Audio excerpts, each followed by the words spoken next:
And in this first lesson, I thought it would be, or it might be useful to start with the pronunciation of the vowels. Okay, and after that, of course, consonant will come, but it will be in the next lesson. Okay, so let's see now for the vowels, how it goes. So the first one is A.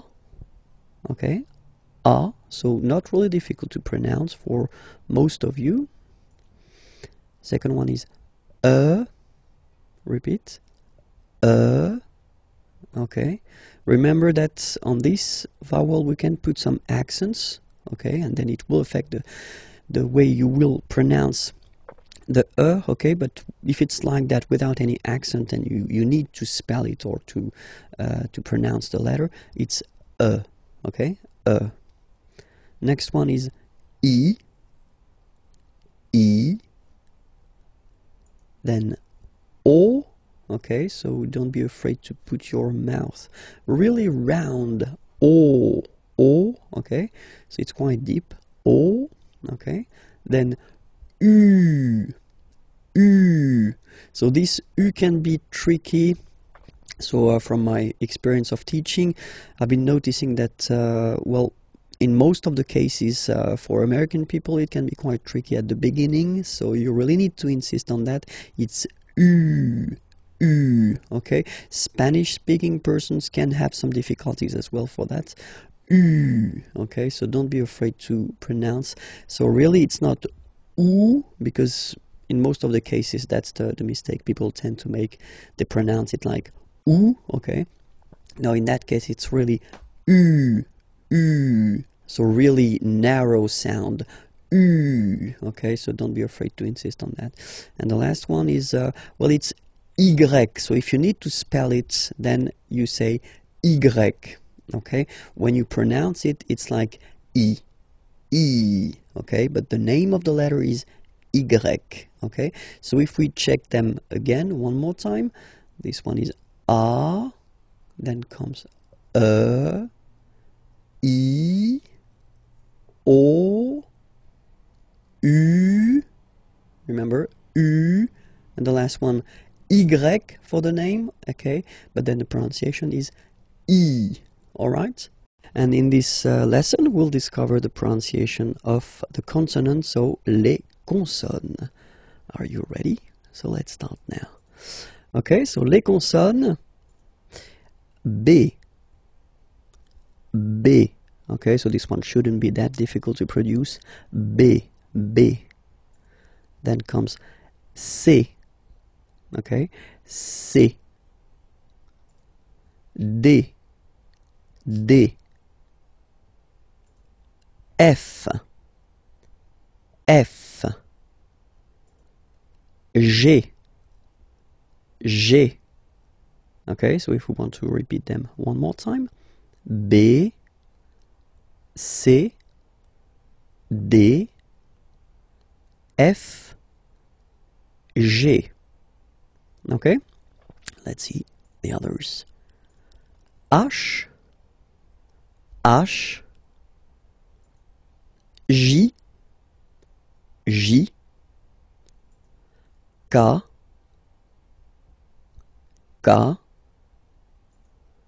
L,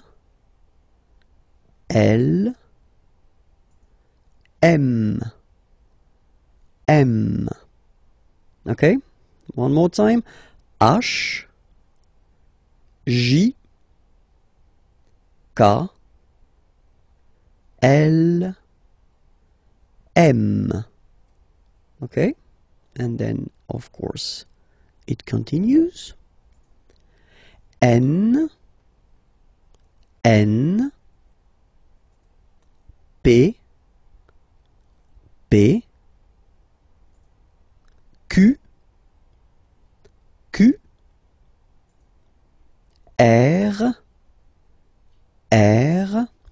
So it's quite important because people tend to think that French people are making this R like that, really deep and really, well, it will hurt your throat if you try to insist too much on that. And if you listen to me, well, basically it's not that strong. R. Okay, so it's quite soft. R. the next one is S, S. Okay, so let's see them one more time. N, P, Q, R, S. And the last consonant are T, T, V, V, W, W. Okay, so we've got this double, and then V, W, okay, X, X, and the last one, Z, Z. Okay, so remember to pronounce this D at the end. Z, Z. Okay, so let's see them one more time. T, V, W, X, Z. Discover les accents, so the accents. And normally when we talk about the accents, we tend to insist on the accents which are on the top of the letter E, okay, because they will change the pronunciation of the letter. When you put the accents on the top of O, I, or A, well, nowadays we don't really pronounce the differences, but then E is still affected by that, so you should really first remember the name of the accent, okay, and it's normally like that, okay, and then the sound that you will have to pronounce or to produce when you see it on the top of the okay, because so without any accent, this letter, if you remember, we saw that previously, is pronounced okay, but then when you put this one, so this one is called accent aigu, okay, it goes like that, in that direction, okay, and you will pronounce the letter like A, okay, listen to the difference, without the accent, with the accent, A, okay, without and with A, alright. Second accent that we can work on, it's a little bit the same, but it goes in the other direction. So if you look, it goes like that, okay, and then it's called accent grave, okay, and the sound that you will have to produce is eh. So it's really open. I mean, the sound is really open, and normally your mouth should be opened a little bit more than with the accent aigu as well. Okay, so it goes like eh. All right, don't be afraid to insist a little bit on the pronunciation. Okay, first, and then you can make it shorter after, of course. Eh, eh. All right. So let's compare them. The first one is eh, and then the second one is eh. All right. The good news is that the next one, so accent circonflexe, is pronounced like accent grave. Okay, so it's the same pronunciation here, okay, and it's the open one, okay, eh, okay, eh, all right, so you can see that it's just like a little hat that you get to put on the top of okay, so let's see one more time the differences. This one, eh, okay, and then these two accents, like here, eh, open, eh, okay. The last one, tréma, well, basically it's quite rare, and the tricky thing is that in some cases you will have to pronounce it like eh, okay, like for instance Noël, okay, but then in some cases as well it can be pronounced like eh, okay. So my advice would be try to remember the word, and they are really rare, so don't be afraid about that, okay. So but that, let's focus on the three main accents here, okay. The first one, accent aigu, remember, e, accent grave, e, and the last one, accent circonflexe, e. So we'll focus on les caractères spéciaux, so the special characters that maybe you will have to use if you want to, well, spell your name, or then if you want to give a web address or something like that. So because normally they can be quite useful, and at the really beginning, so it's quite useful to spend a little time on them. Okay, so let's start now. Les caractères spéciaux, the first one. Okay, if you look at it, it's here. Okay, and we called it tiret. Okay, tiret. All right, let's see the second one. Same thing, but it's, you know, the low one, so we call it tiret bas. Tiret bas. Okay, so remember the first one located in the middle is tiret, and the other one here is tiret bas.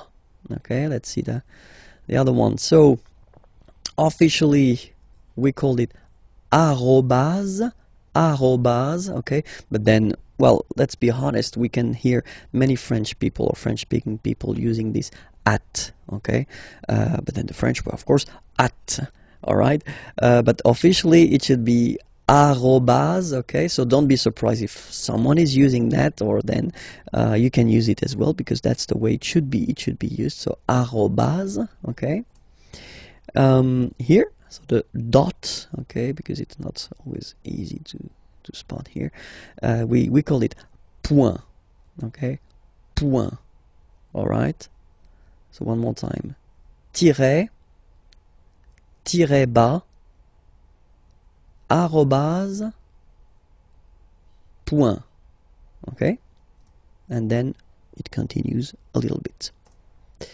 So if you want to indicate that you've got, well, a double letter, okay, you can say, so in that case it's P, okay, so you say deux, okay, deux, it's two in French, deux, okay, P, deux, P, okay, if it would be another letter, then you would say deux, and then the name of the letter, of course. Then this one here is called apostrophe, okay, apostrophe, apostrophe, okay. And the last one for this lesson, here you can see that in some cases, so we'll see that a bit later, I mean the reason why, but still you can have this little thing beneath the C, okay, and that's what we call cédille, cédille, okay, cédille, yeah, cédille, okay. And we'll discover a quite important thing, because it's a verb, and it's the verb être, okay, être means to be, okay, so as in many languages, the to be is quite useful, just for a simple reason, you tend to use it quite often, and then we can use it to construct some composed tenses that we'll see a bit later, okay. So let's see how it goes at the present form. Le verbe être, first is je suis, okay. Je, it's the pronom personnel, so it's I, okay. Suis, I am, okay. Je suis, all right. Then second person, tu es, okay. So remember, être is really tricky, especially when it comes to pronunciations, okay. So first one, suis, as you've been noticing, you don't pronounce the final S, okay. And for tu, then you've got this combination of letters, okay, but then basically the sound you will pronounce or you will produce is est, okay. Tu es, all right.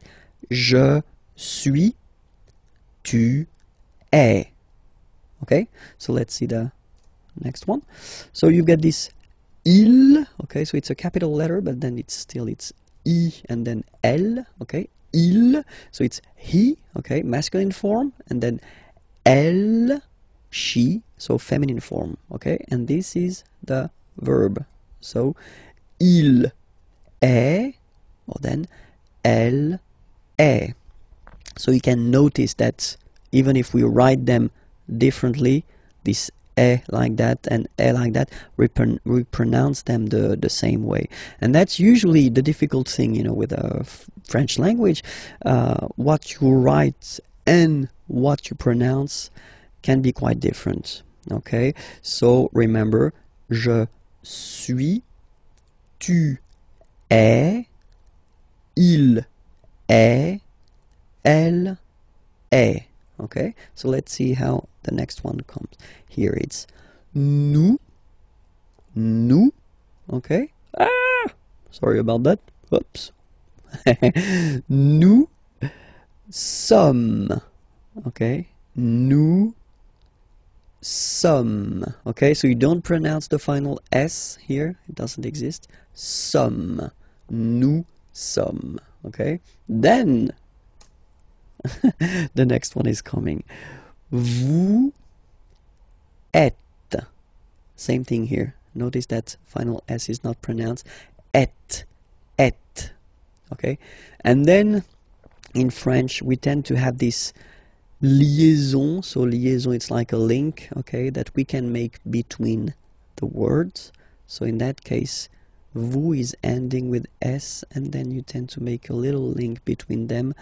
So vous êtes, z, it goes like that. Vous êtes, okay? Vous êtes, vous êtes. All right, so let's see one more time. Je suis, tu es, il est, elle est, nous sommes, vous êtes. Okay, and let's see the last one. Il. Okay, so you can notice that even if you've got this S at the end, and then here you don't have anything, well, you pronounce them the same way. Okay, il, singular form, il, plural form. Okay, ils sont, final T not pronounced, ils sont, elles sont. Okay, ils sont, elles sont. So let's see it again. Je suis, tu es, il est, elle est, nous sommes, vous êtes, ils sont, elles sont. All right. One more thing to notice, because it's quite important. This vous form, okay, can be used for the plural, of course, and then it's the polite form that we use if you meet someone for the first time.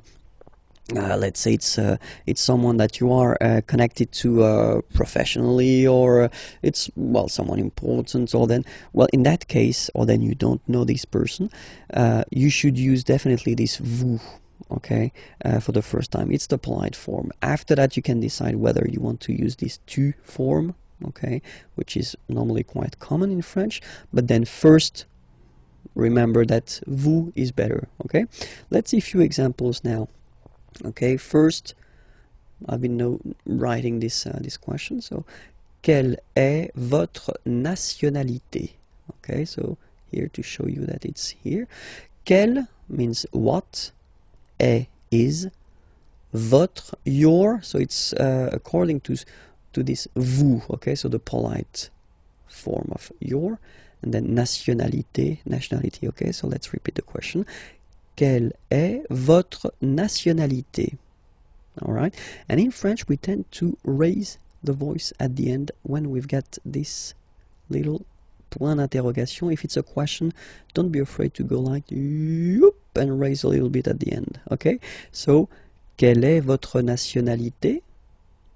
Okay. Quelle est votre nationalité? So if you want to present or to say where you're from, okay? So we're using this être for that, you know. Je suis, okay, so you've got here it already. And then you put this français, français, okay? It's French. Je suis français. Je suis français. Okay? Then another example. Quel est votre nom de famille? Famille, family, nom, name. So nom de famille, family name, last name if you want. Okay. Quel, it's still what. Okay, in that case it's written like that. So we will see that in a coming lesson, but just to inform you, that's the masculine form, just because non is masculine, and here you've got the feminine form because nationalité is feminine. Okay, but then we pronounce them the same way. So quel est, what is, votre, your nom de famille, so family name or last name. Okay, it's a question. Quel est votre nom de famille? Okay, so it's not the opera or something that you want to sing. Okay, so just raise a little bit your voice at the end of the question. Okay, so the answer, c'est le François. So it's interesting because you can see that we've got this c'est here, and it doesn't show in the examples that we saw previously, or for the conjugation, just because it's so, well, basically you could translate it like it is, or this is, or yeah, it is. Okay, c'est le François. Okay, and the last one, quelle est sa profession? Okay, quelle est sa profession? What is, so être, same, sa, so it's her, profession, profession. Okay, elle est directrice. Elle est directrice. Okay, so she's a director, and then it's the feminine form here. All right. So the last lesson was introduction of le verbe être, okay, and I thought it would be more logical to continue with le verbe avoir. So avoir means to have, okay, and for the same reason as to be, okay, it's really useful and really used, so you should definitely know this verb avoir by heart if you want to master French language. Okay, so let's see that, the verb avoir, okay, and so we'll see the different forms. So the first one is j'ai. Okay, j'ai. All right, so if you remember correctly, we had this je, personal pronoun, and then when it comes near another vowel like a, for instance, then it tends to disappear. Okay, so just to avoid pronouncing this je ai, because we think that in French it doesn't sound that beautiful, so we tend to take this e away, okay, so that you get this sound j'ai, j'ai. Okay, so j apostrophe ai. Remember, when you combine this ai, you get the e sound. Okay, second one, tu as. Okay, as usual in French, final s is not pronounced. Tu as. Tu as. Okay, first one, j'ai, tu as. Then comes il, so masculine form, he. Okay, il, he. Elle, she. Okay, and then a. So as you can notice, second form as is pronounced a, and this is a. Same pronunciation in both cases. Okay, then nous avons, final s not pronounced, avons. Okay, and then we tend to make this little link, as I said previously in the lesson, for être, you make this link between the two, so nous avons, nous avons. Okay, nous avons, nous avons. That's it. Next one, same thing, the little liaison, little link between the two. Okay, vous avez, vous avez. All right, and the last one, so same thing. If you can see, you get this final s and final s here. Okay, and then you will have to make the little link between the two. Ils ont, ils ont, ils ont. Okay, and then feminine form, elles ont, elles ont. All right, let's see the whole thing one more time.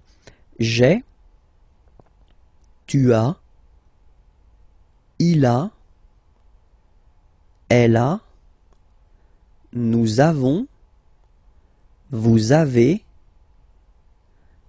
ils ont, elles ont. Okay, so let's see now, just to make it more clear. Remember, so I in French is je, you it's tu, he, il, she, elle, we, nous, you. So as in English, first use for the plural, a group of person, okay, and then second use the polite form for you, one person, okay, vous, il, elle. One last time, je, tu, il, elle, nous, vous, il, elle. Discover le verbe aller. So the verb aller, aller means to go, so it's really useful because, well, we tend to use it like that, so for the main to go reason quite often. And we use it as also, like in many languages, for what we call the futur proche, so the near future. I am going to, and then you put a verb at the infinitive. So it is quite used, especially in the oral language. We tend to maybe use it a little bit more than the real future. Okay, so let's see how you conjugate this aller verb. The first form is je vais. Okay, so remember, final S not pronounced here. Je vais. Okay, when you combine this A, I, you get the sound E, really open. Okay, je vais. D'accord? Tu vas. Final S doesn't exist. Tu vas. Tu vas. Okay, then we've got this il. So remember, il, it's for the masculine form, so he. Okay, and then elle, she. Okay, and then you get the va form. Basically, you pronounce it like for the tu, because you don't pronounce the final S, okay? Il va, elle va, okay? Je vais, tu vas, il va, elle va. Then, nous, so we, plural form, nous allons, okay? And if you, so final S not pronounced, and then if you are purist, and I'm sure you are, you want to make this beautiful and little liaison, so this little link between the words, so it does mean that you will have to pronounce this z sound, okay? Listen to me. Nous allons. Nous allons. Okay? Nous allons. That's it. Same thing here. We'll have this little link between the two. Vous allez. Vous allez. And the last one. So remember, here you've got this S just to make the difference between the singular and the plural, because when you put the plural form, normally you tend to add S at the end of the words, okay, like here. But then you don't pronounce it. So, ils vont, final T, not pronounced. Ils vont. And then feminine form, elles vont. Alright, let's see everything again.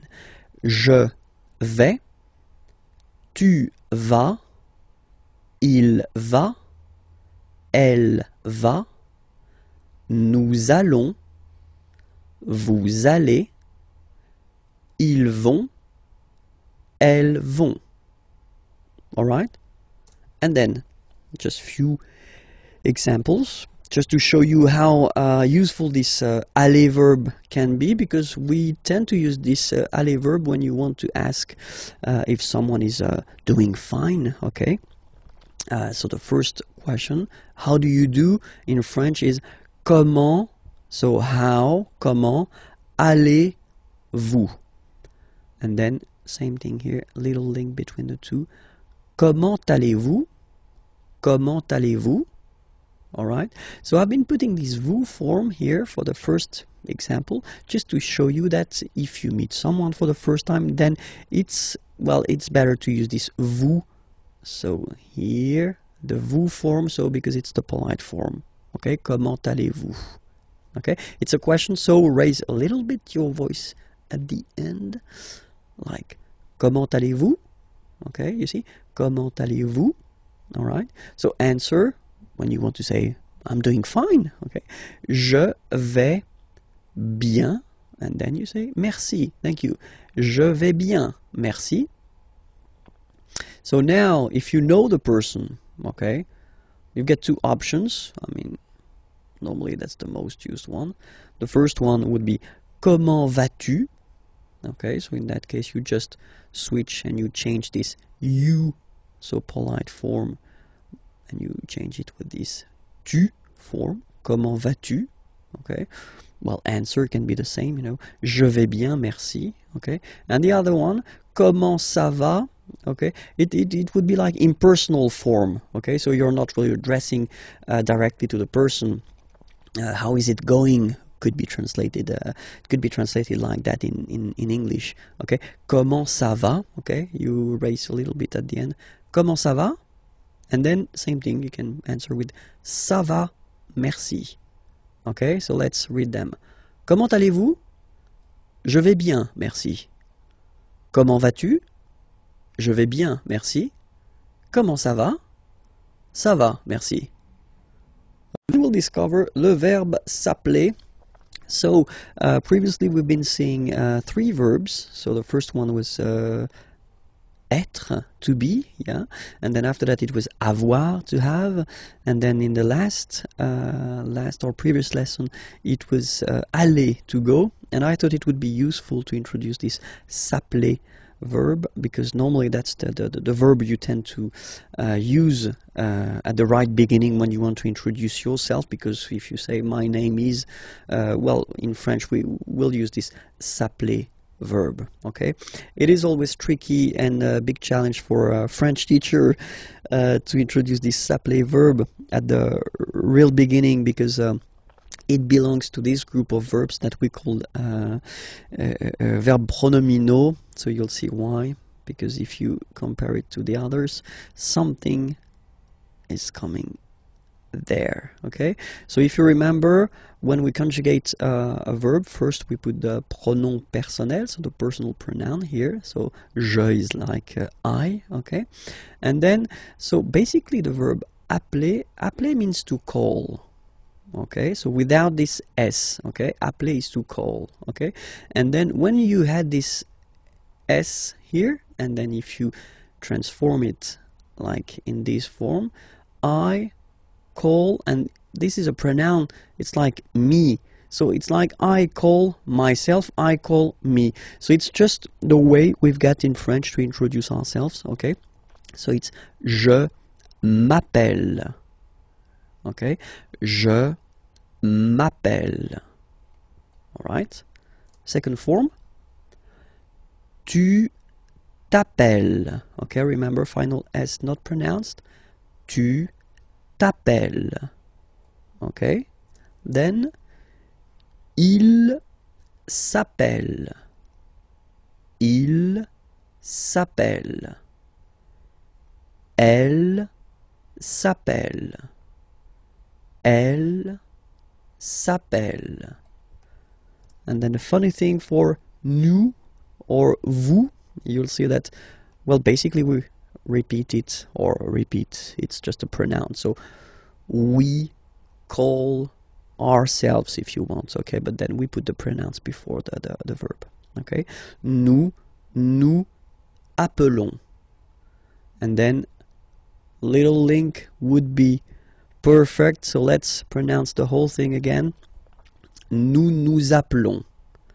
Nous appelons. Okay, final S doesn't exist. Nous appelons.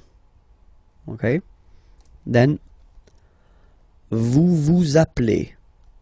Vous appelez. Okay, so you can hear we put the little link again here.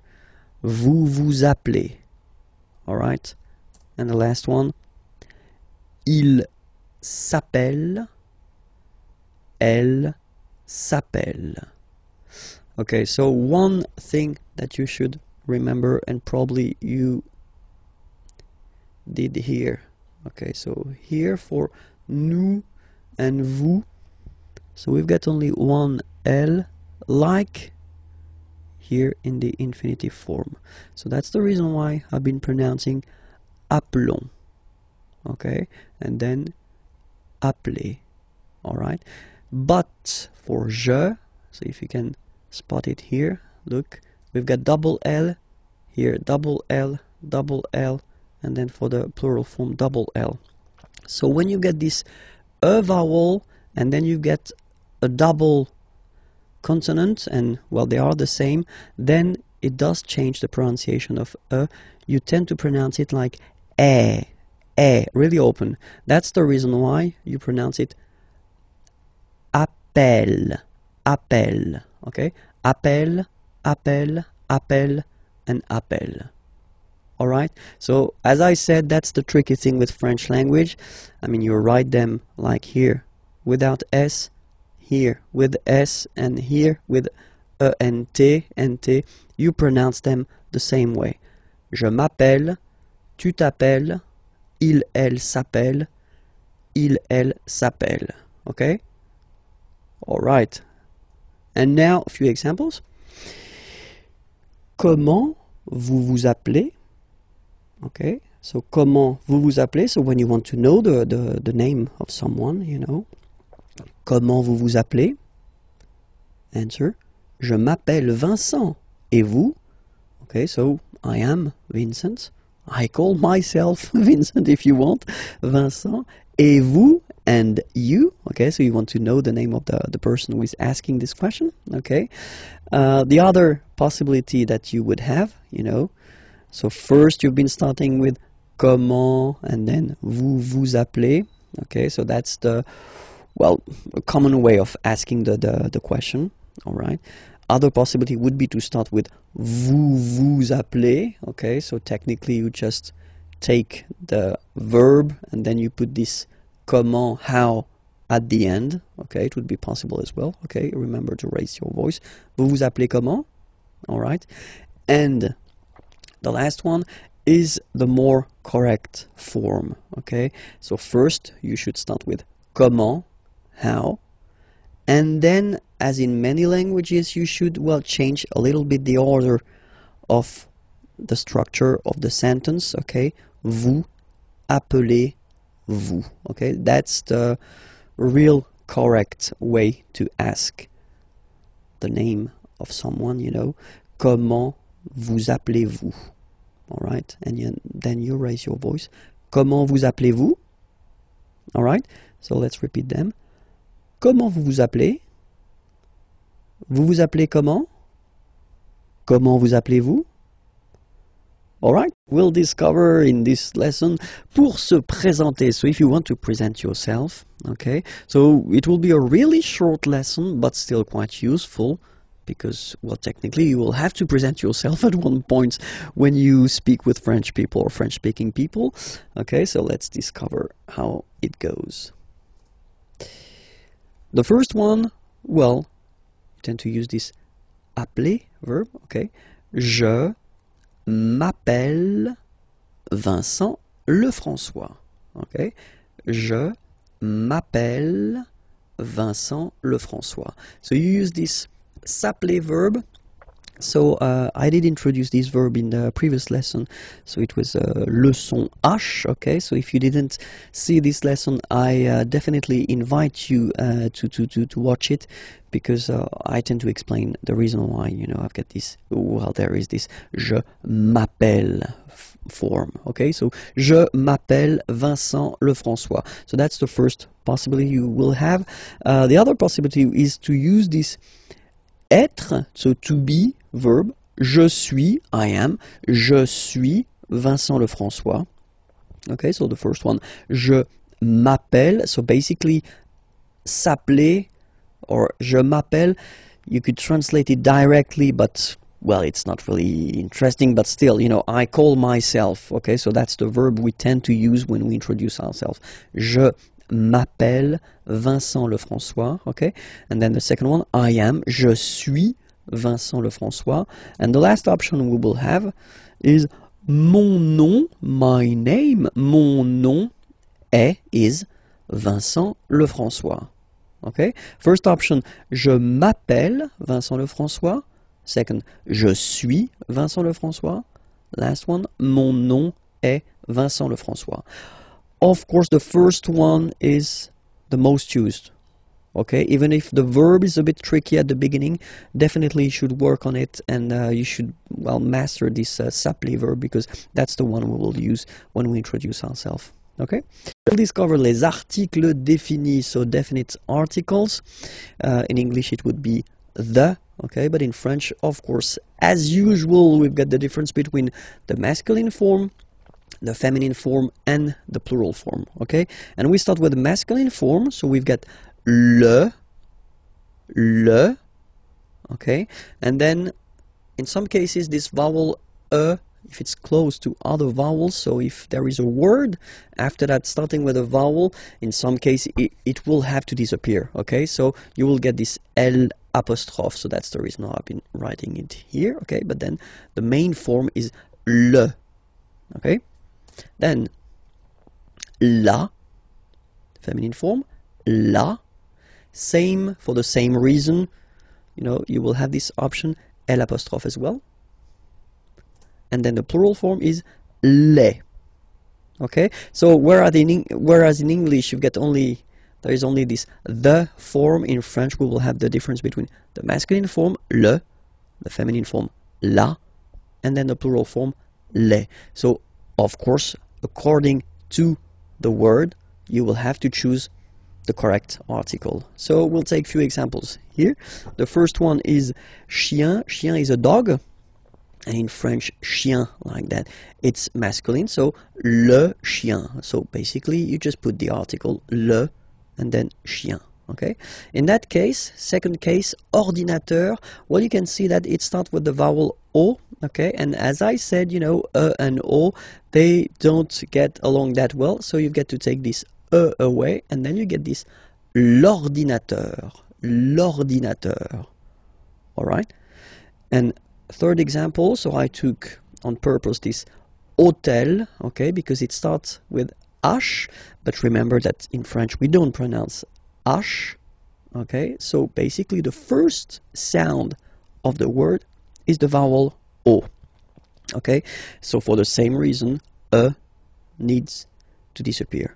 L'hôtel, okay, so if we repeat them, le chien, l'ordinateur, and then l'hôtel. Okay, feminine form, la famille.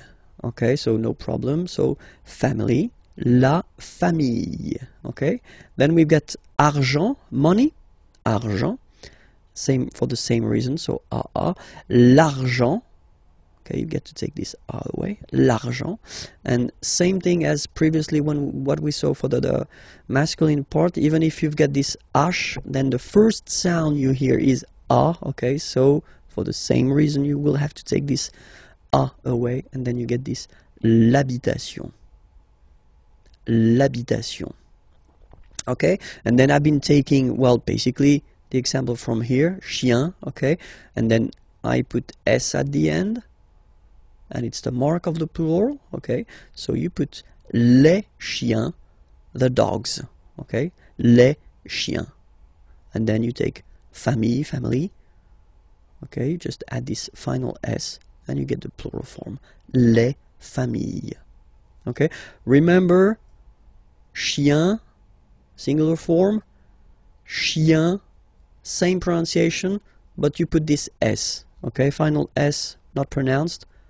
Famille, singular form, famille, plural form, same pronunciation, S, not pronounced. Okay? We'll discover les articles indéfinis. So, indefinite articles. So, in English, there is only one, and it's or un.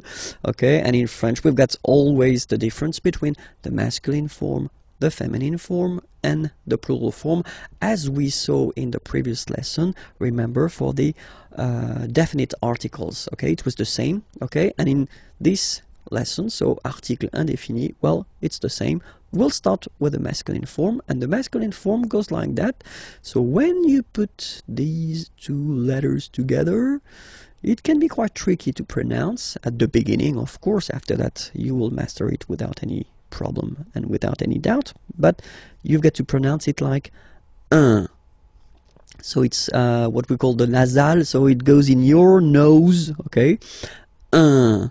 So if you listen to me, you don't hear any N, okay? So it's just a combination of the two. Un. Alright? Okay, so that's the masculine form. Then the feminine article is here, and it's easier because if you have this U, N, E, then you pronounce it une. Okay, masculine, un, feminine form, une. Okay, and then the plural form, des. All right, here s you pronounce it like e. Okay, un, une, des. All right, let's see a few examples now. Okay, here ami means friend. Okay, un ami, and then we tend to make this little link between the two. Un ami. Okay, soleil, sun. Un soleil. Livre, book. Un livre.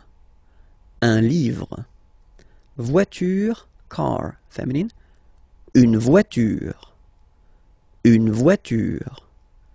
École, school, feminine form as well. Une école. Décision. Une décision. Don't ask me to translate this décision. Come on, please. Ami, so I've been taking this now. Look, ami here. So we've got the masculine form and it's the singular. Remember, if you want to put the plural form, then you just add this final S here. Okay, but then technically you pronounce it the same way. So singular form ami, plural form you add this S, but it's ami as well. Okay, in that case you get des, so here des, okay, here, and then there is this little liaison. Remember, it's been introduced in a previous lesson. You put this little link between the word. Des amis. Okay, I've been taking voiture here, voiture, a car. Okay, just add this S at the end and then you get the plural form, des voitures. Okay, and then I've been taking back this livre, same thing, you just add S at the end, des livres. Okay, let's repeat them one more time. Un, une, des. Un ami, un soleil, un livre, une voiture, une école, une décision, des amis, des voitures, des livres. Let's cover together l'article interrogatif. So it's really useful, and we'll see that now. So l'article interrogatif, here you've got the masculine form, and it's quel. Quel means what. Okay, so that's what you'll use when you want to ask a question with what. Okay, and you've got a good example here. So quel est votre nom de famille? What is your, so the polite form of your. Nom de famille, family name, last name. Okay, quel est votre nom de famille? What is your last name? Second example, quel est votre prénom? Prénom is first name. What is votre, the polite form for your? Quel est votre prénom? What is your first name? Okay, so you can see now more in detail that nom, prénom are masculine words, and that's the reason why in that case you get to choose the article here according to the gender of the word it is connected to. Quel, masculine form because nom is masculine. Quel, masculine form because prénom is masculine. Okay, let's see now the feminine. And the good news is that, as usual in French, we write the thing differently, but then we can pronounce them the same way. And then the feminine form is written like that, Q-U-E-L-L-E, but it's pronounced like the masculine form. Qu'elle at the masculine, qu'elle at the feminine. Okay, so it's basically same pronunciation. Okay, and then here we've got two examples. So for the same reason as previously, we had this nom and then prénom. They were masculine words, so you will have to put this qu'elle form at the masculine. And then here, nationalité and adresse, so nationality, address, are feminine words. So it does mean that you will have to use this article interrogatif, quelle, at the feminine form. Quelle est, what is, votre, your, nationalité. What is your nationality? Quelle est votre nationalité? Okay. Quelle est votre adresse? What is your address? Okay. So, let's repeat them. Quel est votre nom de famille? Quel est votre prénom? Quelle est votre nationalité? Quelle est votre adresse? Okay. So, remember one thing for the phonetics, okay, the way to pronounce them. Quelle, masculine form here, will be pronounced exactly as the feminine form here. Quelle. So only one sound, okay? And then the second thing that you've got to remember, of course, you can, well, basically accord these articles with the word they are connected to. So it does mean that if the word is at the plural form, then you will have to put the plural form. The rule in French, if you remember correctly from the previous lessons we've been doing, is to put this final S at the end of the words to put the plural. Okay, so quelle here for the masculine singular will become quelle here, masculine plural.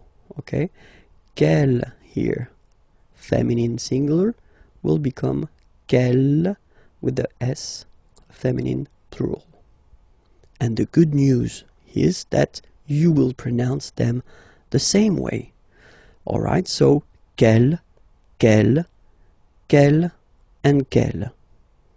Okay, remember that in some cases, of course, you will have to make this little liaison, you know, this little link between the words. So if the word or the verb or whatever is coming after is starting with the vowel, of course you will have to put this little link. But then if you pronounce it, or if you pronounce them just like that, quelle, quelle, quelle, quelle. Okay? We're going to discover together les jours et les mois. So, the days and the month. Okay? Les jours et les mois. So let's see that together. And so we'll start with les jours de la semaine. Okay, semaine is week. Les jours, so you can see that it's the plural form. Huh?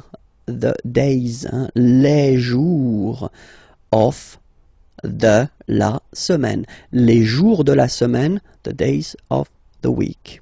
Okay, so we'll start with the first one.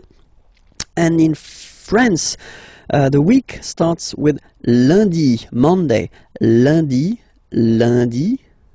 Okay, remember, UN is pronounced like un, lundi, lundi, lundi. Then mardi, mardi. So you can hear that you don't pronounce it that strongly, this R. Mardi, mardi, okay? You don't need to go too deep like mardi. No, no, no. You don't move your tongue, so it doesn't sound like mardi. No, it's really soft. Mardi, mardi, mardi. Okay? The next one is mercredi, mercredi, Wednesday. Mercredi, mercredi. Okay? Next one, jeudi. Jeudi. Remember, when you combine this U, you get the sound jeudi. Jeudi, so I insist a little bit, so make it softer. Jeudi, jeudi. Then en, nasal, and it's en. So remember, vendredi, vendredi, vendredi, vendredi. Okay? Then samedi, samedi, don't insist on the hein? Samedi, samedi, alright? And the last one, dimanche, dimanche. You get the sh, and then an, en, dimanche. Okay, let's see them one more time. Lundi, mardi, mercredi, jeudi, vendredi, samedi, dimanche.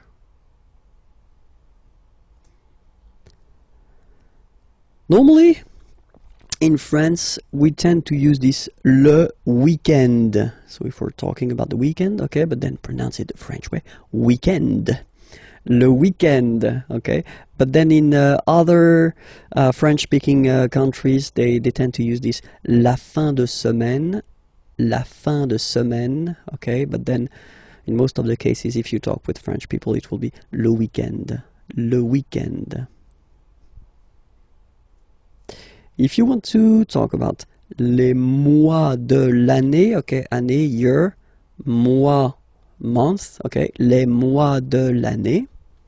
So we'll see now the first one.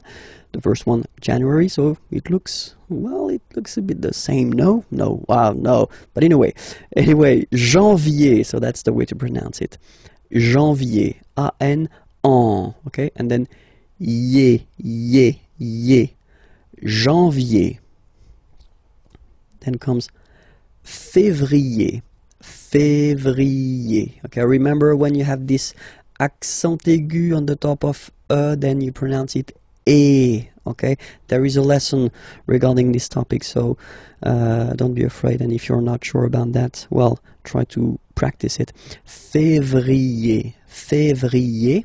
Okay, then mars. Okay, so in a way it's an exception because normally final S is not pronounced in French. Okay, we've got some exceptions and this one is one of them. So mars, pronounce the final S, mars, mars. Okay, then avril, avril, avril. Nothing really tricky about this month, I mean, for the pronunciation. Avril. Okay, here be careful because people tend to try to pronounce it the English way. In French, remember when you combine this a and then e vowels, you get the sound e. So really open e, okay, and then you pronounce it me. Okay, so don't pronounce e. Don't try to pronounce it. No, it's me. So it's not my, it's me. Okay.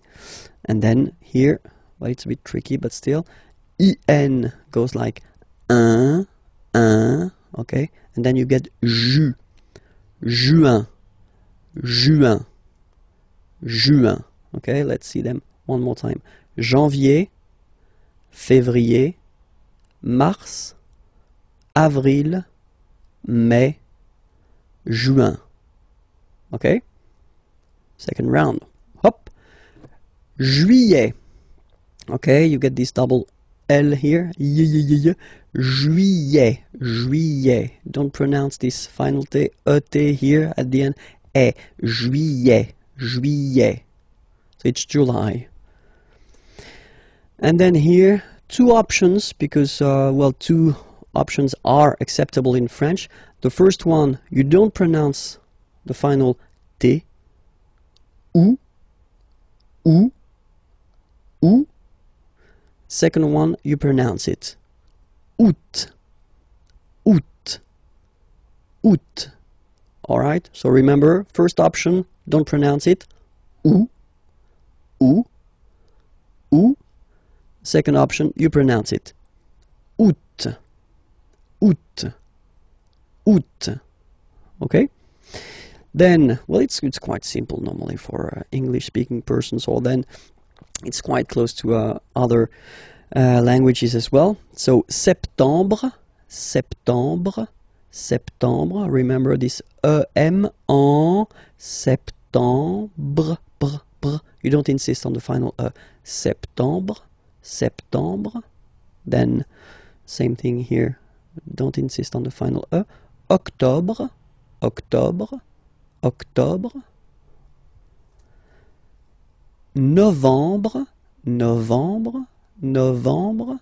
Okay, EM en novembre, novembre. And the last one, décembre, décembre, décembre. Same thing, EM en décembre. Okay, so let's repeat them. Juillet, remember this, juillet. Août, first option. Août, second option. Septembre, octobre, novembre, décembre. Okay? The little gift. L'hiver, l'hiver, and it means winter. So I've been putting this M here just to tell you that it's masculine. L'hiver, le printemps, spring, l'été, l'été, summer. So I forgot to put it, but here I should put M because it's masculine. L'été, l'automne, l'automne.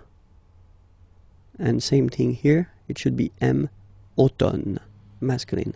L'automne. Okay, so let's repeat it. L'hiver, le printemps, l'été, l'automne.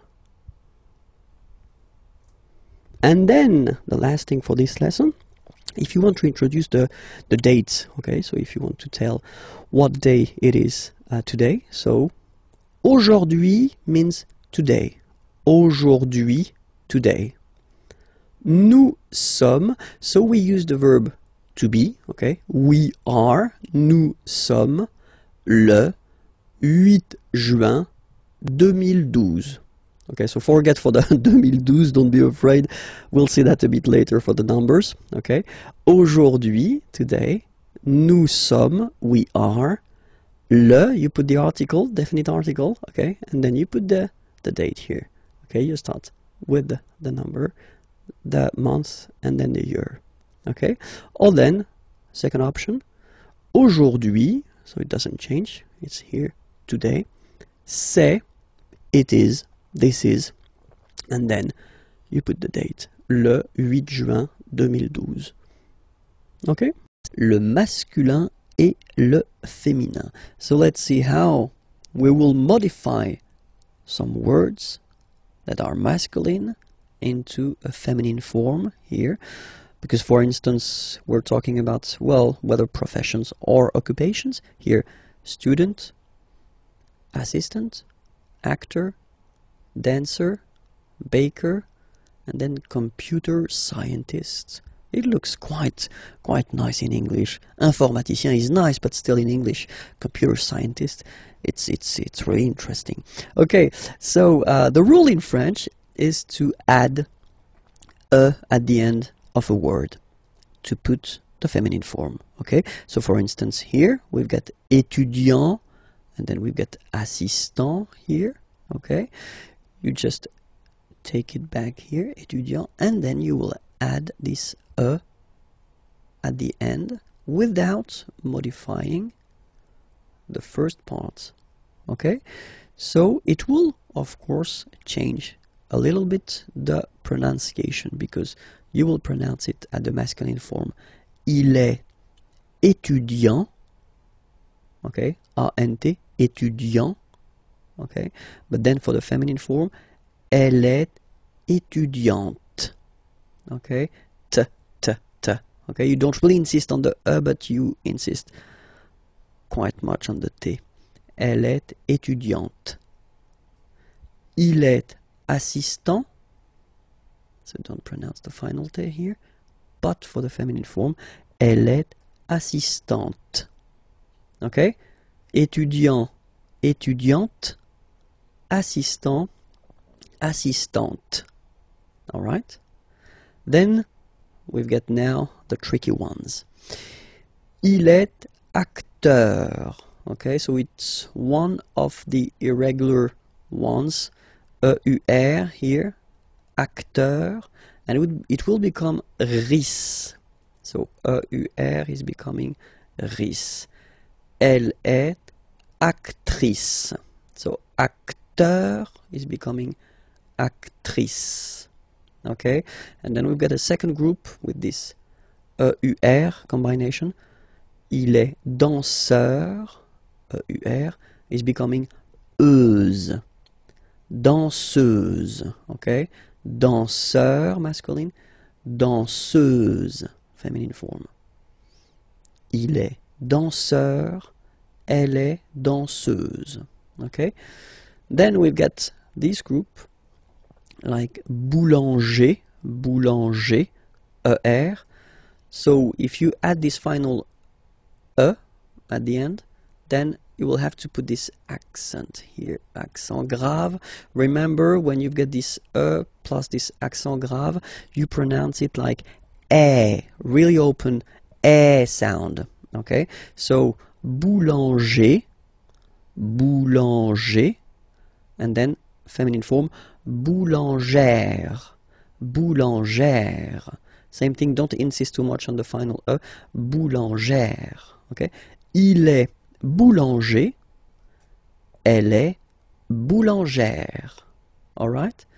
And the last group is IEN, informaticien, yin, yin, yin. So that's the way to pronounce this IEN, yin, yin. Okay? Informaticien. Alright? And then, if you look carefully, then here, okay, you will have to double the N and then add this final E. Okay? And you get the sound informaticienne. Sienne. Remember, E and then double N, or then it could be double L or double consonant here. You open your E, so it's E. Informaticienne. Okay, so I tend to insist a little bit. Okay, don't worry, I will pronounce it a bit more normally after. Il est informaticien. Elle est informaticienne. Okay, so let's see them one more time. Il est étudiant. Elle est étudiante. Il est assistant. Elle est assistante. Il est acteur. Elle est actrice. Il est danseur. Elle est danseuse. Il est boulanger. Elle est boulangère. Il est informaticien. Elle est informaticienne. We'll work on the vowels, les voyelles, in this lesson, and then we'll see how they behave when we combine them with another letter. So the vowels that we will work on, we won't take this Y vowel on purpose, okay? So we'll focus only on A, E, I, O, U. Okay, so remember, one more time, A, E, I, O, U.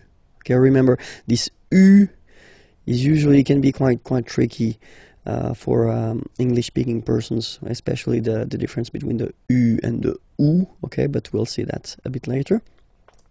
So if you combine this vowel A with the vowel I, okay, you will get the sound E. So really open E.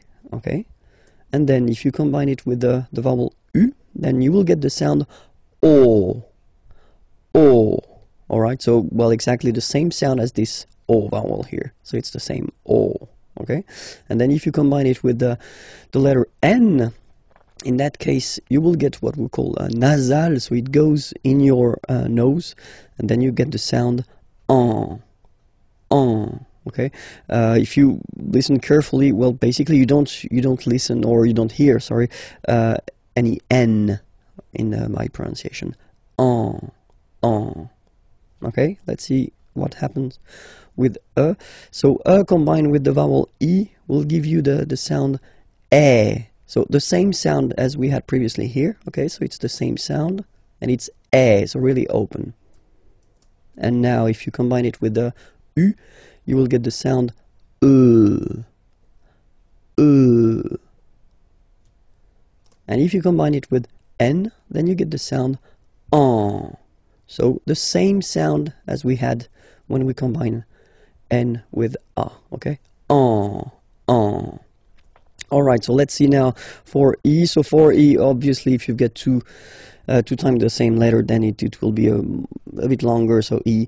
Okay, same thing for u, it doesn't really happen. And then here, that's the interesting one. If you combine e with n, then you will get the sound un. Okay, in your nose, un. Alright, so let's see o now. If you combine o and e, you will get the sound wa. So make it, repeat it like that, you know, wa. And then after that, only one, wa. Okay?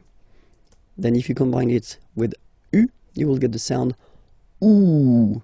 So as I said previously, the difficulty, one of the big difficulty for English-speaking persons is this difference between the oo here and the u here. Ooh, oo.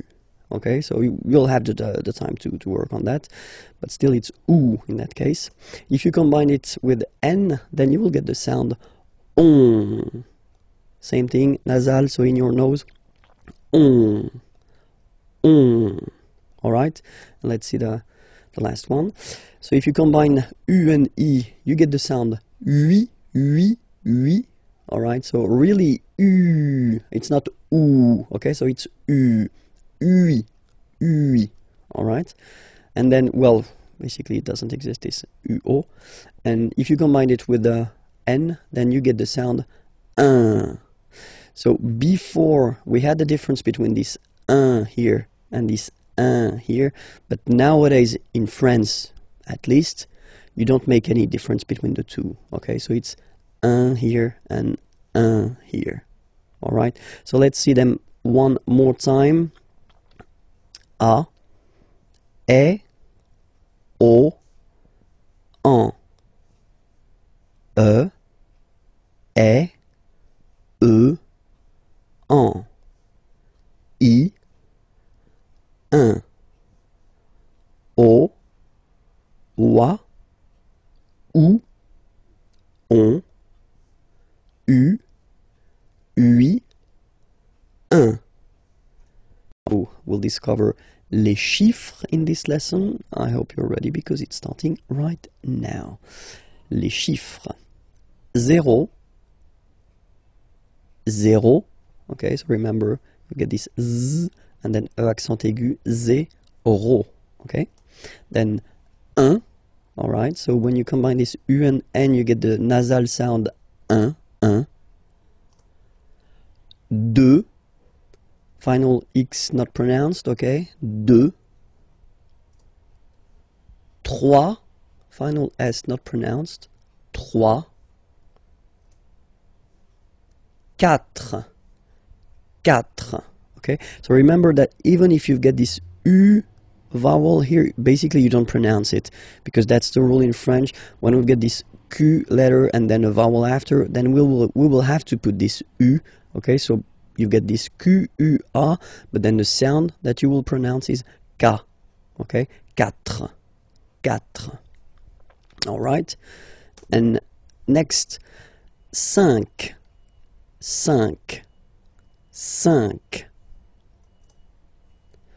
Then be careful here, because even if it's ending with this X, well, you'll have to pronounce it like S, okay? So you get the 6 pronunciation. 6. Okay, so it's not 6, it's 6. All right. Then here, remember, P is not pronounced. Okay, it doesn't exist. So you got this set sound. Set.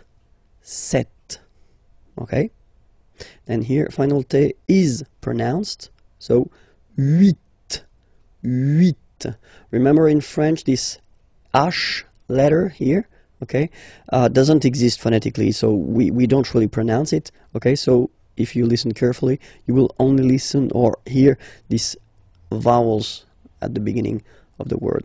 Huit, huit, okay, and then neuf, neuf, neuf, okay. And we'll discover a quite useful thing, because in leçon B, if you remember carefully, I did introduce the numbers till 9, and then we'll continue, so from 10 to 20, okay, de 10 à 20, okay, so let's start now. 10, okay, so remember, final X here is pronounced like S, 10, 10, okay, then 11, 11, okay, so O plus N give you the sound on, onze, onze, okay, final E doesn't exist phonetically, onze, okay, douze, douze, O, U, the two together will give you the sound OU, okay, and then Z, douze, douze, alright. Then now if you combine this E and E, you get the sound E, really open. Treize, treize. Final E, as usual, not pronounced. Treize, treize. Okay? And here, quatorze. So remember Q and U here. Well, basically you get to put this U vowel, because that's the rule in French, even if you don't pronounce it, okay? So you will get the sound K here. K. Quatorze, quatorze, okay?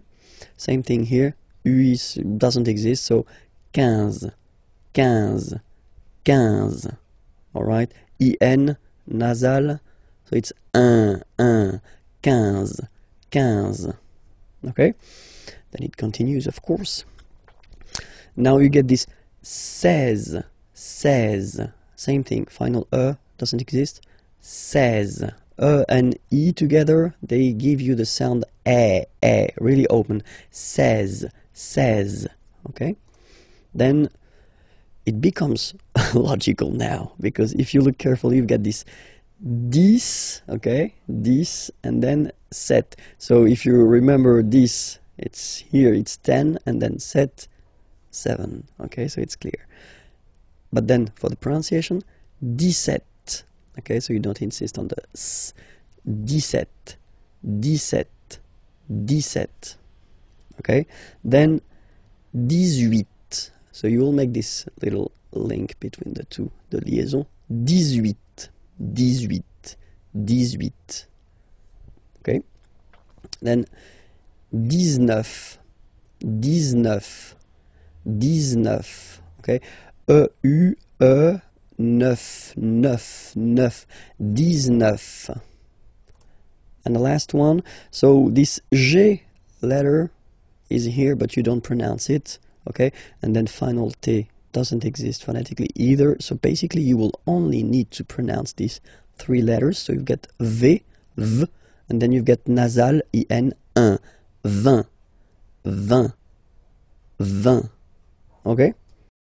Hi everyone, bonjour à tous and welcome to Learn French with Vincent, and this is Unité 2, leçon D. So let's see what we'll discover together in this lesson, and we'll work on les adjectifs possessifs, so really useful. Well, in French, as usual, we will have the difference between masculine form. So for the masculine form, we'll have mon, mon, ton, ton, son, son, notre, notre, votre, votre, leur, leur. Okay, so let's be clear, you know, when we talk about les adjectifs possessifs, in English it will be my, your, his, are, your, their.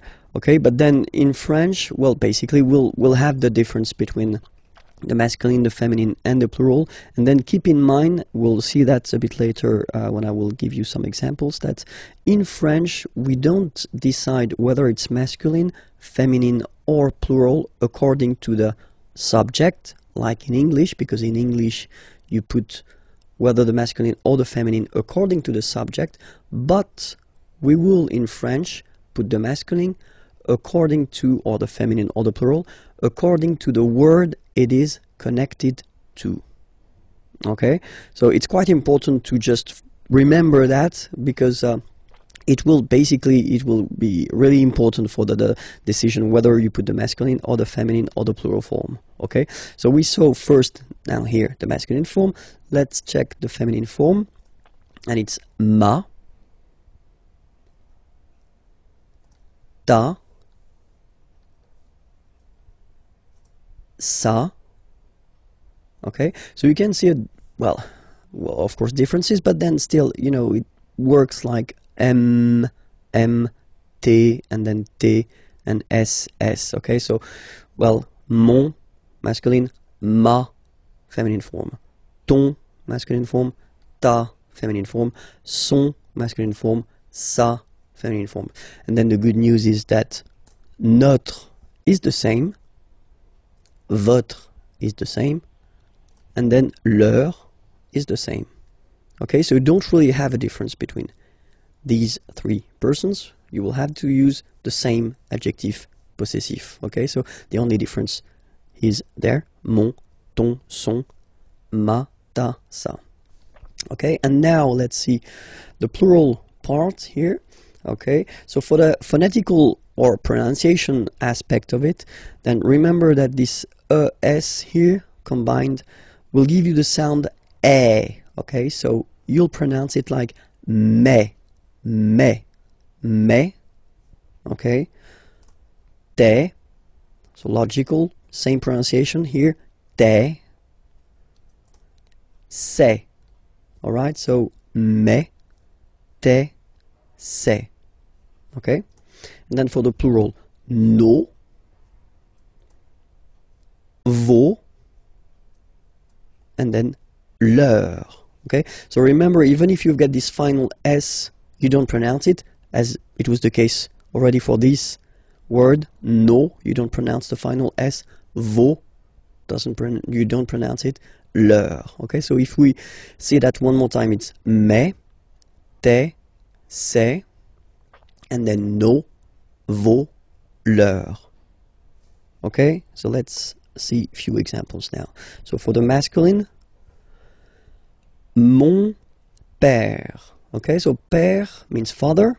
Okay, so father is masculine, and so you will put mon père. So you will put here the masculine adjective possessive, my father, just because father is masculine. Okay, so the subject, the person who is actually talking about his father or her father, doesn't really affect the fact that you use the masculine or the feminine here. You put the masculine because father is masculine. Okay, so vélo, bicycle. If you want to say my bicycle, you will say mon vélo. Okay, just because vélo is masculine. Un vélo, and then mon vélo. All right, let's see now a few or two examples for the feminine. Mother, mother is feminine, and then you will have ma mère. Ma mère, my mother, ma mère. Okay, here you've got voiture. Voiture means car, a car. Okay, and it's feminine, so une voiture. Same thing here, you will put the feminine form, ma voiture. Ma voiture. Okay, and let's see now for the plural. So parents, parents, mes parents. Okay, because it's the plural form here. Okay, so you get the plural form here as well. Mes parents.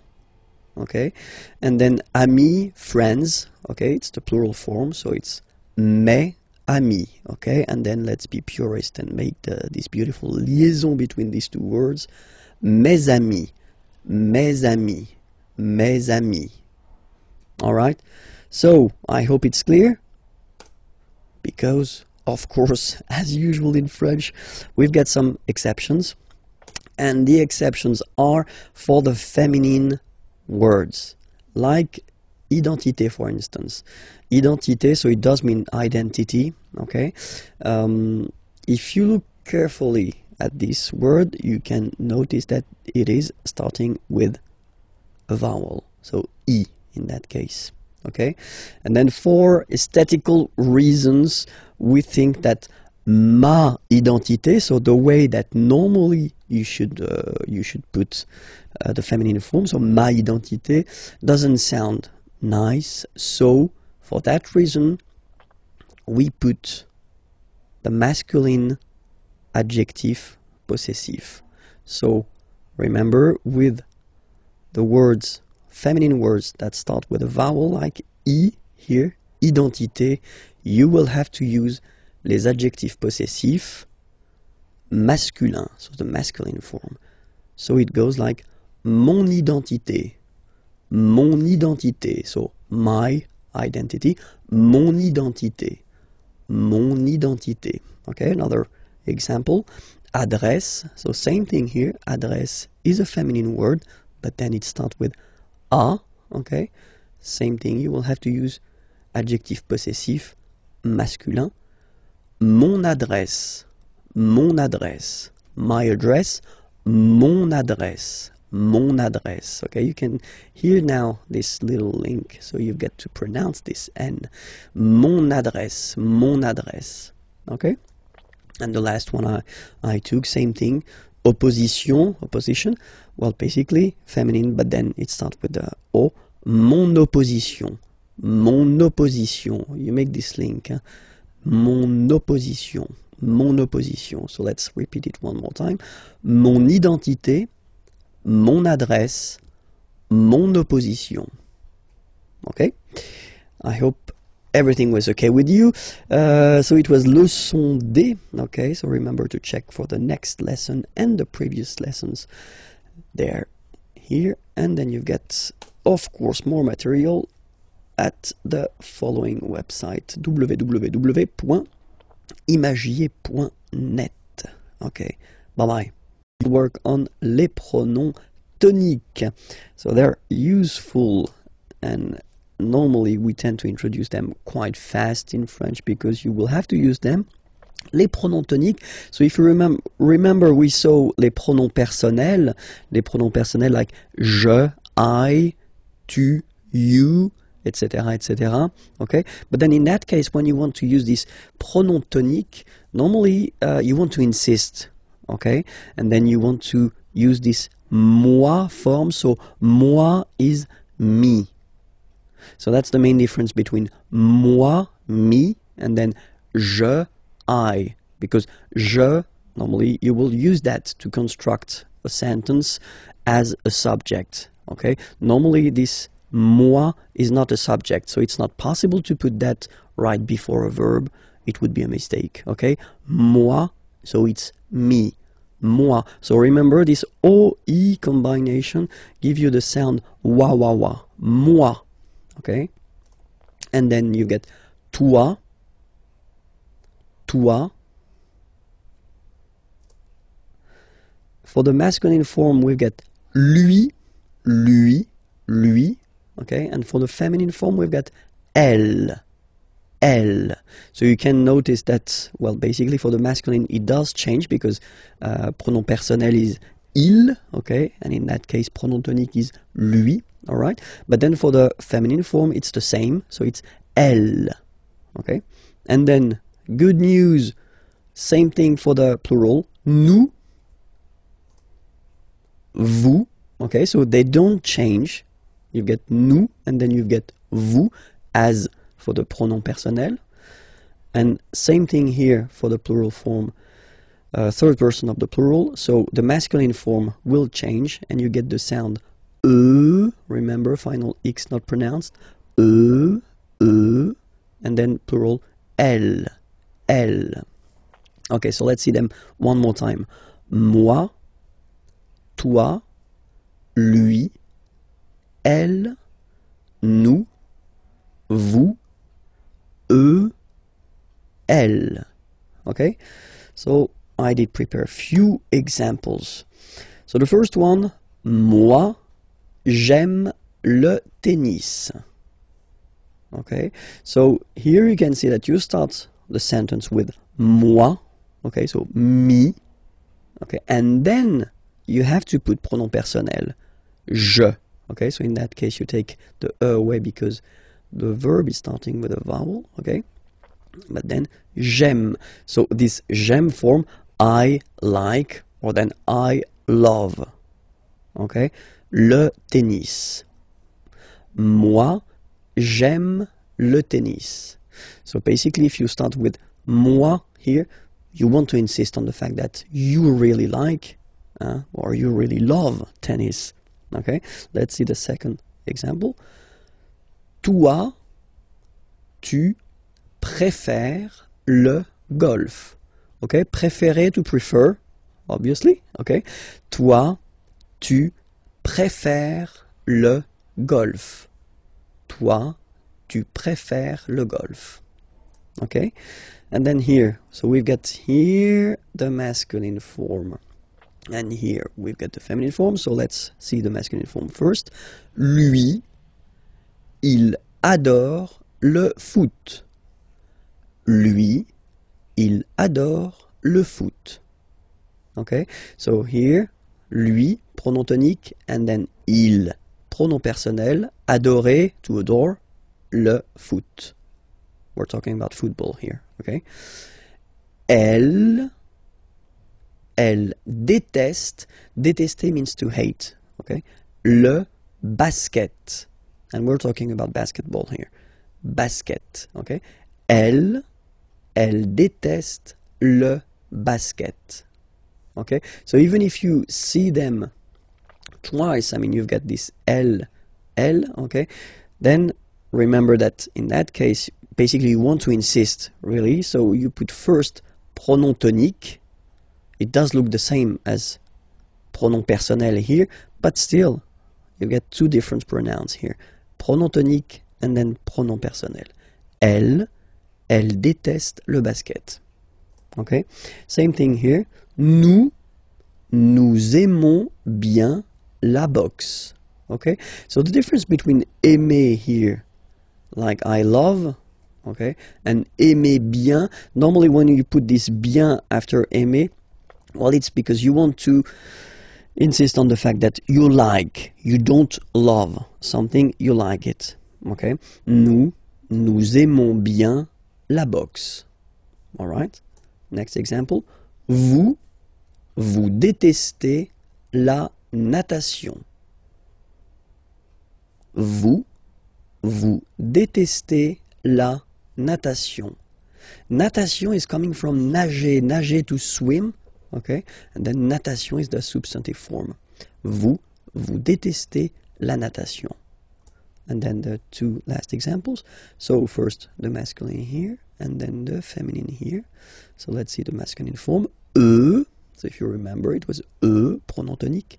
Ils préfèrent, so préférer to prefer, and then you can see that it's here, the plural form. Ils préfèrent la marche. La marche is coming from the verb marcher to walk, okay? La marche. Eux, ils préfèrent la marche. And then the feminine example. Elles adorent le jogging. Elles adorent le jogging. Okay? Let's read them one more time. Moi, j'aime le tennis.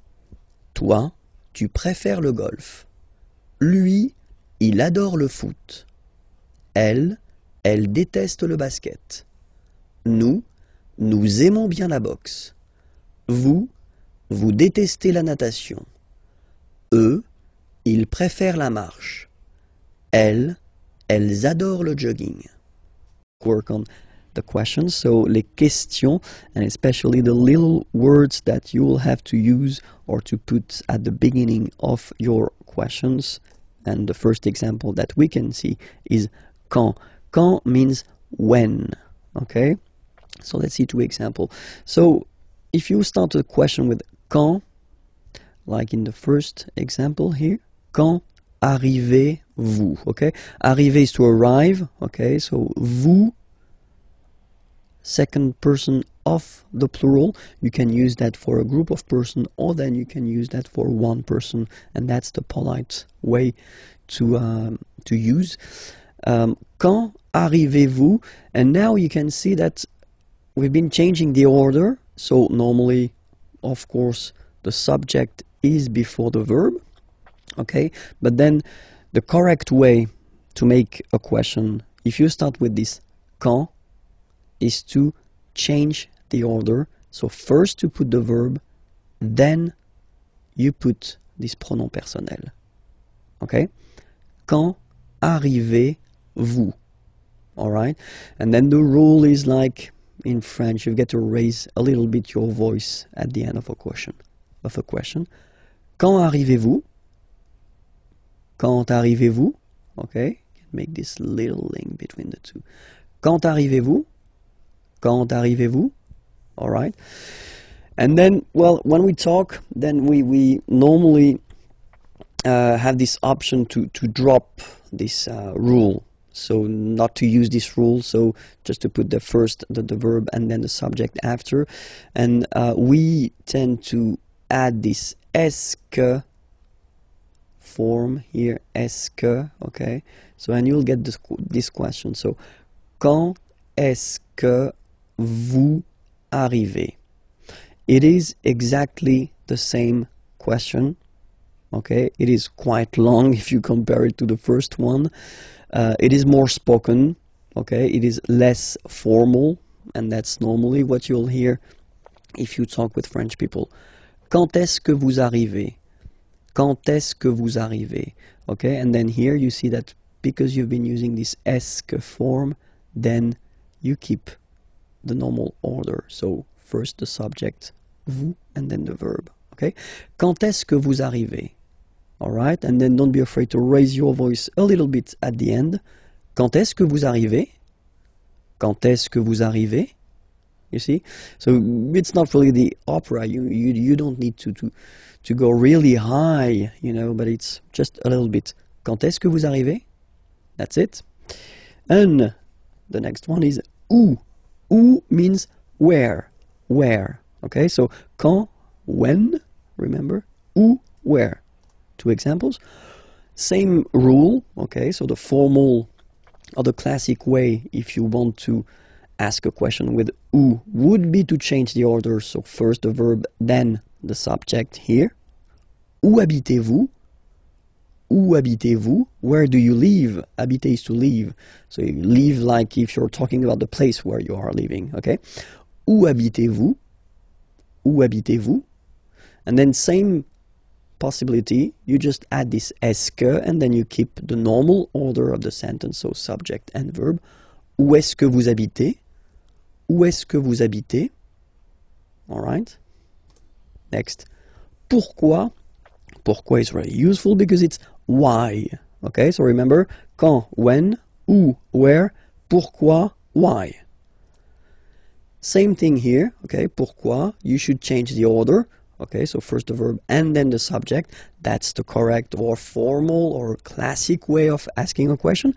Pourquoi venez-vous? Venir is to come. So why do you come? Pourquoi venez-vous?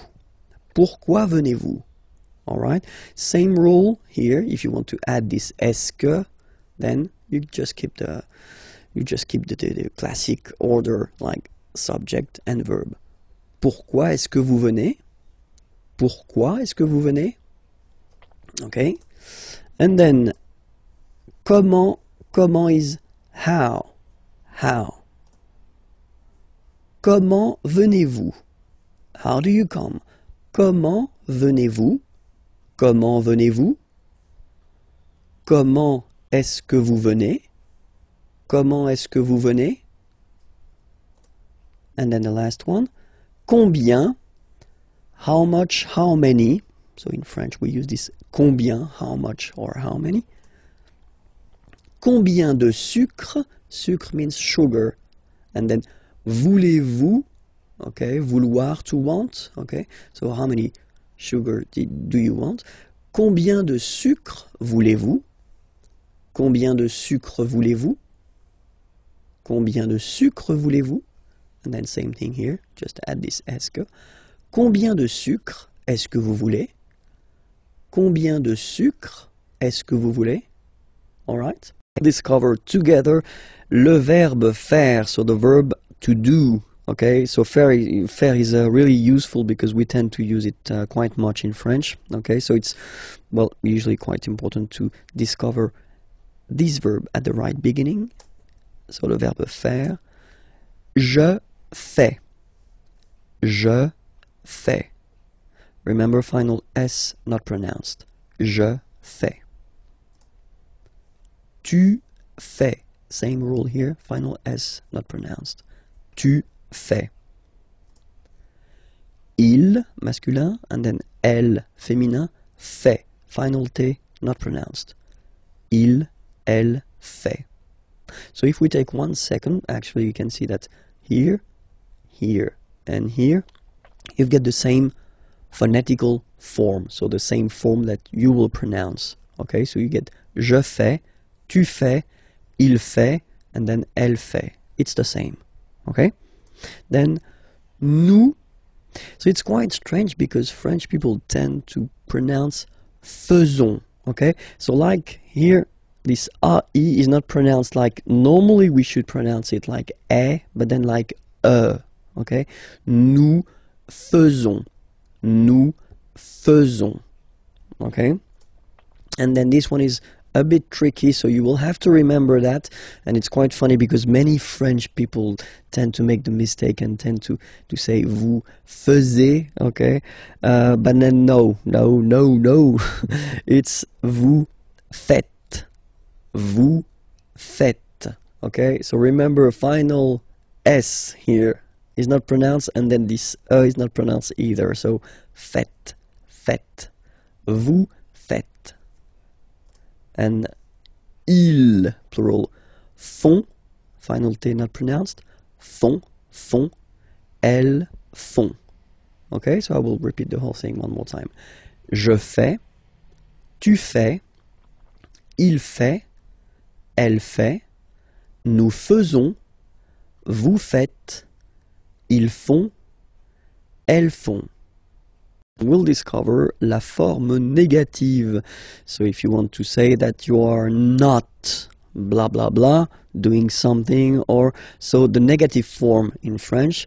And so the negative form in French is composed of 2 elements. The first one is ne, and then you get your verb, and right after your verb you will have to put this pas.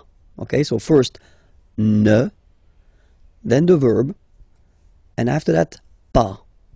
Okay, we write it PAS, okay, but as usual, final S is not pronounced, so it's pas.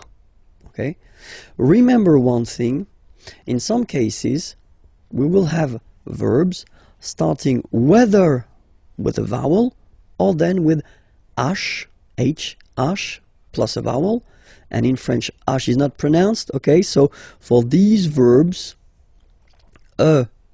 will have to disappear, and it will be written like that. N. Okay, then will come the verb, and after that, doesn't change, it will be pas. Alright, so let's see a few examples now. So for ne pas, so if you get a sentence like il parle avec moi.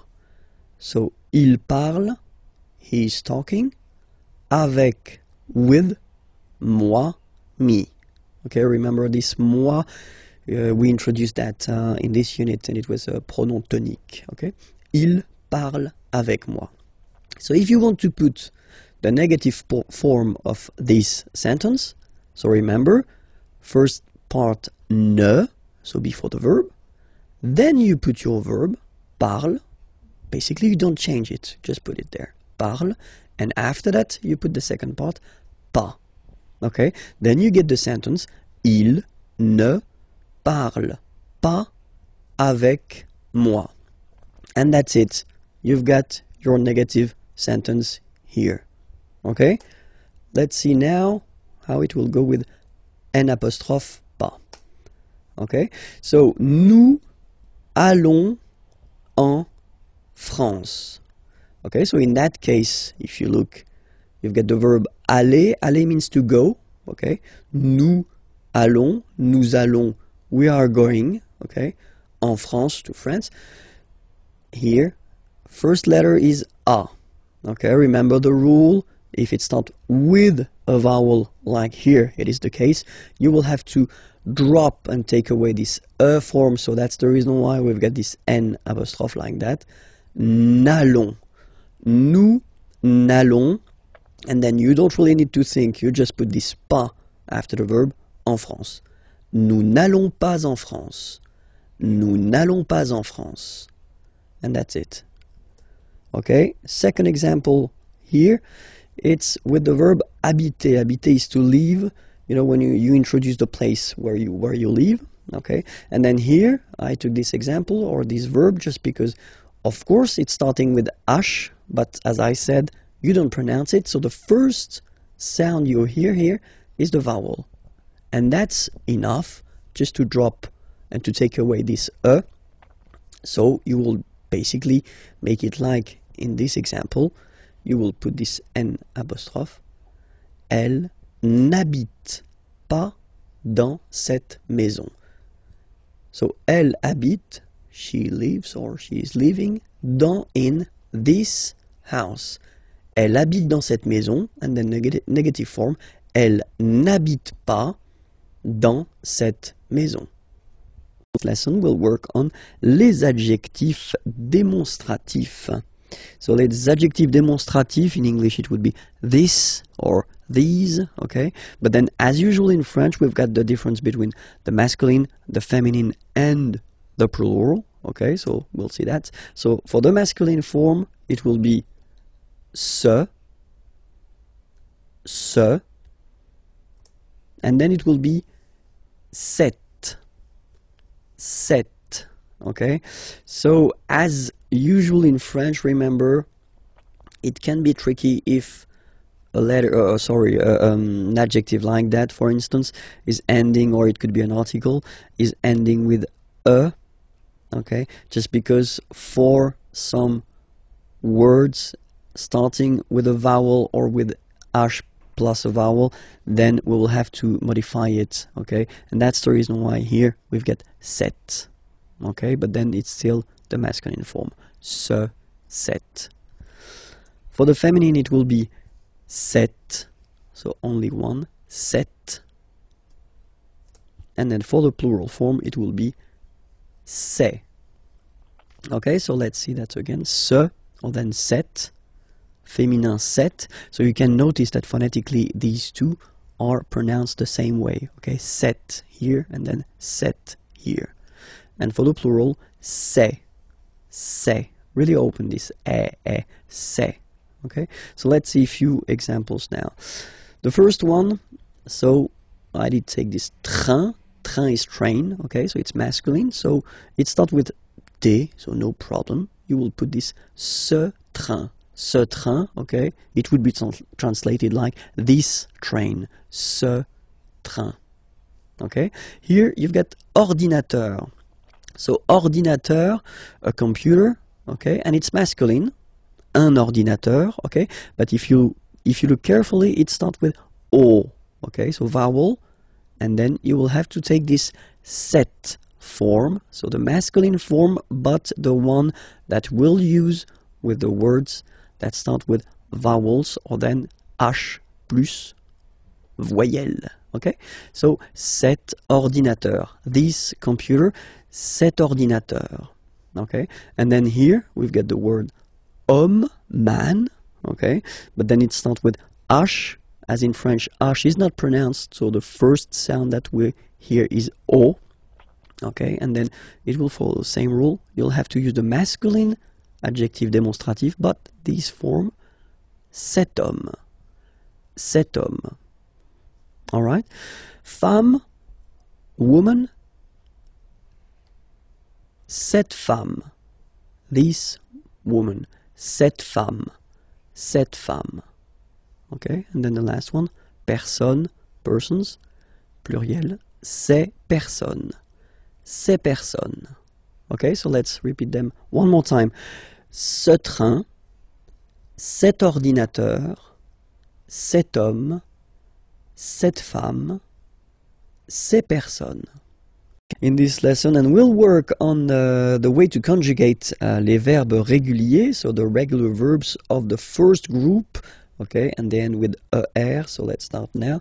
So let's take an example. The example is parler. Parler is to speak or to talk, okay, and then if you have a look at it like that, you can basically divide this verb in two parts. The first part, parle, and then second part, er. So it does mean that this verb ending with er is belonging to the first group of verbs. In French we've got three groups, okay, the two first are regular and the last one, the third one, is irregular. So this is one verb ending with er. It does mean that it belongs to the first group and it won't be tricky or so difficult to conjugate. So we'll see together how to conjugate this verb. The first person, like je here, so you will put this parle again, so remember, and after that you just put the ending e. And then the way to pronounce it is je parle. Parle. So remember, we put it, okay, but then we don't really pronounce it. Je parle, okay? Then for tu, you will have to put es, okay? Phonetically, tu parles. So you've got the two first forms, you pronounce them the same way. You write them differently, of course, because you've got here, and then you've got and s, okay? But then phonetically, they are the same. Je parle, tu parles. Okay, so let's see what you'll get for il and elle. And well, as you see, you've got il parle, elle parle. So it's the same form here.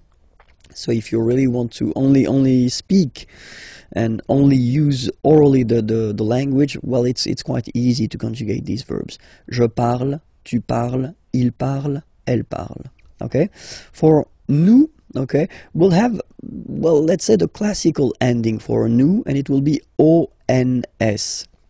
Classical because you will see that with the other groups as well, it's quite common to have this ons for nous, okay? Nous parlons, okay? Remember, final s is not pronounced, okay? And then this on together, they will give you the sound on, okay? Nous parlons, all right? Let's see now for vous. Vous parlez, okay? Remember, a z, when you combine them together, you get the sound e.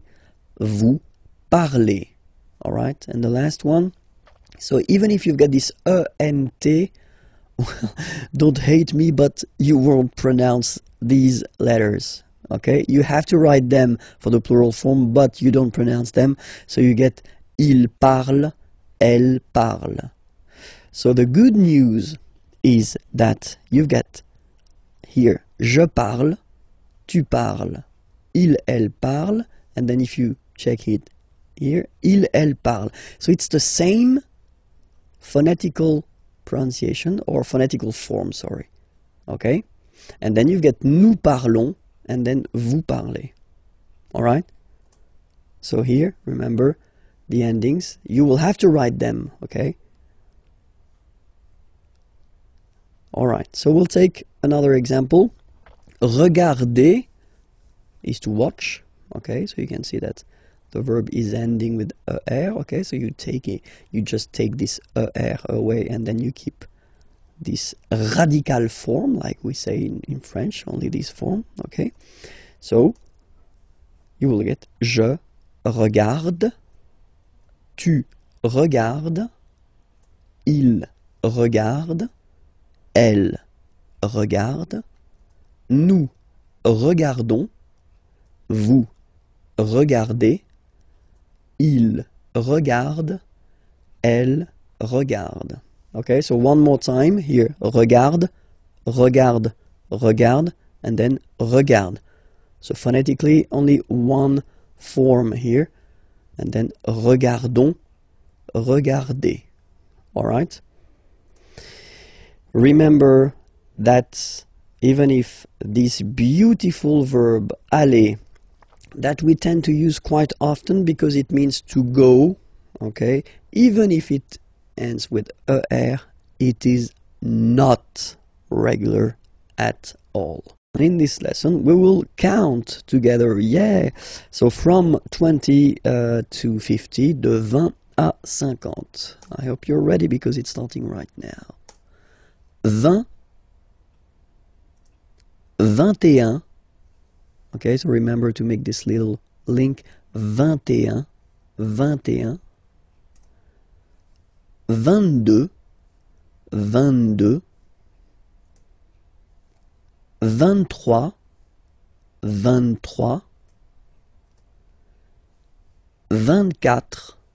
24,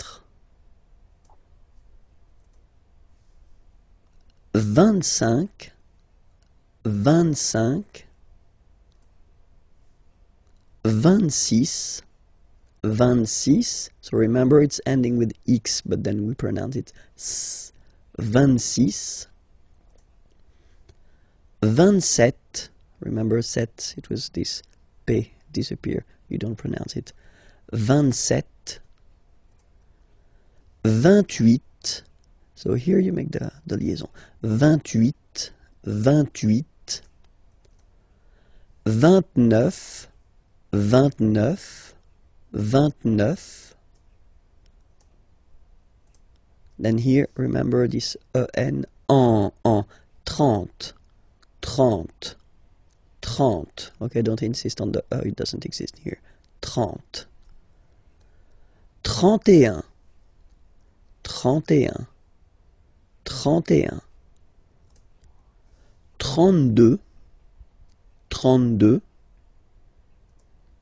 33, 33, remember final S doesn't exist, 33,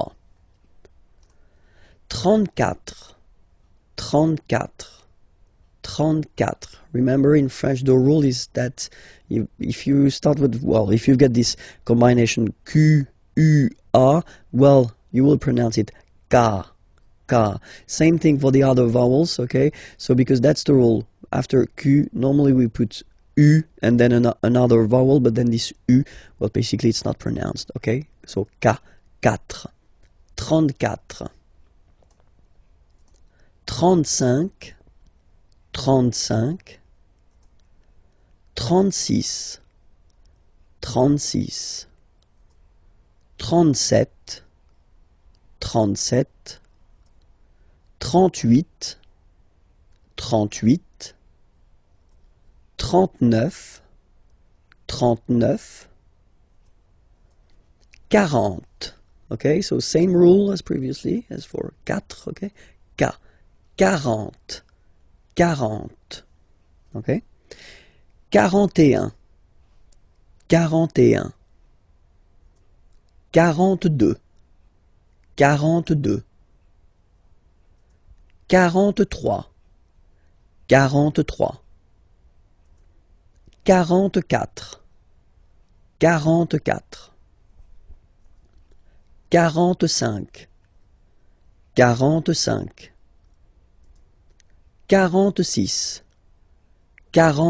46, 46, 47, 47, 48, 48, 49, 49,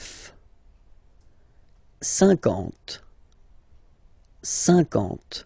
Same thing here, okay, remember that you get this QU, but then you don't pronounce the U, and then you get the nasal, un, and then en, 50, 50, okay? We'll discover together le verbe venir. Venir means to come, okay, to come, so it's quite useful, and then you will have to use it quite often in French. So let's see how you conjugate this verb at the present form, okay, because this verb is not regular, just wanted to tell you first, okay?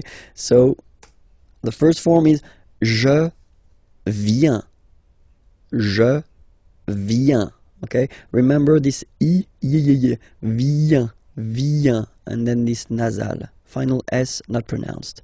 Je viens. Tu viens. So it's the same form, okay? Tu viens. Il, elle vient. Final T not pronounced. Il vient. Elle vient. So if we take 1 second just to have a look at the je, tu, il, elle forms, they are phonetically the same. Viens, vient, vient. Okay? You write the S, S, T, but then you pronounce these forms the same way. Okay? For nous, it will be different because nous is here. Nous venons. Okay? O-N-S, classical ending for nous. Okay? Final S not pronounced. So O-N, on, venons, venons. Nous venons. Nous venons. Okay? And then vous venez. Remember a Z combined like that? Et venez. Venez. Vous venez. Okay? And then the last form. So remember here, it's quite interesting because we've got this E vowel here, and then we've got a double N after. Okay? And the rule in French is that when you get this E and a double vowel after, you will have to pronounce this E like E.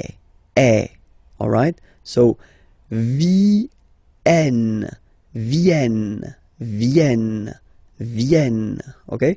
Ils viennent, elles viennent. Ils viennent, elles viennent. Alright? E-N-T, you don't pronounce them. Ils viennent, elles viennent. Alright? So, je viens, tu viens, il vient, elle vient, nous venons, vous venez, ils viennent, elles viennent. Alright? This lesson will work on vocabulary and then the vocabulary connected to la famille, so the family, la famille. And then we'll start with the grandparents. Les grands-parents. Les grands-parents. Remember, you don't pronounce this final S here. Grands-parents, okay? So, le grand-père, grandfather. Le grand-père. Remember, E accent grave like that. It's this open E. Père. Le grand-père. Le grand-père. And then the feminine form, grandmother, la grand-mère. La grand-mère. Okay, so les grands-parents, le grand-père, la grand-mère. Okay, so let's see now the parents. Les parents, le père, the father, le père, la mère, the mother, la mère. Okay, so les parents, the parents, le père, la mère. All right? So till now, I think that it's not really difficult to remember. Okay? Let's see now. Les enfants. Okay? So first, I don't make the liaison. Les enfants, just for you to see that we've got this en, and then we've got this en as well. Same pronunciation here. Enfant. Don't pronounce the T, you don't pronounce the S. Enfant, okay? And now we can focus on the liaison here. So you should make the little link. Les enfants. Les enfants. Okay? Enfants, children. Les enfants, the children. So let's see. It will be the masculine form, so the son, okay? So it's le, and then even if you've got this L, well, basically you don't pronounce it, and then strangely you pronounce the final S. Le fils. Le fils. Le fils. Le fils. And then the feminine form, the daughter, la fille. Yeah. Okay, so this L here and E will give you the sound Y. La fille. La fille. Okay, so make the difference between the masculine form, le fils, and then the feminine form, la fille. Okay? So, les enfants, le fils, la fille. Okay?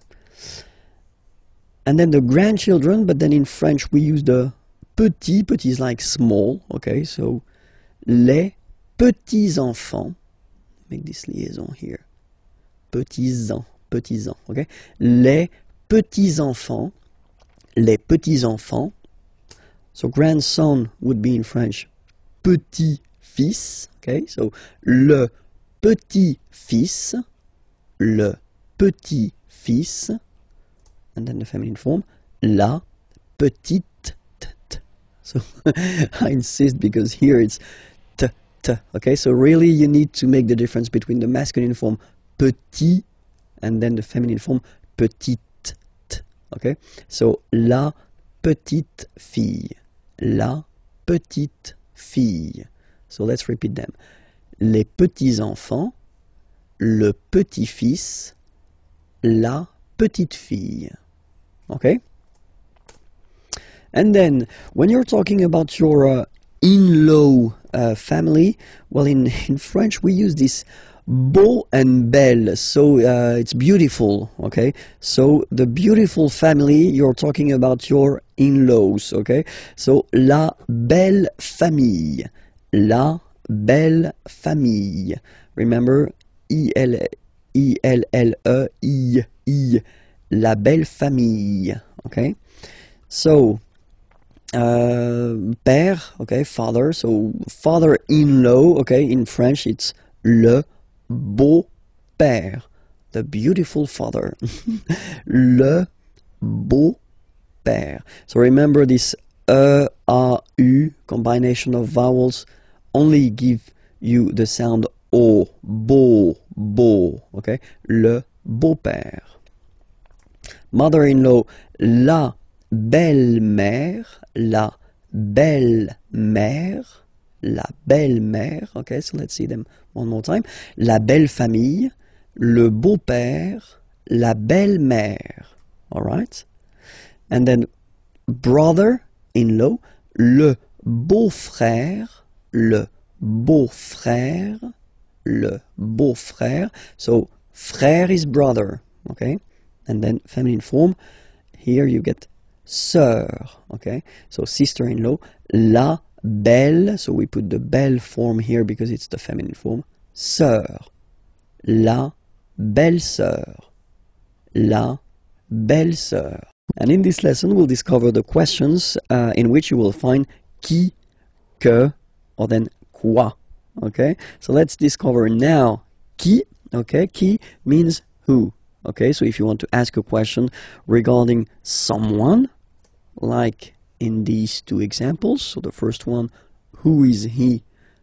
Qui est-il? Okay, so remember the normal way when we start a question with qui, or then as we saw in the previous lessons, okay, you will have to change the order and to put your subject, il, he, here, after the verb. Qui est-il? And then you make the liaison. Qui est-il? Who is he? Qui est-il? Qui est-il? Or then, let's see a little example here. Qui vient? Vient is venir. Vient is venir, yeah, is to come, sorry. So, qui vient? Who is coming? Avec toi, with you, ce soir, this evening. Qui vient avec toi ce soir? So he's coming with you this evening. Qui vient avec toi ce soir? Okay? If you pronounce them normally, remember that you will have to raise your voice a little bit at the end of the question. So let's pronounce them the normal way. Qui est-il? Qui vient avec toi ce soir? Qui vient avec toi ce soir? Okay? Second one is que. So qui, who, que, what. What, okay? And then we'll see two examples here. Que fais-tu? Okay? Fais is coming from faire. Faire means to do. Okay? Que fais-tu? So what are you doing? What do you do? Okay? Que fais-tu? Same thing here, remember, que. So you start a question with que, then you get to change the order. You get to put the subject after the verb, okay? Que fais-tu? And it's a question. Que fais-tu? Que fais-tu? okay? And here, que veux-tu? So veux is coming from vouloir, vouloir to want. Que veux-tu? What do you want? Okay, que veux-tu? Regarder, regarder is to watch. À la télévision, well, at the television. Que veux-tu regarder à la télévision? So let's read it normally now. Que veux-tu regarder à la télévision? Que veux-tu regarder à la télévision? Okay, so you can hear that I've been raising a little bit my voice at the end. And then the other option is quoi. So quoi means what as well. So you will tell me, oh, you get two what here, you get que and quoi. Yeah, for a good reason. Look at that. Well, tu fais quoi? So I've been just taking the same question as we had here. This que fais-tu? What do you do? What are you doing? Okay, but then if you're using this quoi, then it does mean that you don't start the question with it. You just put it here, for example, at the end. Okay? Tu fais quoi? It is exactly the same meaning as this question, okay? But then you can see that you just keep the normal order of the sentence, subject, verb, okay? In that case, you definitely need to raise your voice at the end, okay? Tu fais quoi? Tu fais quoi? And then I took the same example as we had here, okay? Tu veux regarder quoi à la télévision, okay? So let's raise the voice at the end to make it clear that it's a question. Tu veux regarder quoi à la télévision? Tu veux regarder quoi à la télévision? Okay, so let's repeat. Qui, who, qui est-il? Qui vient avec toi ce soir? Que, what? But you start the question with it. Que fais-tu? Que veux-tu regarder à la télévision? And then quoi? You don't start the question and it means what? Tu fais quoi? Tu veux regarder quoi à la télévision? In this lesson, we'll just focus on the short thing but quite useful, les présentations. Okay, so the first thing, when you meet someone and you want to know the name of this person, well, that's the common question or the normal question that you will have to use. Comment, so how, vous appelez-vous? Okay, we've been seeing in Unit 1, if my memory is correct, the verb s'appeler, so to call oneself. Okay, when you introduce yourself, you use this s'appeler verb. Okay, so that's the reason why it will look this way. Comment vous appelez-vous? Okay, so comment vous appelez-vous? So what's your name? How are you calling yourself? If you want a direct translation, but it sounds a bit strange in English, but then that's the question. Comment vous appelez-vous? All right. The other possibility that we've got is to keep the normal order. So vous vous appelez, and then we put this comment thing at the end of the question. Okay. So in that case, remember to raise your voice at the end. Vous vous appelez comment? Vous vous appelez comment? Okay. So it is exactly the same question, okay? It is a bit less formal, this second option, okay? Because the first one is the classic option that we've got. We start with how, and then we change the order. We put the subject after the verb, okay? But then it is, completely correct to ask a question like that. Vous vous appelez comment, okay? And then the other possibility would be, quel est votre nom? What is your, votre nom, name? What is your name? Quel est votre nom? Quel est votre nom? Raise a little bit. Quel est votre nom? Okay, so let's see them one more time. Comment vous appelez-vous? Vous vous appelez comment? Quel est votre nom? All right. In the first example, we've been using this vous form, so the polite form that normally we should use when we meet a person for the first time, okay? But then let's be frank, that if you're young and if you're meeting other young persons, then you can use this tu form, so the less formal way, okay? So the question will look like that. Comment tu t'appelles? comment tu t'appelles? Okay, or then same option that we've got. Tu t'appelles comment? So you put this comment at the end. Okay, don't forget to raise your voice because it's a beautiful question here. Tu t'appelles comment? Tu t'appelles comment? And then, quel est ton nom? What is your name? Quel est ton nom? Or other options. So I've been putting this option for this tu, okay, you, the less formal one, and not for the vous, because it is quite spoken this way. C'est quoi ton nom? Well, if you want to translate it directly, it's what your name, okay? It looks really, or it sounds really strange in English, but still it's possible in French. It is not formal at all, of course, okay? So don't use that if it's quite important or if the situation is quite formal, okay? C'est quoi ton nom? C'est quoi ton nom? Okay, and then if you want to, well, present yourself, then remember we're using this appeler, s'appeler, okay, to call oneself, okay. Je m'appelle Vincent Lefrançois. Je m'appelle Vincent Lefrançois. Okay, I call myself Vincent Lefrançois, all right? But then that's the way we use to present ourselves. Okay. Other option would be to use, not to use this s'appeler to call oneself, but to use to be, which is totally possible. Je suis Vincent Lefrançois. Je suis Vincent Lefrançois. I am, okay. Je suis Vincent Lefrançois. And then, third option, mon nom, my name, okay. Mon nom is, mon nom est Vincent Lefrançois. Mon nom est Vincent Lefrançois. Okay, so let's see them one more time. Je m'appelle Vincent Lefrançois. Je suis Vincent Lefrançois. Mon nom est Vincent Lefrançois.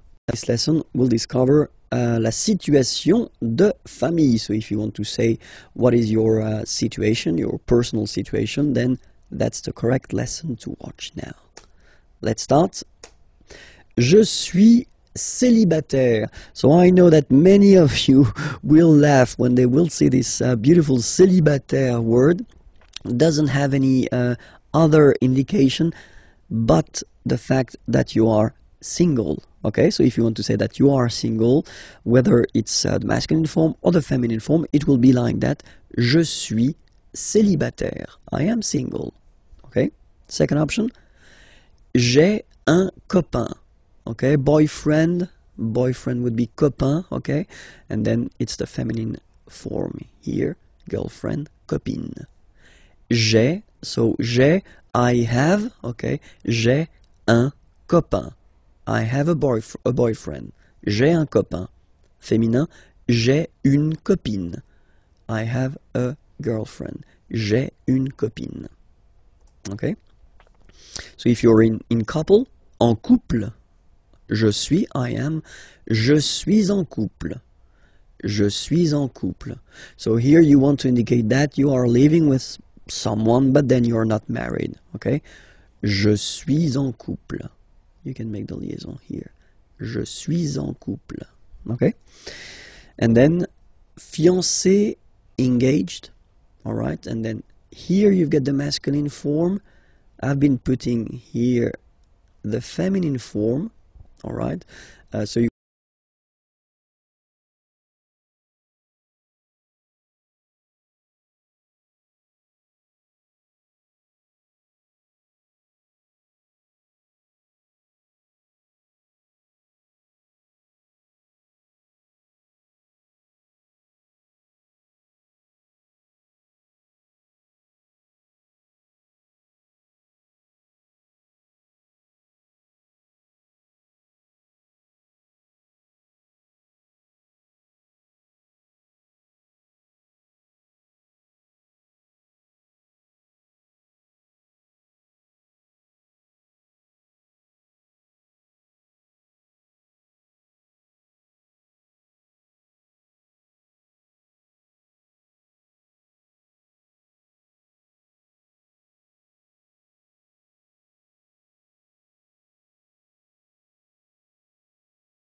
This lesson we'll see how to conjugate the verbs ending with er.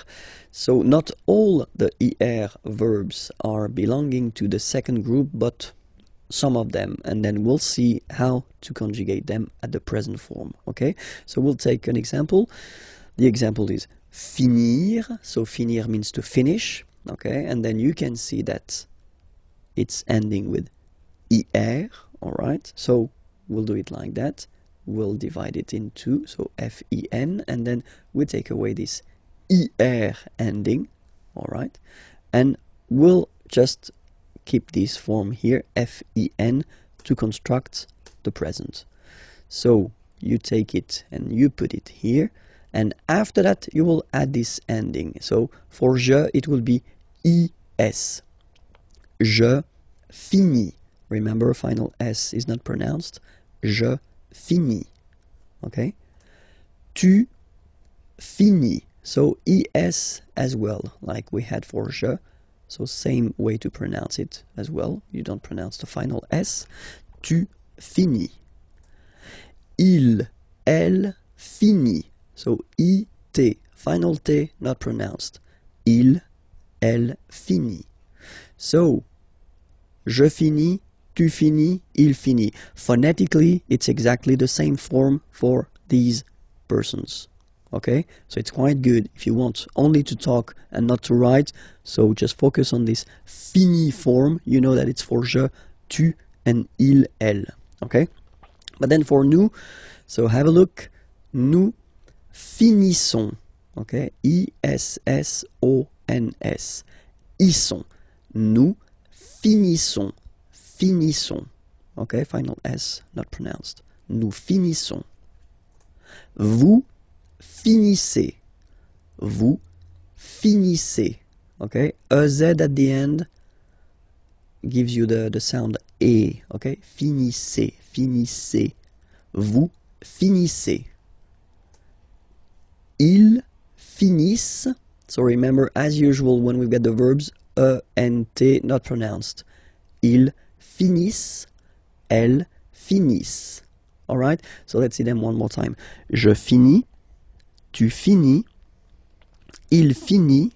Elle finit. Nous finissons. Vous finissez. Ils finissent. Elles finissent. Alright, let's take another example. Unir, to unite. Okay, same rule. We just keep this UN and then you spot the ending, you take it away, and you will keep the UN to construct. So, j'unis, same way. Tu unis. Il unit. Elle unit. Nous unissons. Vous unissez. Ils unissent. Elles unissent. Okay, so it's the same, exactly the same. So, same group, same way to conjugate it. Okay, let's take choisir, third example. You spot it, ending with er here. Choisir means to choose. Okay, then same way. Je choisis. Tu choisis. Il choisit. Elle choisit. Nous choisissons. Vous choisissez. Ils choisissent. Elles choisissent. And we'll discover together, well, the plural form, how to construct or how to make a plural form. So it's le pluriel en français. So let's start now. So we'll take this example, okay, basic example. A friend, un ami, okay, un ami. Okay, so here you can see that we've got this article indéfini, un, at the masculine form, singular form, and then we've got ami, friend, like that, at the singular form as well. So if we want to construct the plural form, well, obviously the article will change. Okay, we saw previously that the plural article was des in that case, and then we keep the same word, so ami, and the rule goes like that. You get to add at the end of the word S. Okay, in that case, and as in most of the cases, you won't pronounce it, but you will have to put it. Okay, and so you've got des ami, okay? And if you make the liaison, so the link between the two, you will get des amis, okay? Des amis. So ami, remember, doesn't change. Even if you get to write the S, then you don't pronounce it, okay? And now, let's see a few examples. So this one, une femme, okay? So if we think about the rule that we saw previously, then une is changing, and then the article become des, okay? Femme, you write it like it was at the singular form, and then you just add this S at the end, and as we said, you don't pronounce it, so you get des femmes, okay? Des femmes. So une femme, singular, and then des femmes, right? And then un homme, if we make this little link between the two, un homme, and then we'll put this word at the plural form. So same thing here. So this article indéfini un is becoming des in that case, and then you rewrite the word homme, and after that you just put the S at the end. You don't pronounce it, so you get des hommes, okay? Un homme, singular form, des hommes, plural form. Okay, and then I took this example with this article défini le. Okay, so le livre. Okay, if you want to put the plural form, then the article here becomes les. So that's the plural form. Okay, les, and then same rule. You just write livre, and then you put S at the end, but then you don't pronounce it. Les livres. Le livre, les livres. So it's quite interesting in this example here, because if you listen carefully, le livre, les livres, so the only way to know whether it's singular or plural is to pronounce correctly the article, in that case le, and here les. So it's really this le, and then les, that will make the difference between the singular form and the plural form. Okay? As usual in French, we've got exceptions. So you get words that will end with this a, u, combination of vowels. Like, for instance, une, o. So remember, when you get these vowels like that, then you get only the sound o. Okay, une o. So in that case, well, you won't add the S as like we saw previously, but then it will be, the rule is that you get to put X here at the end, but then same rule, you don't pronounce it. Des os. Okay, une eau, des os. All right. Second group, words ending with a, u.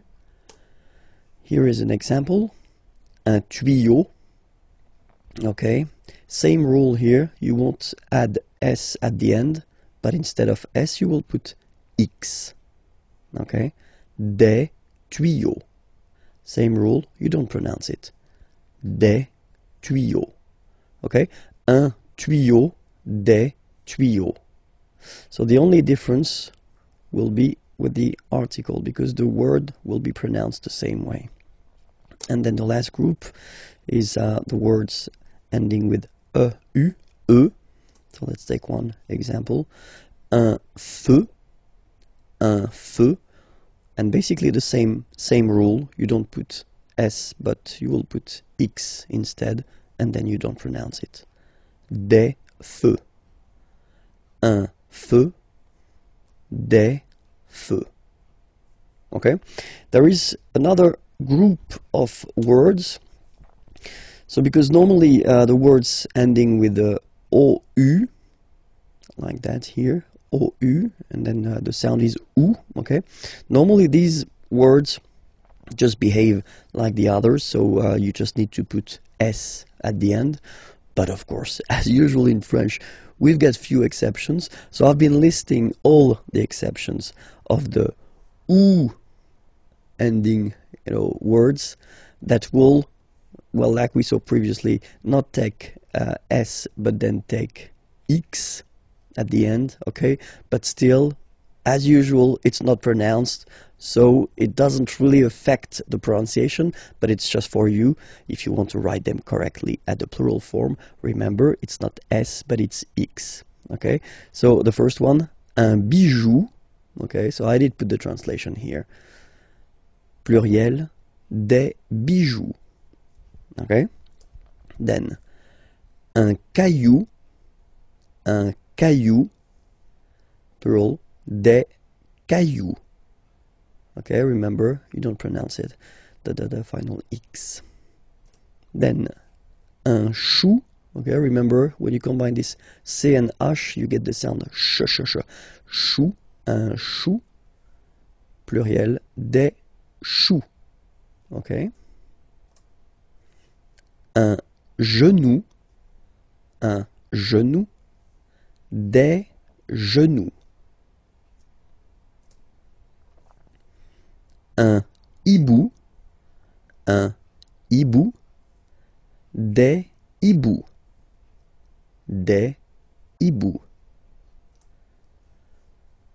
un joujou, des joujoux,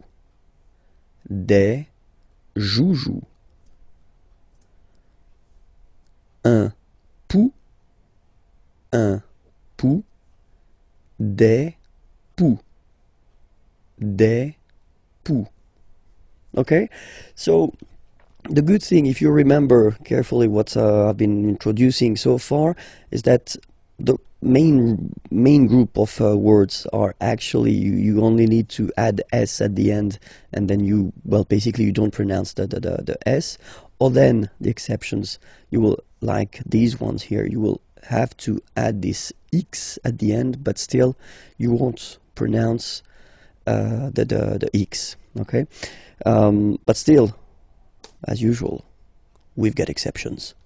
So a few exceptions, not that much, but then these exceptions are really strange, because it does mean that the pronunciation will change, okay? So we'll take this one, un bœuf, and then at the plural, well, you just write it like we saw previously, so you just add this s, but then pronunciation changes quite much, because you get des bœufs, all right? Un bœuf, des bœufs, all right? Then un œuf, des œufs, okay? And we'll make the liaison here to make it sound more beautiful. Des œufs, all right? Un œuf, des œufs. And then the last one, this is probably the most strange one. Un œil,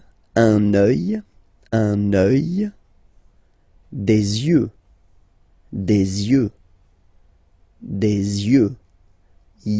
yeux, okay? Don't pronounce the final x as usual. Des yeux, all right? Discover together le verbe pouvoir. Pouvoir means to can, okay, so it's quite useful. And then we'll discover it because, well, it's not a regular verb, so it's always quite interesting to take a few minutes to really work on it and try to remember the way it is conjugated at the present form, okay? So the first form that we'll have is je, as usual, so je peux, okay? Final x not pronounced here, okay? So you get x, but you don't pronounce it, so basically you get the sound peut, je peux, okay? So I can, je peux, okay? Then tu peux, same pronunciation and same spelling or writing, okay? P-E-U-X, okay? You don't pronounce the final x. Tu peux, okay? Je peux, tu peut. Then il, elle peut. So you will put T at the end, you don't pronounce it. Il peut, elle peut. Okay? So if you look carefully, you've got peut here, you've got peut here, and you've got peut here. Okay? So for the three first, or four, because there is the feminine form as well, for the four first persons here, well, it's the same phonetical form. It's peut. Okay? And then nous. So classic ending for nous, this ONS ending for nous. Okay, nous pouvons. Nous pouvons. Okay, you don't pronounce the final S. Nous pouvons. Then vous pouvez. Okay, classic ending as well for the vous form. A Z like that. Okay, remember you pronounce it e. Okay, vous pouvez. Vous pouvez. And then plural form, ils, elles peuvent. Ils, elles peuvent. Okay, so be careful because as you can see, you've got this EU here, EU here, EU here, and then it's coming back here as well. Okay, so the only OU that does connect to the infinitive here. Pouvoir, it's only for nous and vous. Okay, so let's read them one more time. Je peux. Tu peux, il peut, elle peut, nous pouvons, vous pouvez, ils peuvent, elles peuvent. Okay? As usual, this ending, this ENT ending, you write it, you don't pronounce it. Okay? Peuvent, peuvent, peuvent. Okay? So it's really useful. You should really, definitely know it by heart. Okay? So try your best. Well, watch again this video if you need it, and then I hope it will enter in your head quite easily. Okay, let's see some example now. Je peux chanter. Okay, je peux chanter. So you can see that in that case, when you construct a verb, you construct a sentence with the verb pouvoir, here you've got a second verb, chanter, and it means to sing. Okay, so I can sing. Well, you should all the time put the second verb at the infinitive form. Okay, so when we talk about the infinitive form, normally it's the basic form of the verb. Okay, je peux chanter. Another example, tu peux partir. Partir is to leave. You can leave. Tu peux partir. All right, same thing here. Okay, second verb, well, basically coming right after, of course, and then at the infinitive form. All right, elle peut dessiner. Dessiner is to draw. Elle peut dessiner. She can draw. Okay, elle peut dessiner. And in this lesson, we will try to focus on le verbe devoir. Devoir means to must. Okay, so it's quite useful. And especially it's not a regular verb, so it's always good to spend a few minutes on the conjugation at the present of this verb. Okay, so let's start now. Let's see, so le verbe devoir, to must, at the present form. Je dois. Okay, remember final S is not pronounced. Je dois. OE, when you combine the two, you get the sound wa wa wa. Je dois. Okay, tu dois. Final S not pronounced. Tu dois. Il, elle doit. Final T not pronounced. Il doit. Elle doit. Okay, so if you have a look at these forms, phonetically they are the same forms. Okay, so doit, doit, and then doit. Okay, and then nous is coming. Nous devons. Okay, classic ending ONS for nous. Okay, you just pronounce this on, this nasal. Okay, and then the S, final S is not pronounced. Nous devons. Nous devons. Okay, nous devons, well, basically we must. Okay, and then vous devez. Remember, classic ending for vous here, a Z, but then you pronounce this combination of two letters, et, devez, devez, vous devez. Alright? And then the last one, ils doivent, so same thing, classic ending for the plural form, E-N-T here, okay, but then you don't pronounce it. Doivent, doivent, elles doivent, ils doivent, elles doivent. Okay, so let's repeat them one more time. Je dois, tu dois, il doit, elle doit, nous devons, vous devez, ils doivent, elles doivent. Alright, so let's see a few examples now. The first one, je dois étudier. Étudier is to study, okay? So it's a verb, and then the rule in French goes like that. If you've got to put two verbs in a sentence, like here, the second one must be at the infinitive form. So when we talk about the infinitive, it's the basic form of the verb, okay? So étudier, study. Je dois étudier. I must study. Je dois étudier.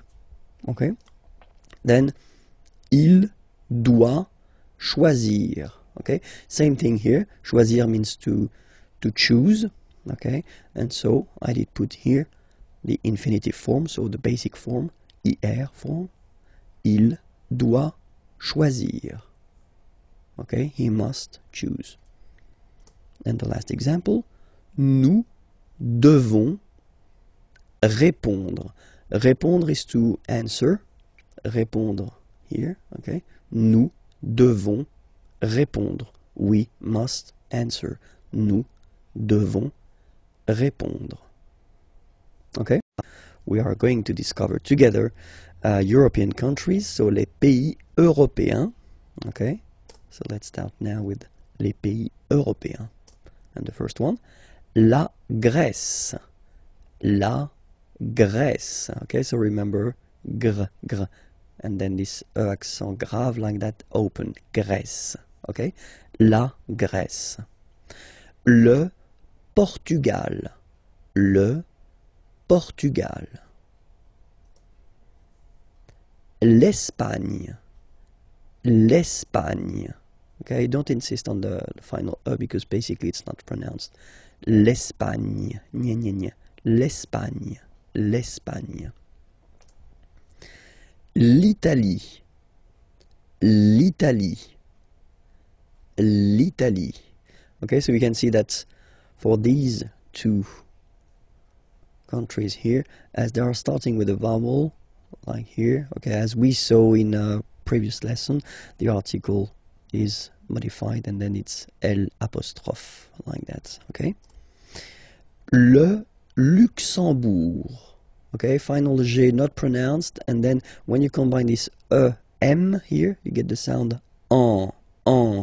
You don't pronounce the M at all, it's this nasal en, okay? Le Luxembourg. Le Luxembourg, okay? La France. La France, okay? A-N here, nasal en.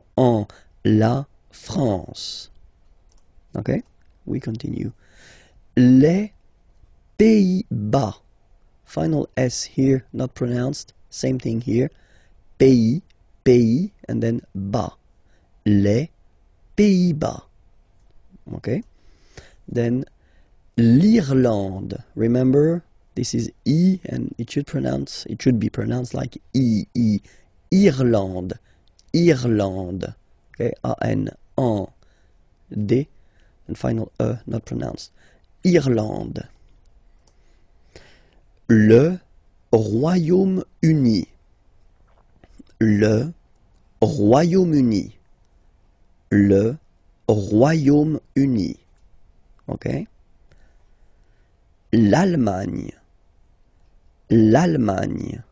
Nya, nya, nya, nya. Remember this G, N, E, it can be quite tricky at the beginning to produce, I mean, the sound, ny, okay? But really you should work on that because it's quite, well, it's not coming all the time, but it's not rare. I mean, the sound is not rare in French, okay? Ny.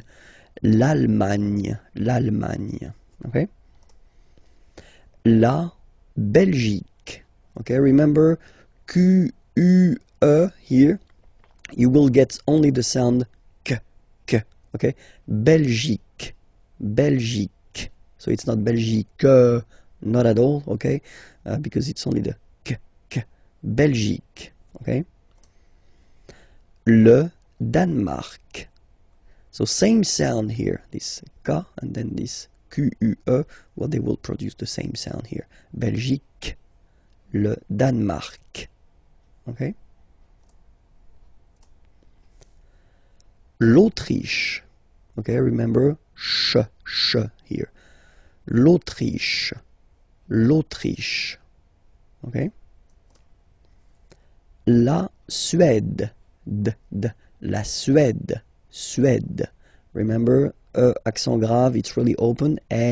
Suède, Suède, la Suède. La Finlande. I-N here, nasal, un. A-N, nasal, en. And then D, final E, not pronounced. La Finlande. Okay? L'Estonie, final E, not pronounced. L'Estonie. L'Estonie. La Lettonie. So remember when you've got this E and then a double letter like that, T, T, okay, then you will have to open your E and it will become E, le, Lettonie.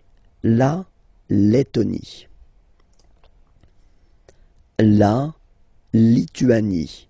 Remember in French, sorry, H doesn't exist, okay, so you don't pronounce it, and it's li, tu, a, ni, Lituanie. La Lituanie. Okay, continues. La Pologne. Nya, again. La Pologne. La République tchèque. So remember, Q-U-E, K, Tchèque. La, and then here as well, République. La République tchèque. Okay, la République tchèque.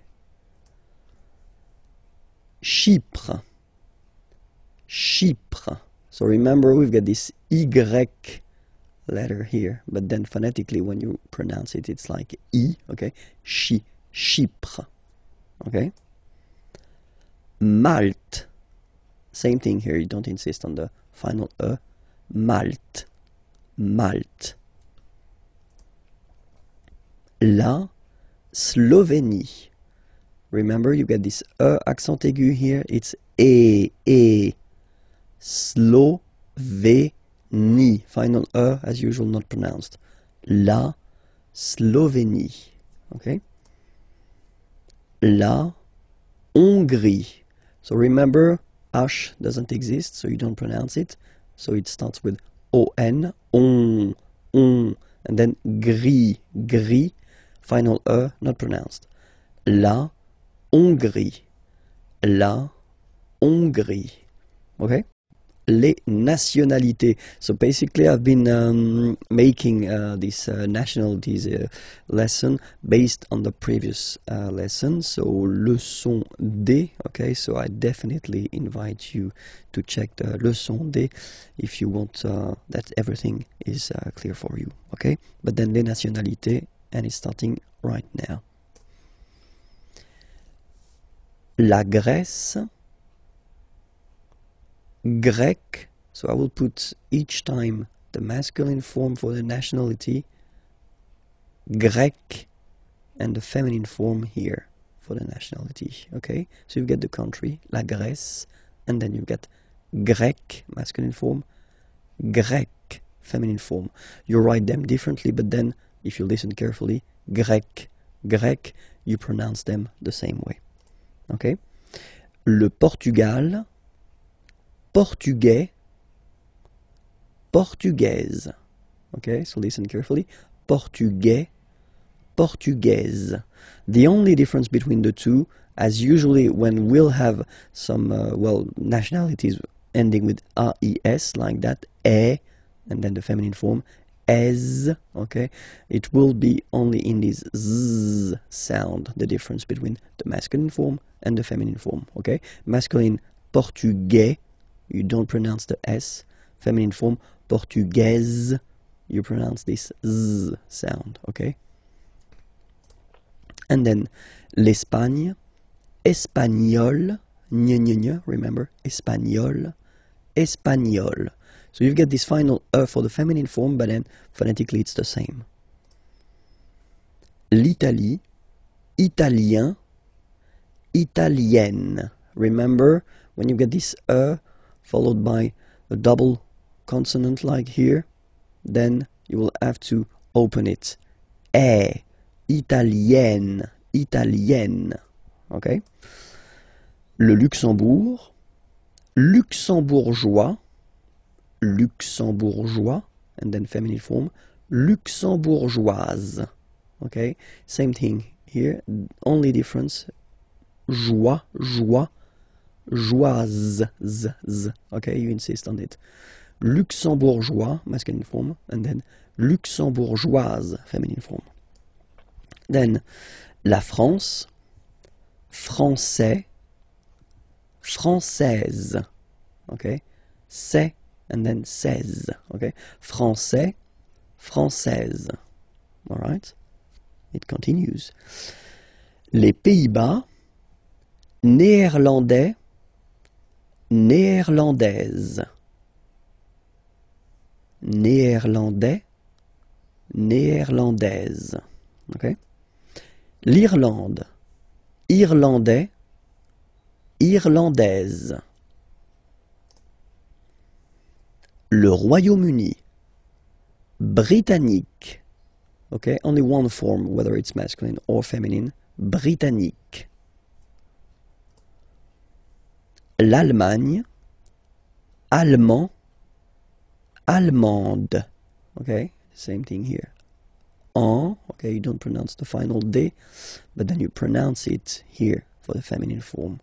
Allemande, d, d, okay? Allemand, allemande. La Belgique, belge. So only one form here for the masculine and the feminine form. Le Danemark, danois, danoise. Z, okay, insist on that. Danois, don't pronounce the final S. Danoise, here you pronounce it. L'Autriche, autrichien, autrichienne. So same thing here. You get and then double N, you open the autrichienne. Okay, autrichien, autrichienne. La Suède, suédois, suédoise. Okay, suédois, suédoise. La Finlande, finlandais, finlandaise. Finlandais, finlandaise. L'Estonie, estonien, estonienne. Same thing here, double N, and then you open it. Estonienne, estonienne. La Lettonie, letton, lettonne. Letton, lettonne. La Lituanie, lituanien, lituanienne. Same thing here. You open the lituanienne. Okay? Lituanien, lituanienne. La Pologne, polonais, polonaise. polonais, polonaise. La République tchèque, tchèque. Okay, so here as well, you've got only one nationality. So whether for masculine or feminine form, it will be the same. Tchèque. Okay. Chypre, same thing here. Chypriote. Remember this Y is pronounced like I, okay? Chypriote. Chypriote. Okay? Malte, Maltais, Maltaise. So remember, as I said previously, the only difference est, as. Maltais, Maltaise. La Slovénie, so only one form here, Slovène, Slovène. Remember, E accent grave, you open it, est, Slovène. La Hongrie, Hongrois, Hongroise. Okay, Hongrois, Grois, Hongroise. Okay, so here final S not pronounced for the masculine form, and then you pronounce it here for the feminine form. Hongrois, Hongroise.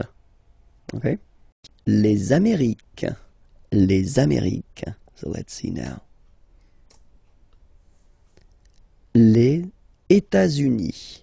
Okay, so if we make every links, we'll have it here and then here. Okay, les États-Unis. Les États-Unis. Le Canada. Le Canada. Le Mexique. Le Mexique. Mexique. It's really the X. Huh? Le Mexique. And then remember this Q-U-E, it's only K. Mexique. Okay. Le Brésil. Le Brésil. Okay, you will pronounce the final L here, and then remember accent aigu goes like E. Brésil. Le Brésil. L'Argentine. Okay, so you've got this nasal here, en, l'argent, and then tin. Don't pronounce the final it just gives you the pronunciation of the N, in. L'Argentine. L'Argentine. Le Chili. Le Chili. Okay, remember, C-H, sh. Okay, Chili. Le Chili. La Bolivie. Okay, final not pronounced. La Bolivie. La Bolivie. Alright, so I assume everything is clear. We can repeat them one more time. Les États-Unis, le Canada, le Mexique, le Brésil, l'Argentine, le Chili, la Bolivie. Okay, and then we'll see now the nationality. So you will see here each time first the masculine form and then the feminine form. Okay, so les États-Unis, américain. So when you talk about the nationality, américain, masculine form, un, américain, and then feminine form, américaine, américaine. Okay, it's really open, this A-I, américaine. Okay. Le Canada, canadien, yin, here, canadien, canadienne, yen. Remember, here you've got double N, so you've got to open the so it will become canadienne. Okay. Le Mexique, mexicain, un here, like we had in américain, A-I-N, mexicain, and then mexicaine, mexicaine. Le Brésil. Brésilien, yen, brésilien, like we had for canadien, brésilien, feminine form. Brésilienne, yen, brésilienne. Okay? And then l'Argentine. Argentin, in, gives you this un sound. Argentin, okay? And then Argentine. Argentine. Okay, if you look carefully, well, basically the feminine form is the same as the name of the country, okay? Le Chili, chilien, chilien, yen, chilien, chilienne, chilienne, okay? And then la Bolivie, bolivien, yen, same, bolivien, and then feminine form, bolivienne, bolivienne. Okay, this lesson will discover together le verbe attendre. So attendre means to wait. Okay, so it belongs to the third group of verbs, so not the regular one, the irregular. So that's the reason why it's quite important to take a few minutes to discover together the way to conjugate this verb at the present form. Okay, so let's see now how it will go. So the first form will be j'attends, j'attends. Okay, you get D and S, well, basically you don't pronounce them, okay, and then you get only the sound attends, nasal here, en, j'attends, okay. Second form, tu attends, okay, you can see that, well, it is exactly the same one, so same way to pronounce it, attends, okay. Il attend, elle attend. So the only difference between this one, so this il form and the tu or je form, okay, if you want to write, it's just that if you look carefully, you don't have the final S here, okay, but then basically if you want to only pronounce or only speak, then, well, it's exactly the same way to pronounce these forms, okay, j'attends, tu attends, il attend, elle attend. Okay, but then nous is coming here, all right, and then we've got the classic ending for nous, so O-N-S, okay, you don't pronounce the S, so you get only this on sound, okay, attendons, nous attendons, so we'll make the link between the two, la liaison, nous attendons, nous attendons, vous form, same thing, classic ending for vous, EZ, okay? When you combine the two, you get the sound et, okay? Vous attendez, attendez, okay? Let's put here the liaison, the link. Vous attendez,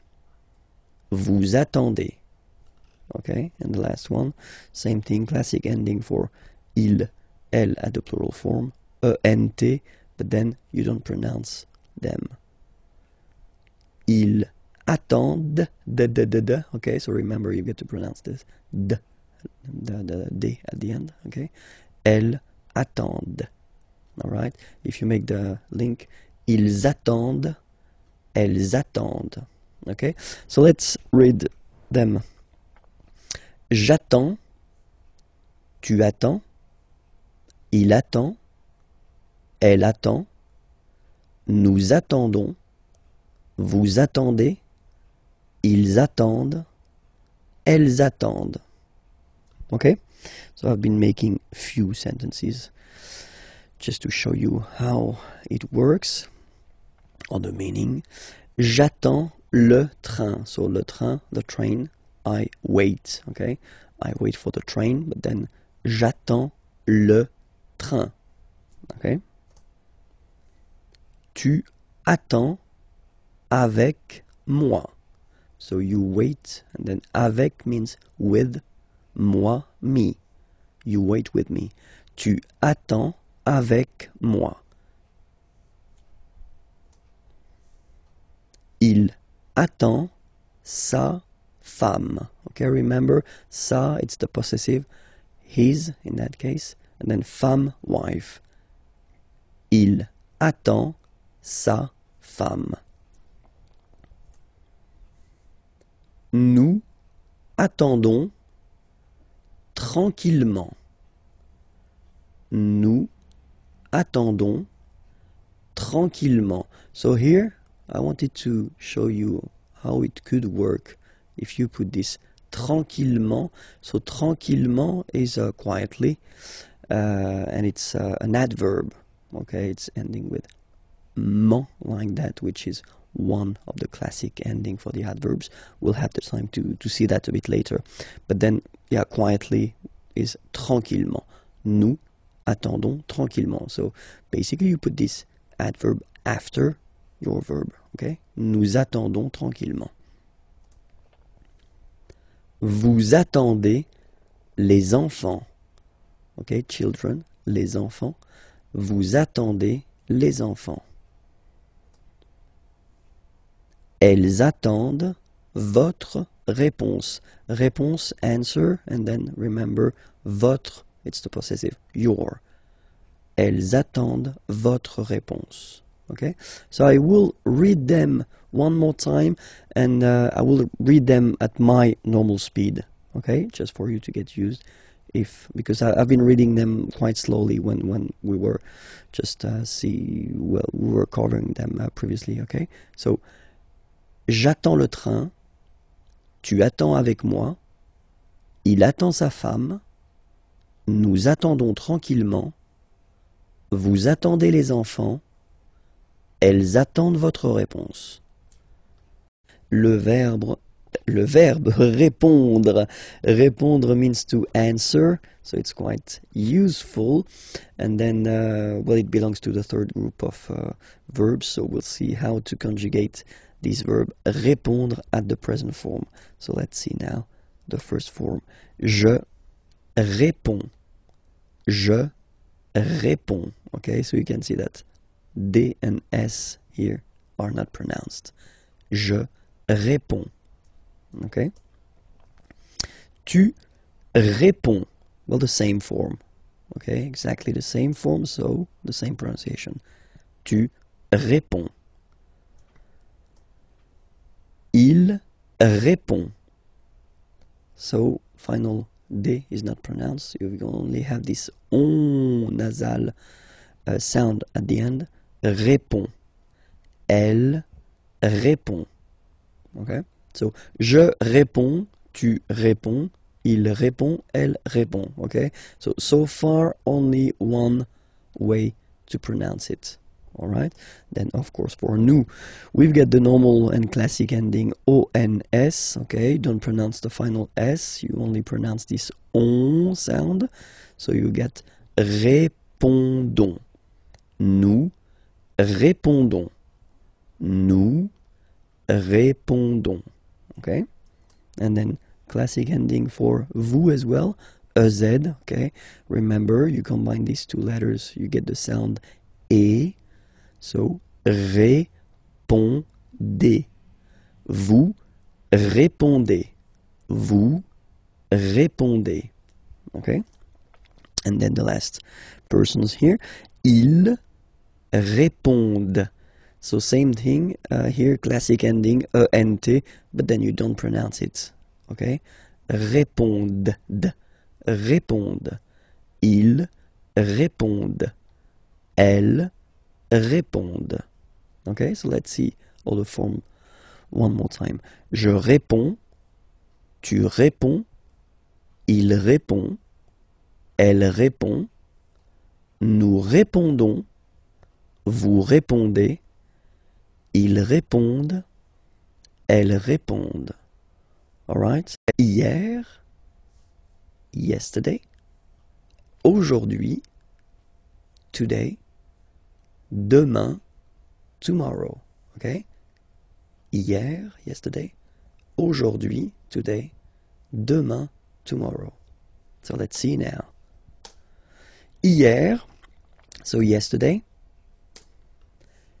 Hier matin. Matin is morning. Okay, so yesterday morning will go in French like hier matin. Hier matin. Okay? Après-midi means afternoon. Hier après-midi. Yesterday afternoon. hier après-midi. Hier après-midi. Alright? And then soir, evening. Hier soir. Hier soir. Okay, so let's repeat that. Hier. Hier matin. Hier après-midi. Hier soir. Okay? So now, aujourd'hui. Today. Aujourd'hui. Ce matin. So we put here this this matin, morning, this morning, ce matin. Cet après-midi, this afternoon, cet après-midi, cet après-midi.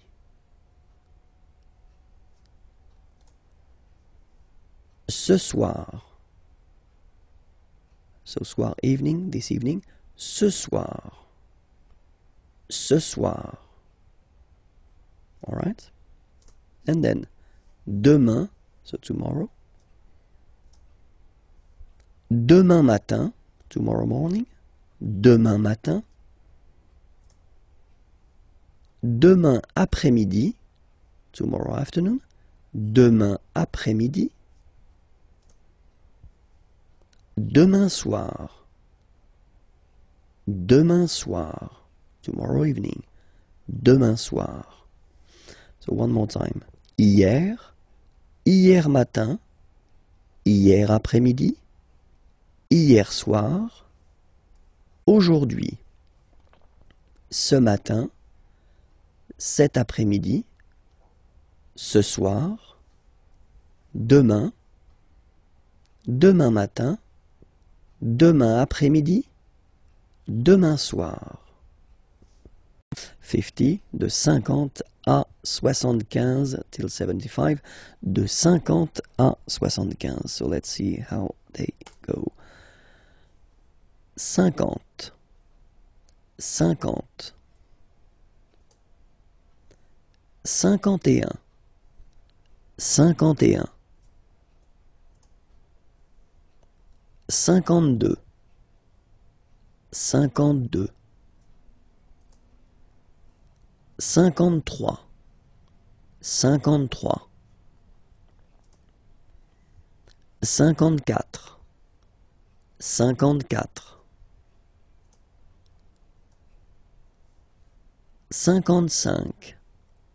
55, 55, 56, 56, 57, 57, 58, 58, 59, 59, 60, 60,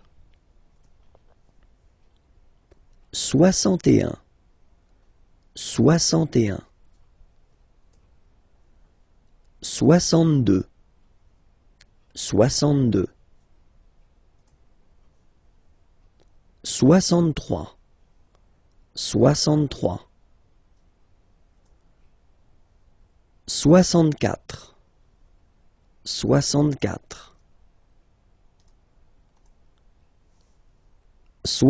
63, 63, 64, 64, 65, 65, 66, 66, 67, 67,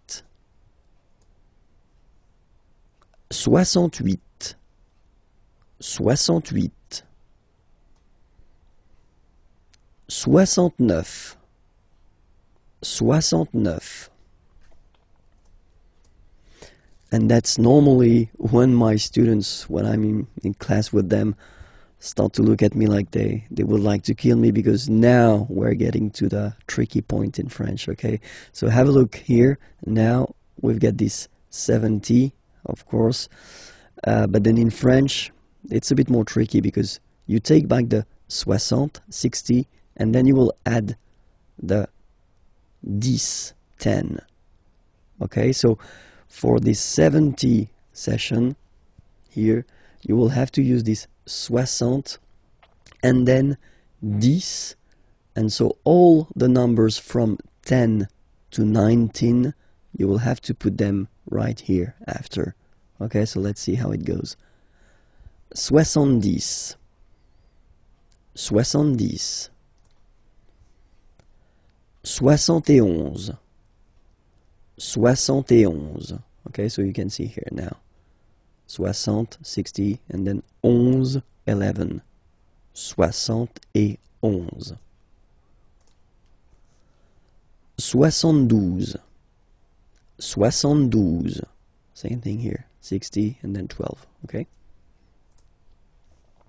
73, 73. 74, 74. 75, 75. Okay, so we won't go further, not to be more traumatized, because I've got some nice surprises after that as well. Okay, so remember that well, till 70, well, it's quite not easy, because it's always difficult to remember the numbers, but still it's not that tricky. Okay, so remember that for 70 here, so from 70 to 79, you will have to use this 60, so 60, and then the numbers from 10 to 19. Okay, 10, 11, 12, 13, 14, 15, etc. So we'll see the rest in a coming lesson. So now what we'll do, we'll go to till 100, and then we'll see all the tricky and irregular forms. Okay, so if you remember, when we stopped, it was here. Okay, so 75. In French, we'll have to use this 60, so 60. Okay, and then after that, you will have to put this 15, 15. Okay, so remember, from 70 to 79, it will work the same way. So you will have to put this 60, and then the numbers from 10 to 19 after. Sorry, yeah, 19, yes. Okay, so in that case it's 75, 75, okay, 60, and then 15. Okay, next one, 76. Okay, so 60 and 16. Okay, 76. All right. 77. 77. 78, 78, 79, 79, and then 80. Okay, so for 80 it's 80, 80. All right. 81, 81, 82, 82, 83, 83, 84, 84, 85,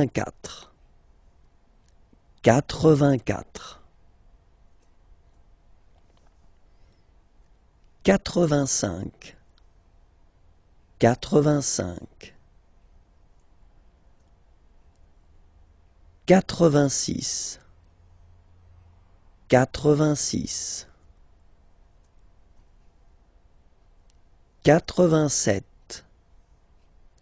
86, 86, 87, 87, 88,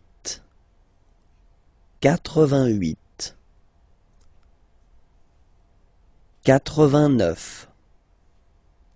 89. And now for 90, well, basically it would be the same thing as we had for 70.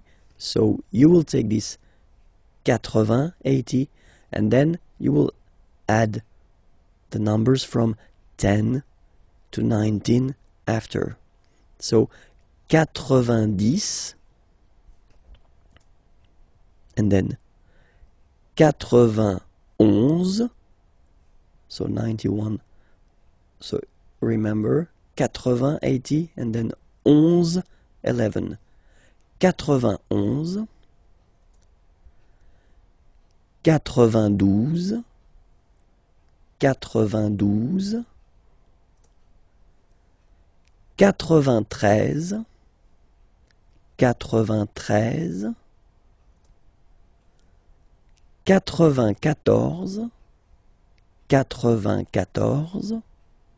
94, 94,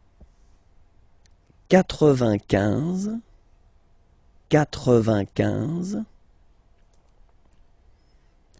95, 96, 96, 97, 97, 98, 98, 99, 99, and the last one, 100. Remember, final T not pronounced. 100. Okay? Discover this parce que form. So parce que means because. Okay, and it's really useful. So we'll see how to use it. Okay, so parce que here.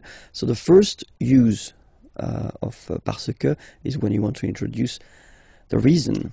Okay, so we've got two examples here.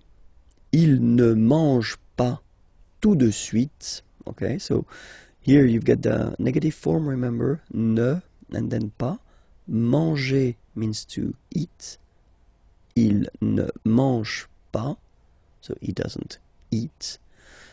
Tout de suite, well, basically it means right now. Parce qu'il, okay, préfère attendre. So in that case, because he prefers to wait. Il préfère attendre. Okay?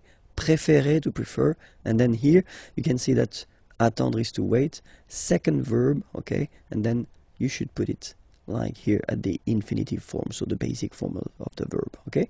Il ne mange pas tout de suite parce qu'il préfère attendre. Okay? Second example, nous allons dehors. Aller is to go, dehors, outside. Nous allons dehors, so we go outside. Parce que, so because. Nous voulons marcher. Vouloir, to want. Marcher, to walk. Nous voulons marcher, we want to walk. Okay? Nous allons dehors parce que nous voulons marcher. Okay?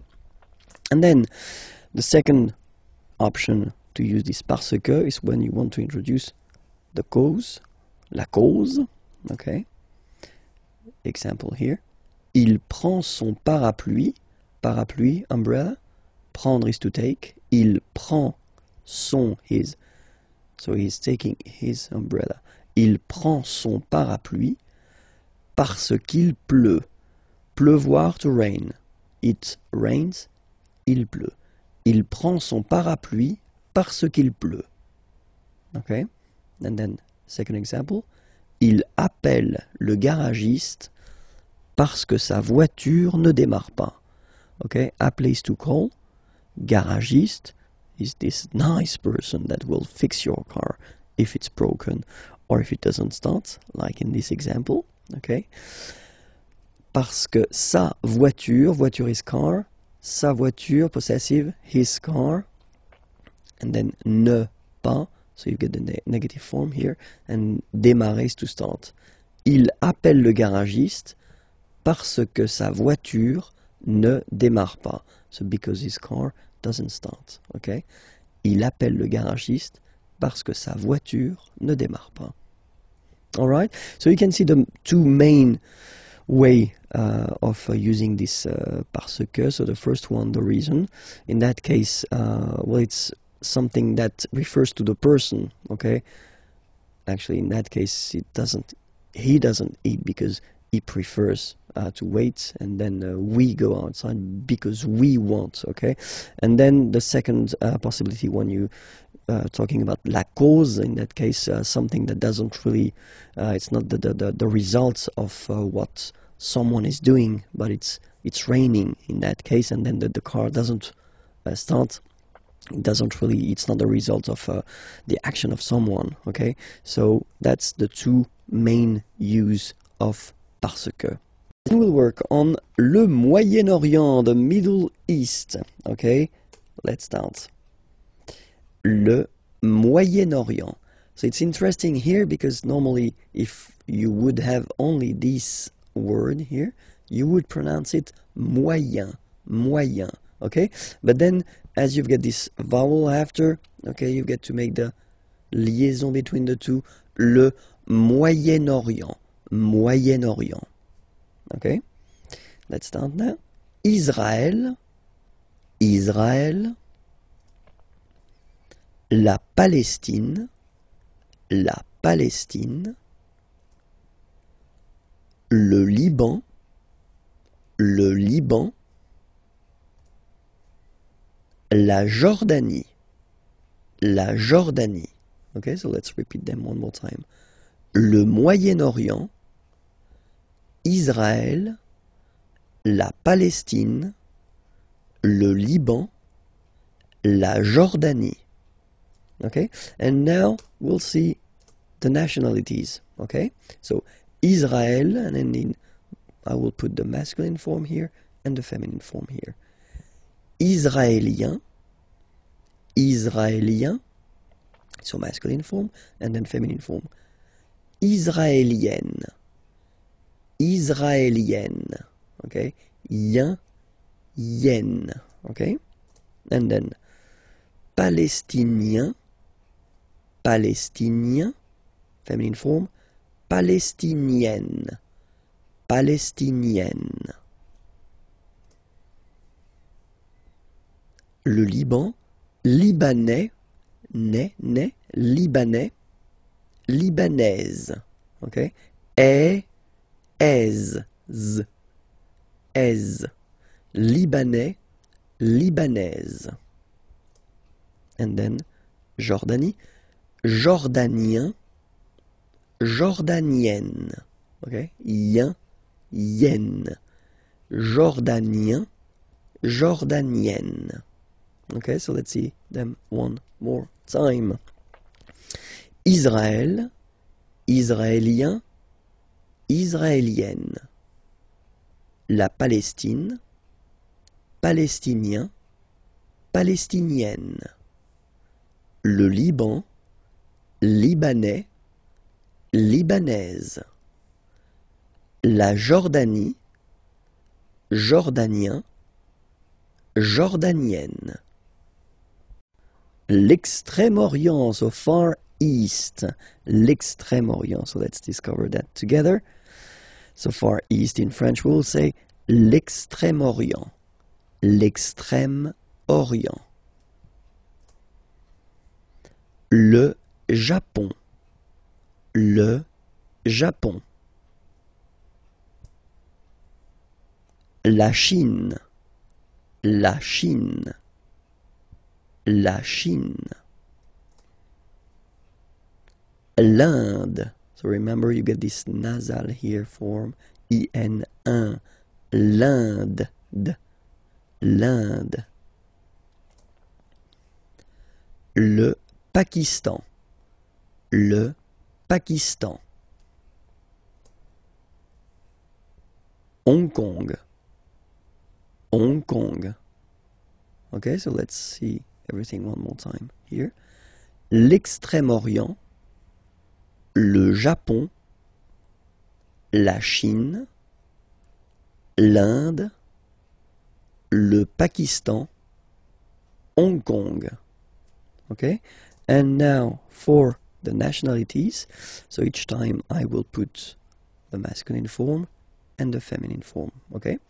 Le Japon, japonais, japonaise.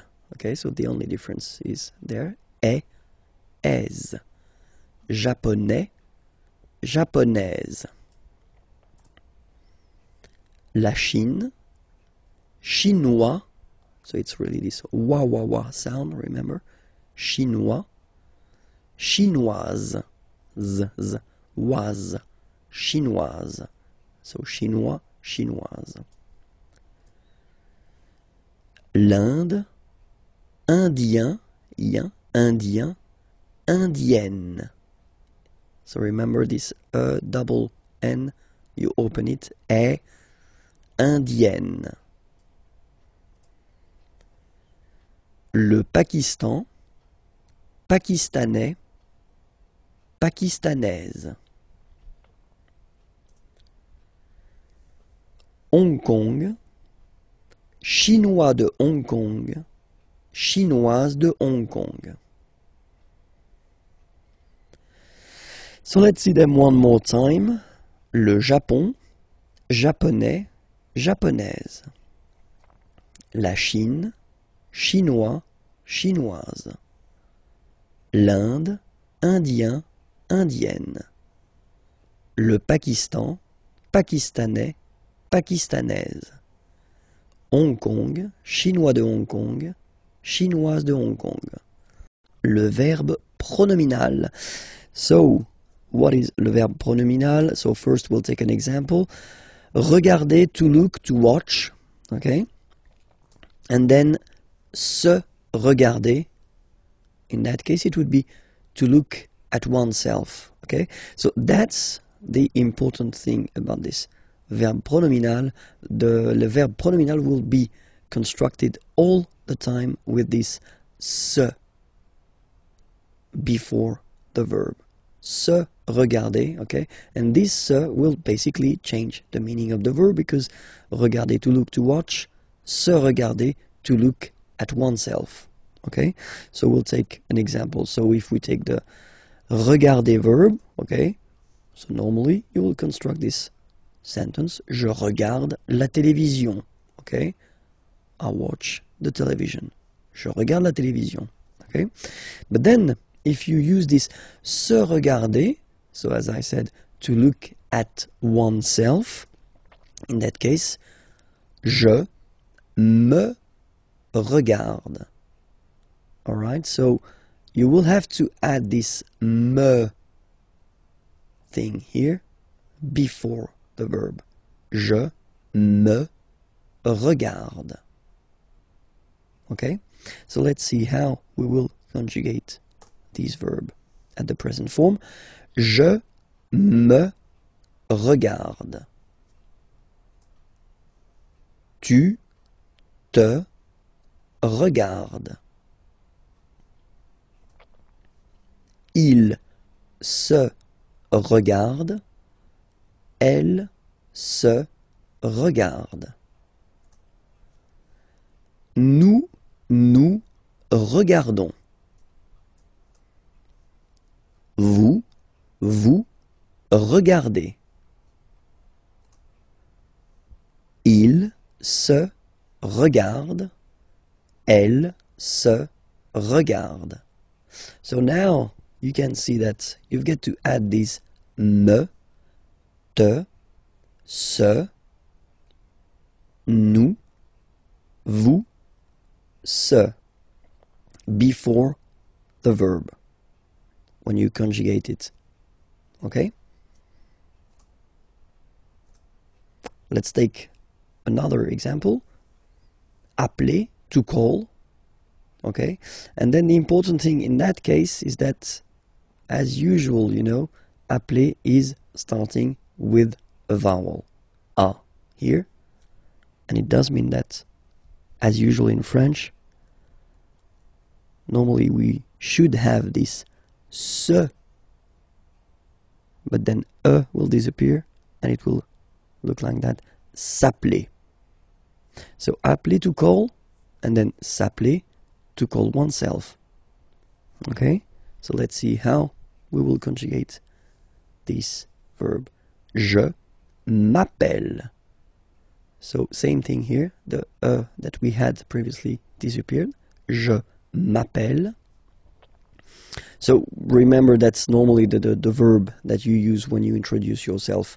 Like I call myself, so my name is, of course, but then in French it's like I call myself. Okay, je m'appelle.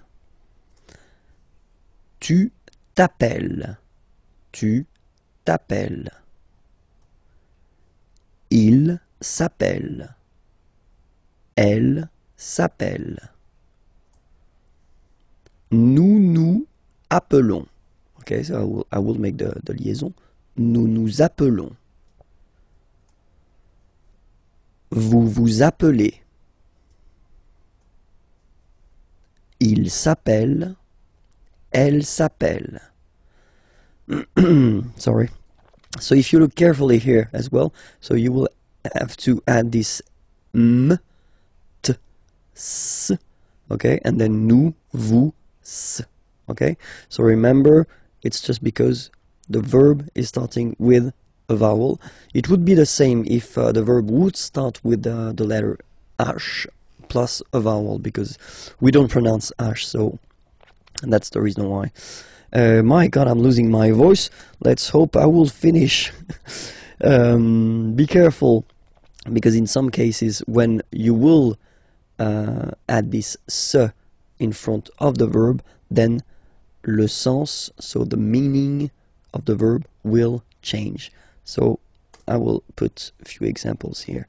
Trouver is to find, okay, and then se trouver means to be, être. Okay, trouver, to find, but then se trouver is to be, être.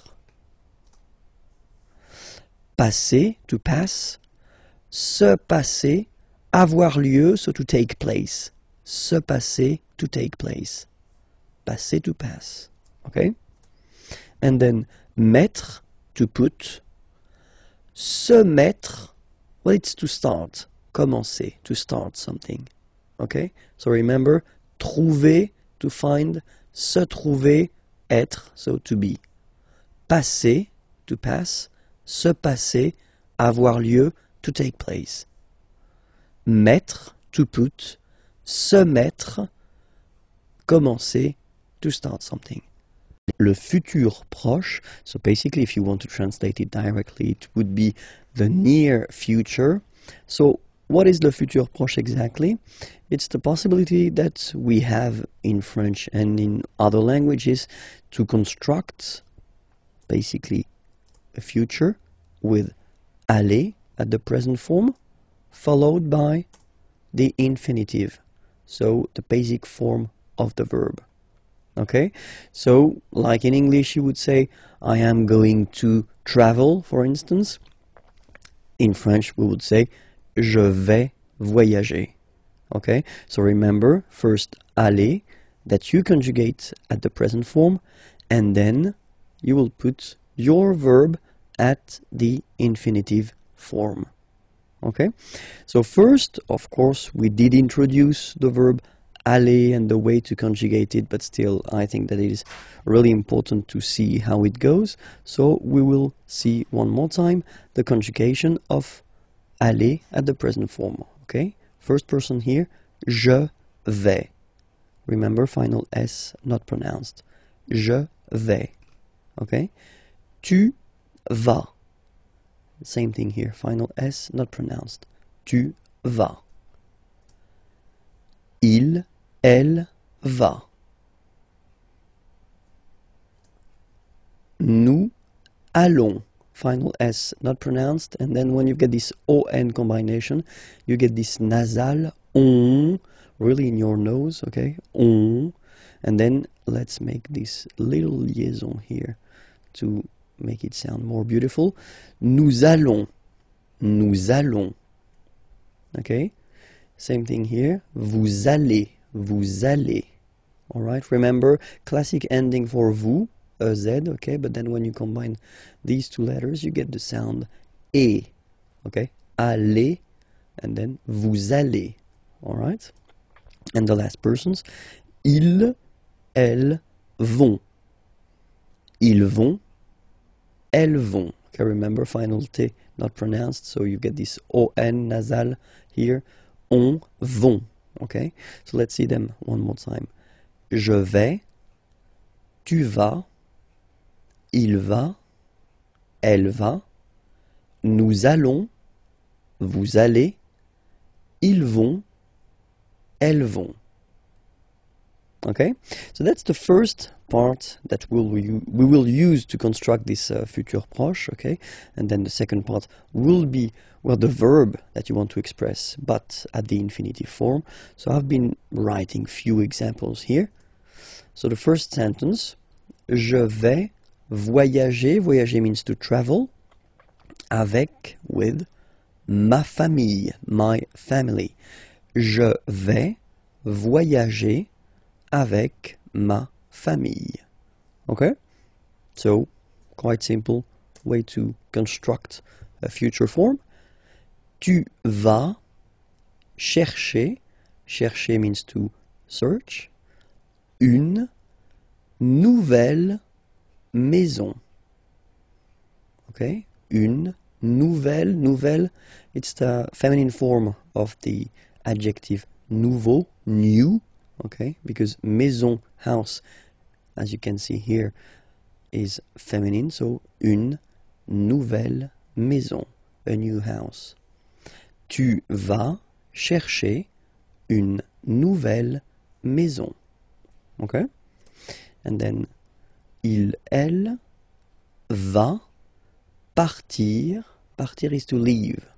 Okay, pour means for. Pour un an. 1 year. Un an. Okay, so I will make the liaison just to make it more normal after. Okay, but I just want to divide here. Un an. Okay, so let's read it normally now. Il va partir pour un an. Okay, so you can hear that now I make this link between the two. Un an. Un an. So no break between the two. Un an. Okay. Il va partir pour un an. Elle va partir pour un an. Okay? Then for nous, nous allons chanter. Chanter means to sing. Okay? Cette chanson. So remember, cette feminine form of ce, this. Okay? Chanson, song. And as chanson is feminine, so you should put this form here at the feminine. This. Okay? Nous allons chanter cette chanson. Nous allons chanter cette chanson. And then for vous, vous allez adorer. So adorer, to adore, to love a lot. Ce film. Okay, so you see now this. Okay, but then it's the masculine form because film here is masculine. Ce film, this movie. Okay? Vous allez adorer ce film. Vous allez adorer ce film. And the last one. Ils vont boire. Boire is to drink. Un café. A coffee. Ils vont boire un café. Elles vont boire un café. Okay, so let's repeat everything again. Je vais voyager avec ma famille. Tu vas chercher une nouvelle maison. Il va partir pour un an. Elle va partir pour un an. Nous allons chanter cette chanson. Vous allez adorer ce film. Ils vont boire un café. Elles vont boire un café.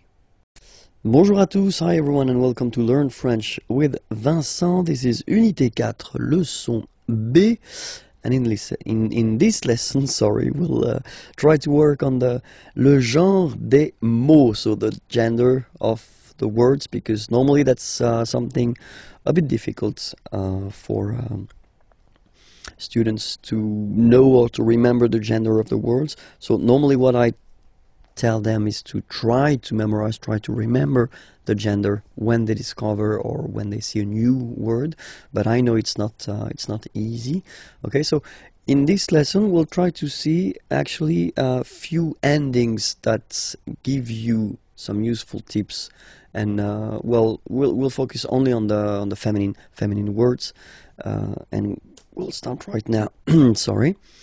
So when you see words that are ending with this ion, so you can be almost, this is quite important, never say always when you talk about French language, because you always find some exceptions, okay? So I won't say always, I will say in most of the cases, okay, when they end with ion, okay, in most of the cases they will be feminine, okay? So for instance here, la libération, or then la nation.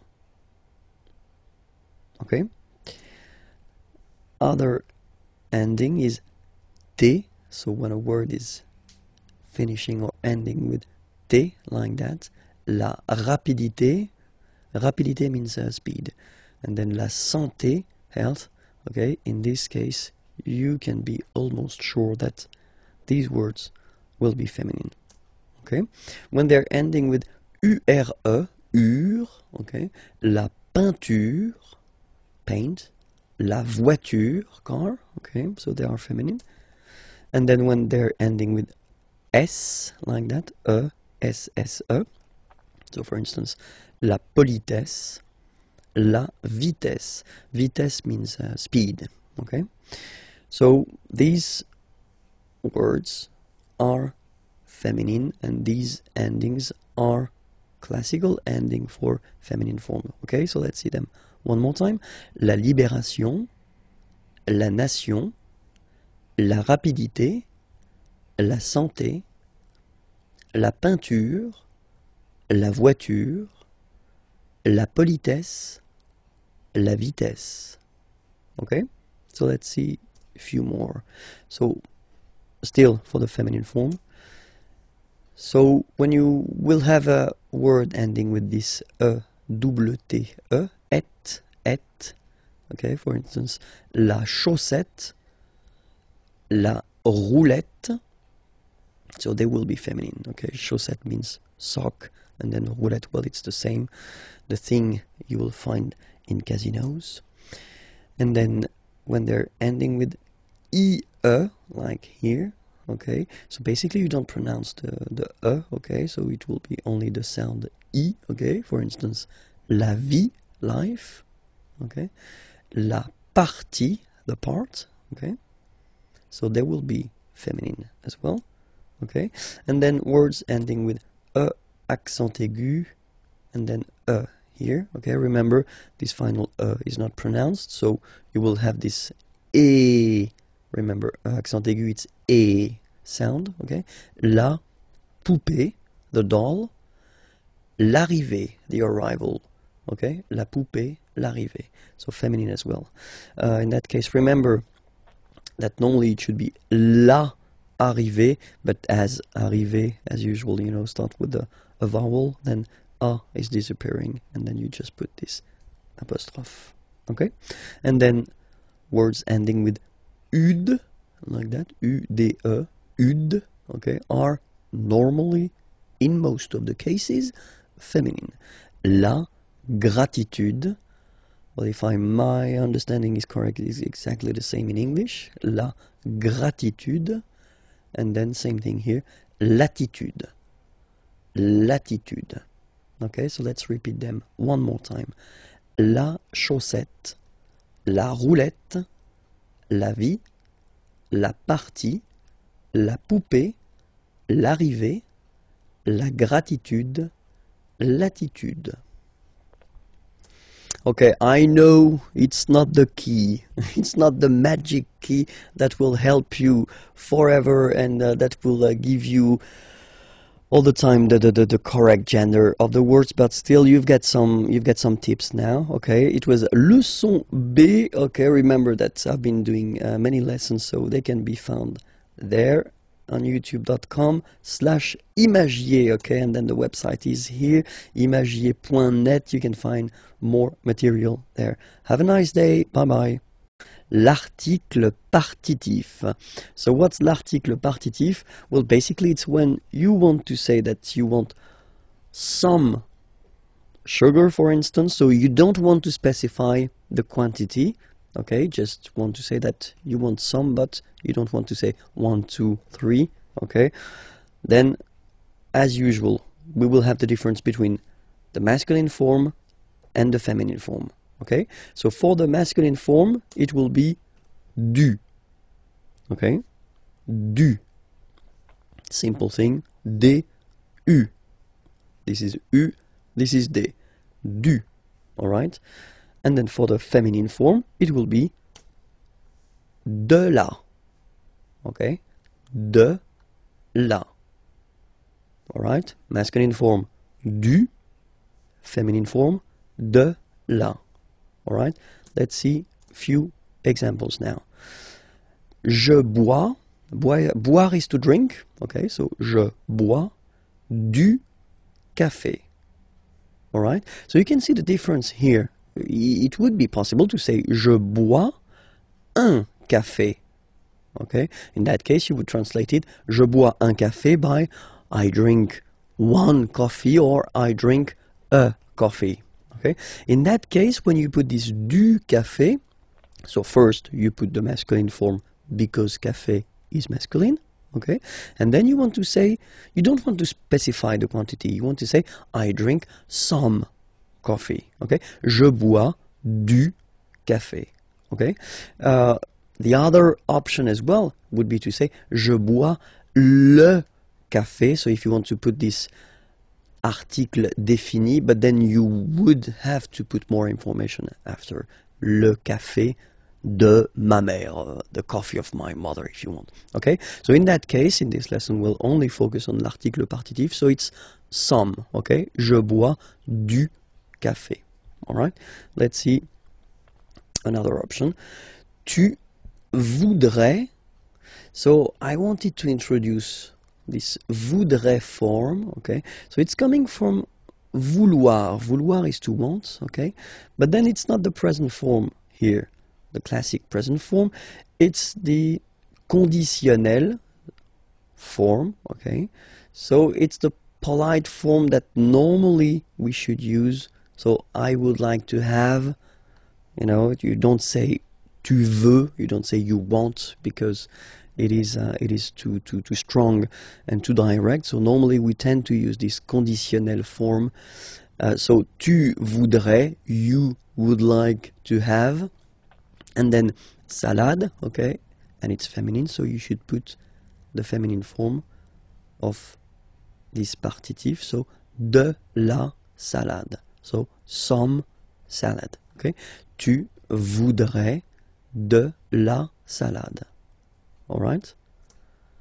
Let's see another example here.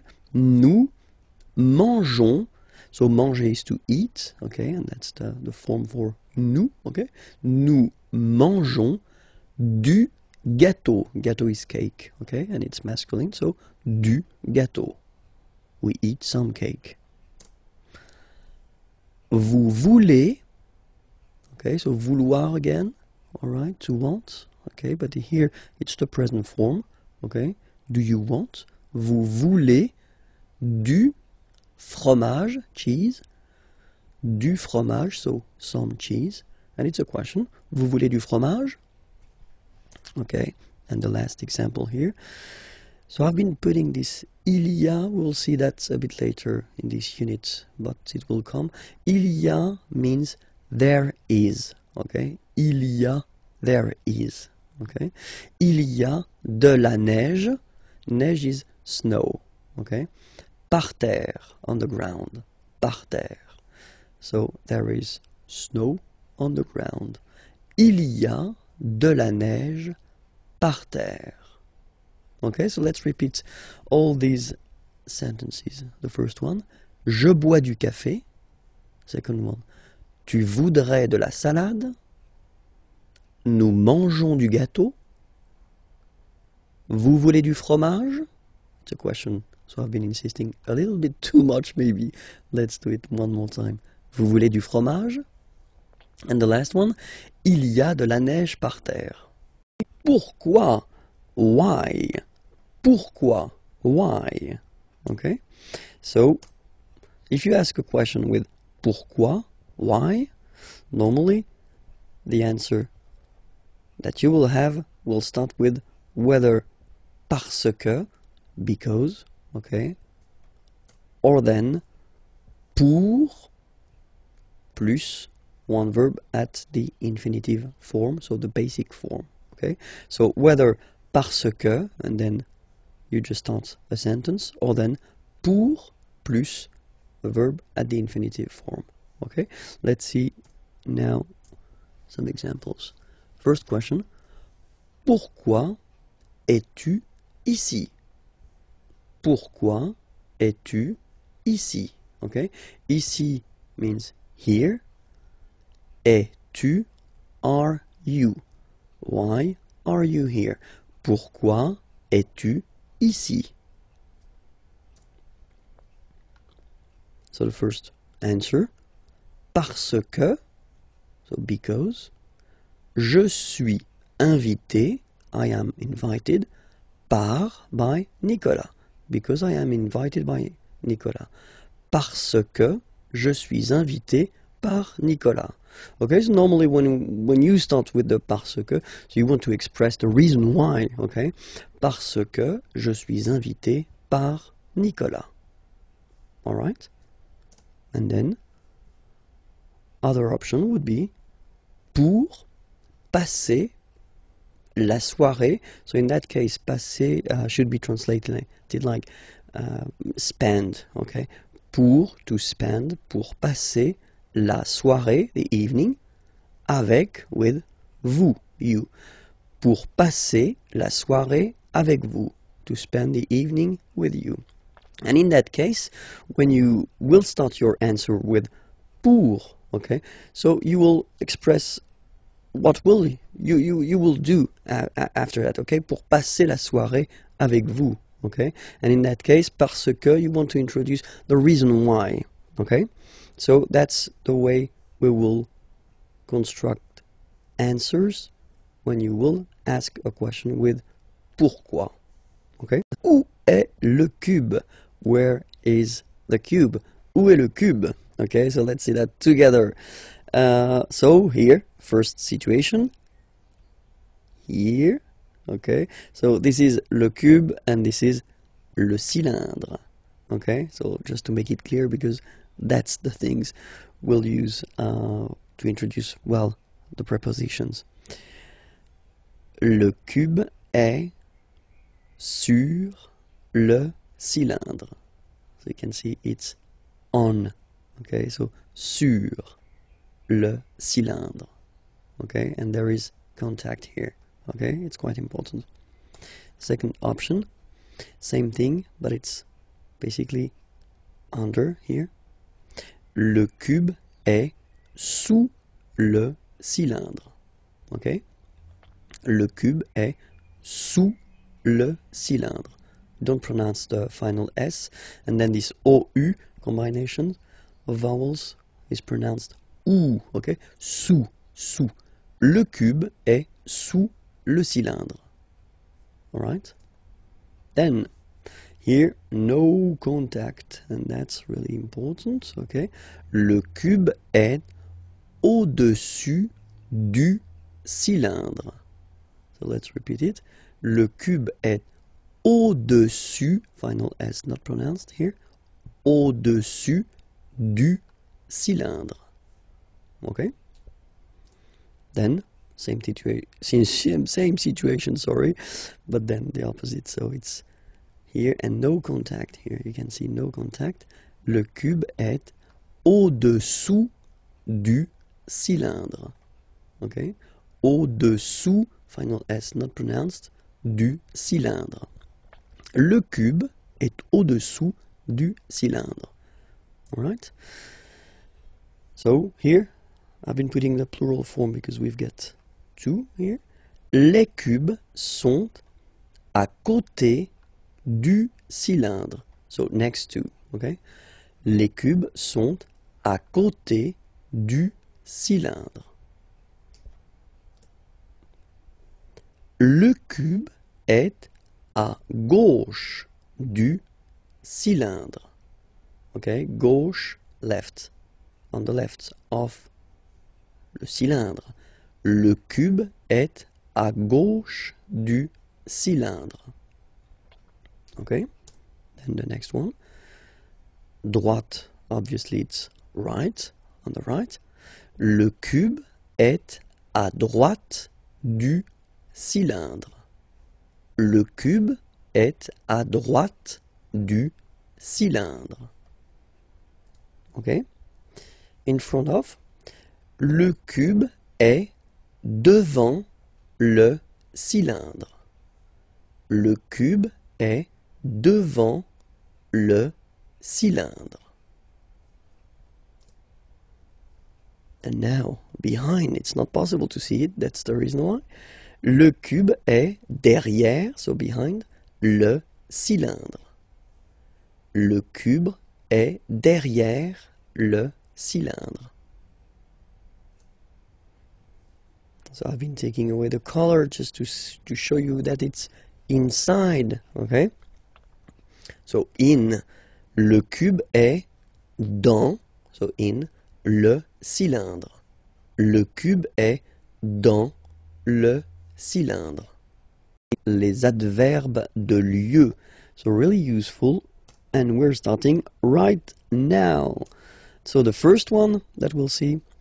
So I've been putting each time the English first and then the French version here. Okay, so here. So I won't read the English one. I will focus on the French one if that's okay with you. Ici. Ici. Okay. Then là. So remember you've got this accent, but well you don't pronounce it. Okay, so it's là. Là. Oops. Là-bas. Là-bas. Remember final S not pronounced. Là-bas. Loin. Loin. So remember when you get this combination O-I-N, it's ouin, ouin, ouin, okay? Loin. Alright? So let's see them one more time. Ici, là, là-bas, loin. Okay? Devant. Final T not pronounced. Devant. Devant. Derrière. So if you look carefully, you've got here and then double R, so it will open the sound of this and you should pronounce it okay? Derrière. Same thing here. You've got this accent grave, derrière. Okay? Don't pronounce the final Derrière. Okay? Final S not pronounced. Dessus. Dessus. Dessus. Dessous. Dessous. Final S not pronounced here. Dessous. Okay, so let's repeat them.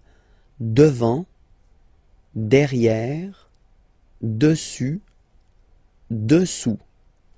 Okay? Dedans. Final S not pronounced. Dedans. Dedans. Dehors. Okay, so remember final S not pronounced, and then this H in French doesn't exist phonetically, so you don't pronounce it. Dehors. Dehors. Dehors. En haut. En haut. Okay, final T not pronounced, and then this H as previously, you don't pronounce it, so this is haut. En haut. En haut. En haut. En bas. Final S not pronounced. En bas. En bas. Okay? Quelque part. Don't pronounce the final T. Quelque part. Quelque part. autre part, autre part, autre part.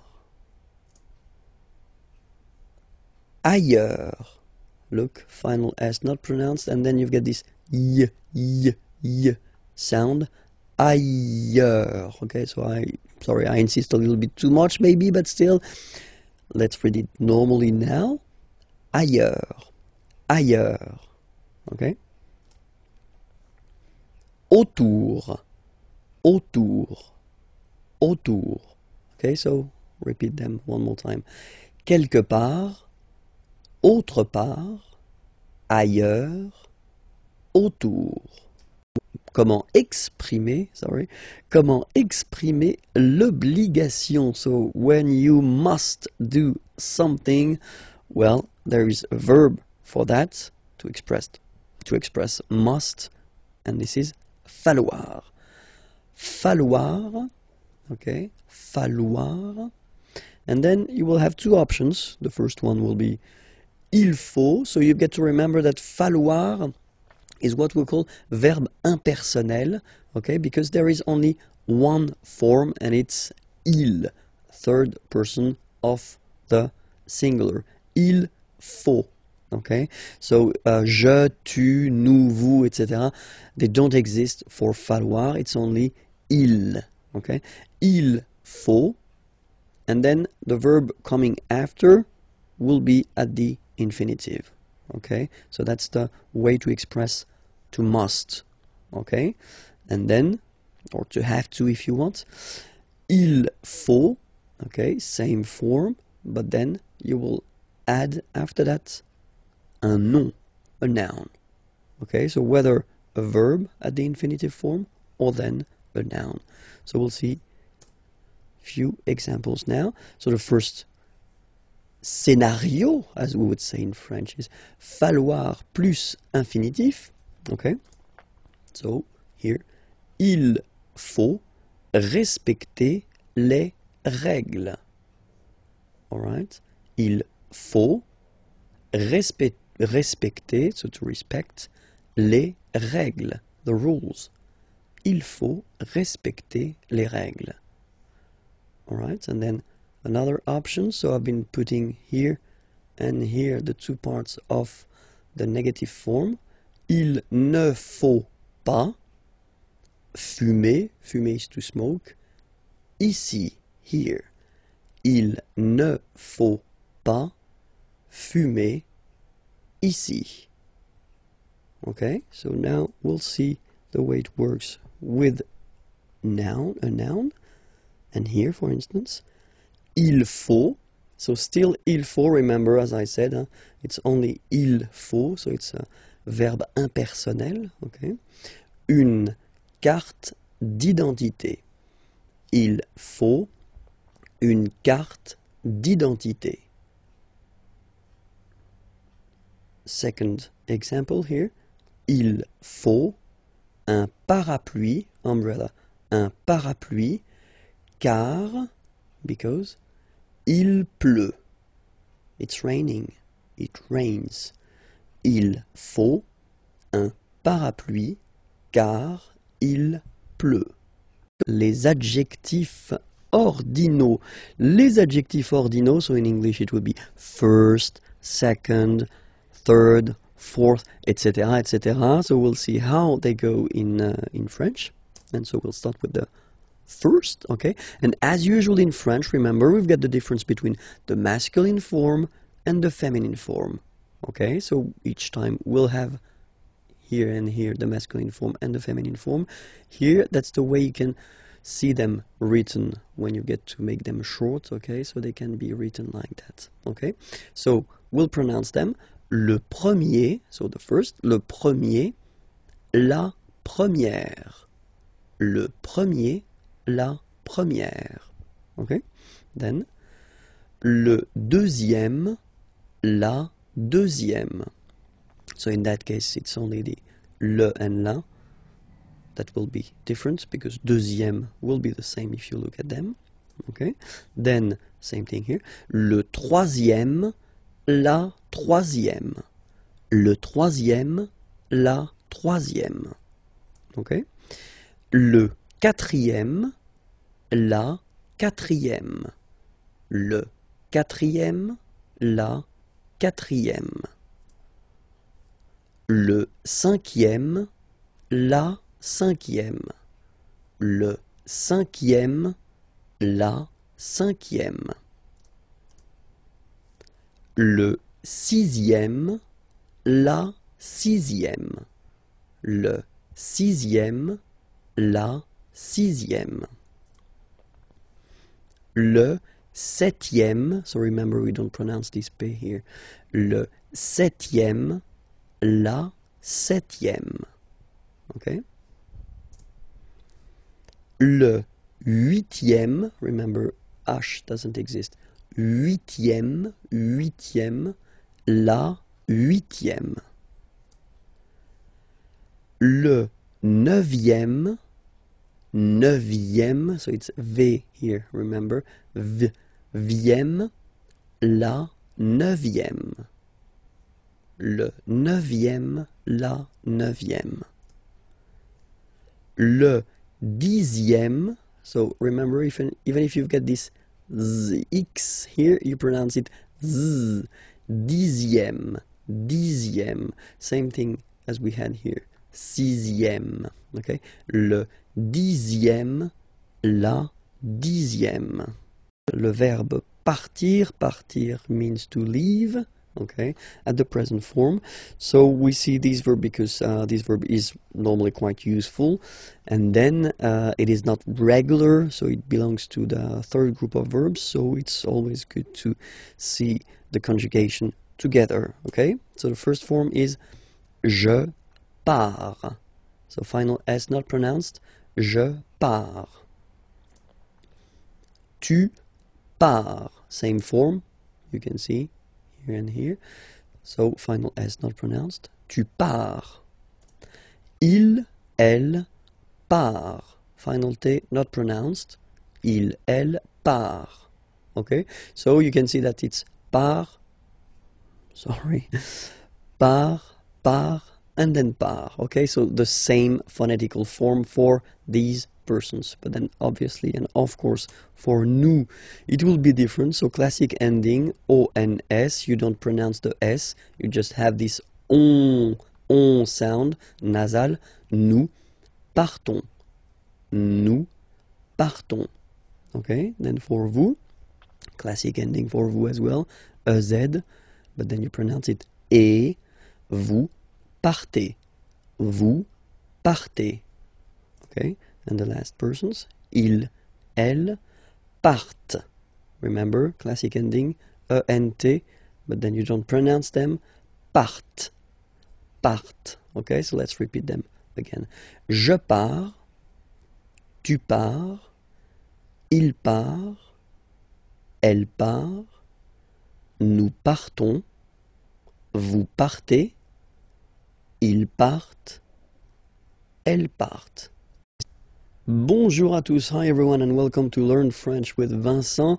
This is Unité 4, leçon J, and in this lesson we'll discover together how to conjugate at the present form le verbe venir. So venir means to come, okay? So it's quite useful, and especially it does belong to the third group of verbs, so it's not regular. So for the present form, it's quite useful to spend a few minutes just to see the conjugation together. Okay, so we'll start right now. First form, je viens. Final S not pronounced. Je viens. Remember, I-E-N, ien, ien. Je viens. Okay. Tu viens. Final S not pronounced. Tu viens. Okay. Then il, elle, vient. Final T not pronounced. Il, elle, vient. Okay? So, je viens, tu viens, il, elle vient. Phonetically, it's the same form. Okay? But then, for nous, it will be a bit different. ONS, remember, classic ending for nous at the present form. Final S not pronounced. So, you will get the sound venons. Nous venons. Nous venons. Okay? Then, classic ending for vous, EZ here, and then you pronounce it et, vous venez. Vous venez. Okay, and the last one here. So you've got this double N just after the so it will change a little bit your pronunciation. You will have to pronounce this like okay? Ils viennent. So remember this classic ending ENT for the third person of the plural is here, but phonetically it doesn't exist, so you don't pronounce it. Viennent, viennent, okay? Ils viennent, elles viennent. Alright, so let's see the form one more time. Je viens, tu viens, il vient, elle vient, nous venons, vous venez, ils viennent, elles viennent. Alright? So, venir is quite important. Be sure to remember it by heart. Please, please, please, s'il vous plaît. And then, when you're ready, you can go at the following address to find the next lesson, okay? And then more material here, imagej.net. Have a great day. Au revoir. Les pronoms COD, okay? So, no stress, but still, it will be quite important. Okay, les pronoms COD. So we'll take first a sentence. Okay, so it's a question, and it's tu regardes la télévision. Okay, so tu regardes, regarder is to watch, la télévision. So if we look at this question, okay, and then we want to define all the elements, the first thing that we've got in this sentence is tu. Okay, so it's here, and it's sujet, so the subject of the sentence here. Okay, second part that we've got here is regarde. Okay, regarde here, and it's the verb. Okay, that you've been conjugating. It's es just because it's tu. All right. And the second part, or the third part here, so the last part, la télévision. So la télévision, that's what we will call complément, okay, because it's complement, it will complete the sentence here by giving some information. It's objet, it doesn't have anything to do because it's la télévision, okay, so it's not an object like that, but it's what we call grammatical object. Okay, and we say that it's direct because you don't have any preposition between the verb and this complement. Okay, so no preposition, so it's direct. Okay, so why do we say that it's quite important to use les pronoms COD? Just because when you've got a question, so if someone is asking you tu regardes la télévision, okay, the first option would be oui, je regarde la télévision. So of course it's possible to repeat, this part, la télévision, okay? But then if we are honest, then in most of the cases we won't repeat la télévision. In that case, we will use what we call pronounce, okay, just to avoid repeating this word. Okay, so let's see these pronouns together. So as usual, we will have the difference between the masculine, the feminine, and the plural. Okay, in that case here we'll start with the masculin singulier. Masculin singulier will be first le, or then, as usual, if we've got a vowel coming after, the E will disappear, so it will be L apostrophe. Okay? Le, or then L, like that. Okay? If it's feminine, and at the singular form, so we're talking here about the third person of the singular, it will be la. Or, for the same reasons as previously, L apostrophe if you get a vowel after. Okay? And then for the plural form, so here we're talking about the third person of the plural, then it will be les. Okay, so let's repeat them one more time. So for the masculine singular form, it's le. For the feminine singular form, it's la. Okay, and then if they are followed by vowels, then you take and a away, and then you get this l. Okay, and for the plural form here, it's les. All right, so let's see that in action now. So if you get the same question, tu regardes la télévision. All right, so now we've got all the elements. So we know that tu was the subject, regarde the verb, la télévision, complément d'objet direct, and that's the thing we want to replace. We don't want to repeat la télévision. Okay, so first, what do we need to do is first to spot the gender of the word. We know that la télévision is feminine. Okay, so we've got all the keys necessary.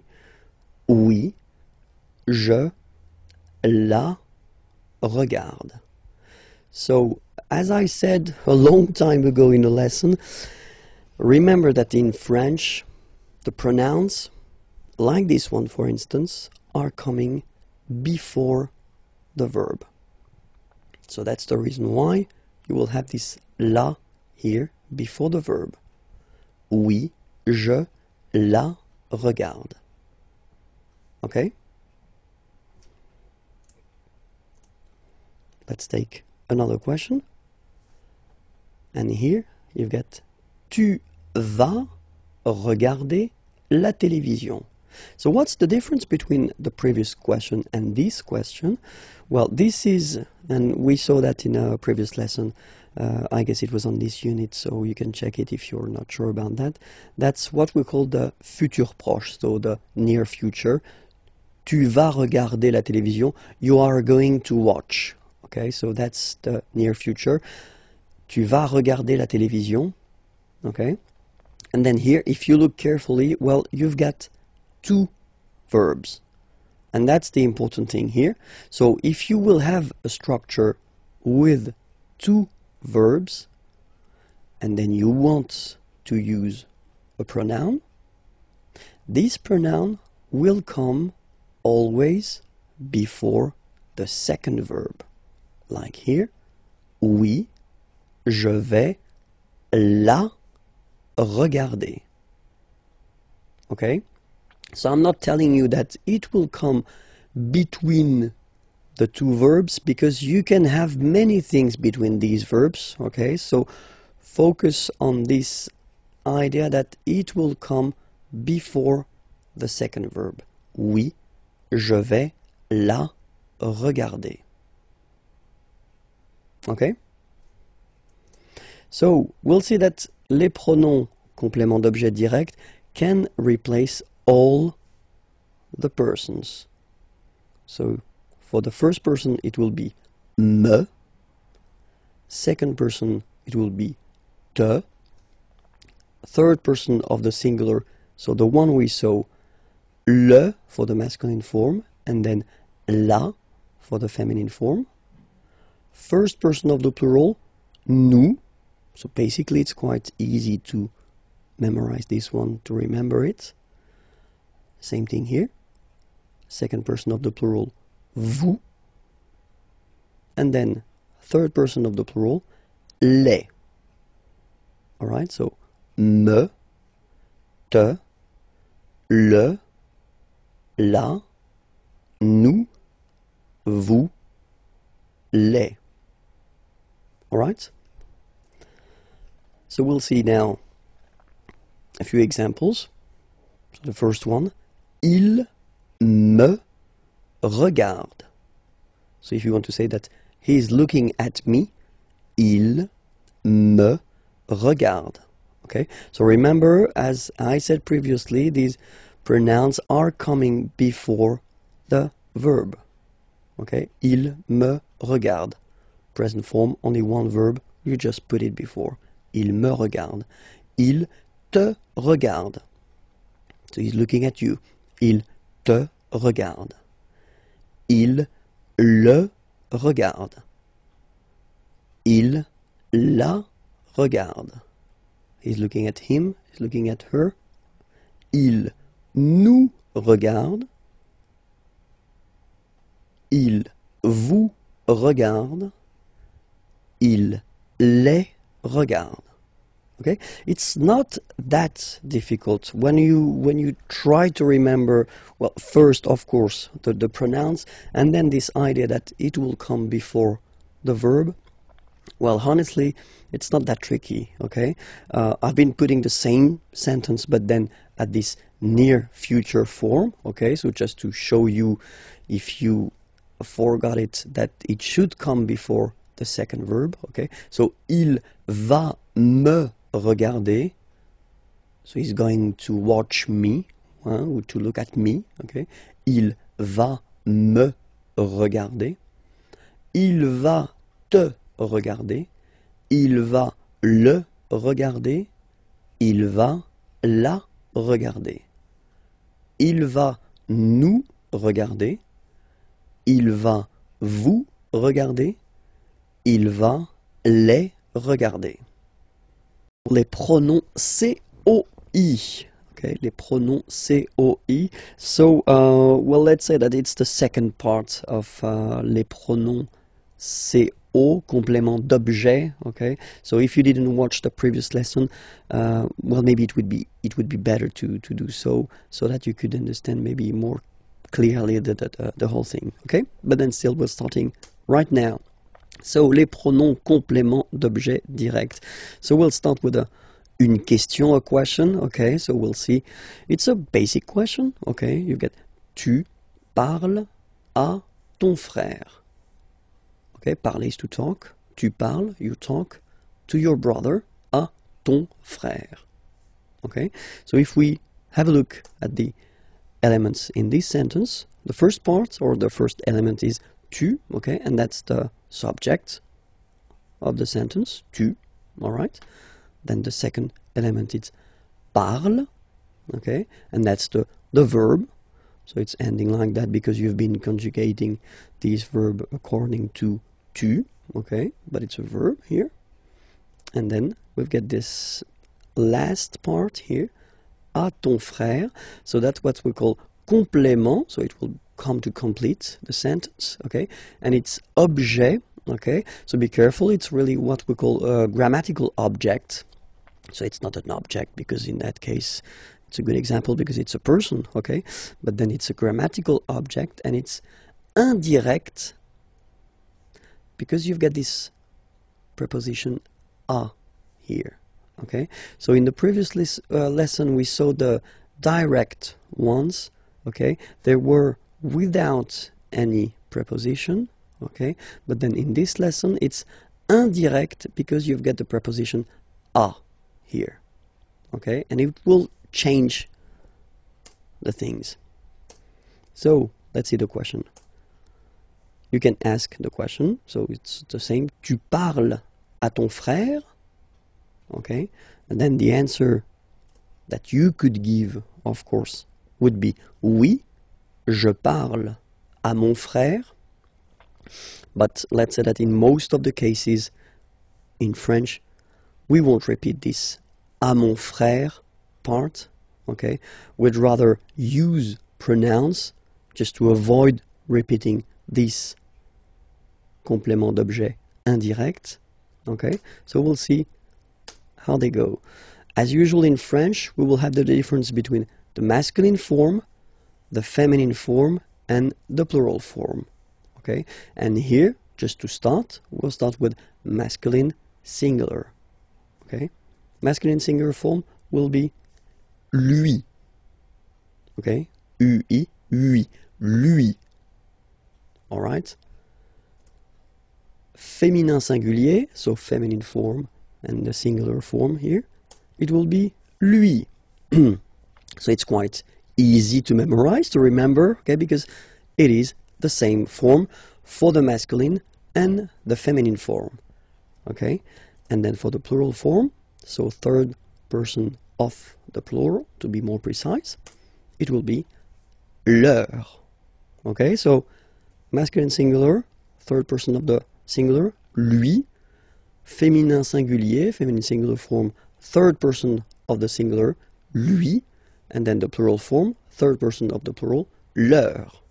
Okay, let's see now the same question. Okay, tu parles à ton frère. Okay, and the idea in that case, of course, is to avoid repeating this part here, so complément d'objet indirect, and to replace it with the pronoun. Okay, so first we know that it's indirect because we've got the preposition here. We know here that it's masculine because it's brother. Okay, and then we've got the information here because it's ton. All right, so we've got all the elements just to reply using the pronoun. Oui, je lui parle. Okay, so the only thing you should really think about here is the position. So you should remember, as I said previously, that the pronouns in French will be placed before the verb. So, je lui parle. Oui, je lui parle. All right? And then we could have, well, basically the same question, but then this question would be like it is here at the near future. So if you didn't see the lesson regarding the near future, maybe it would be more useful for you to watch it, but still the near future, it's a way to construct the future, but at the present tense with the verb aller, to go. You are going to speak or talk, okay, to your brother. Okay, so you are going to, but then the important thing in that case is that you've got two verbs. Okay, you've got aller here, to go, and then you've got parler, to speak or to talk. Okay, and when you've got two verbs, then for the pronoun that you would like to use, you will have to put it just before the second verb. Oui, je vais lui parler. Okay, so I'm not telling you that it should be between, because that's the case here, but then between these two verbs you could put many things, okay, like adverbs or other things. Okay, so remember that this pronoun lui should be before the second verb. All right, so now we'll see these pronouns, but then for all the persons. Okay, for the first person of the singular, it will be me. Second person of the singular, te. Then third person, like we saw, so masculine and feminine, I only put one, so lui, because it's the same. First person of the plural, nous. Second person of the plural, vous. Third person of the plural, leur. Okay, me, te, lui, nous, vous, leur. All right? So let's see examples now. So he's talking to me. Il me parle. Okay, remember, me, and then before the verb, il me parle. He's talking to you. Il te parle. Il lui parle. I don't know why lui is still white. Well, maybe it was a mistake from my... Yeah, it is a mistake. It should be orange, but then still. Il lui parle. Okay. Il nous parle. Il vous parle. Il leur parle. All right? Il me parle. Il te parle. Il lui parle. Il nous parle. Il vous parle, il leur parle. Okay, so these examples are with one verb, okay, and then I've been rewriting the same sentence, but then at the near future, okay, with the two verbs, and then we can see how they go now. Il va me parler, he's going to talk to me. Il va me parler, so remember, you know, me before the second verb. Il va te parler, he's going to talk to you. Il va lui parler, he's going to talk to her or he's going to talk to him, okay? Il va nous parler, he's going to talk to us. Il va vous parler, he's going to talk to you. Il va leur parler, he's going to talk to them, okay? Il va me parler, il va te parler, il va lui parler, il va nous parler, il va vous parler, il va leur parler.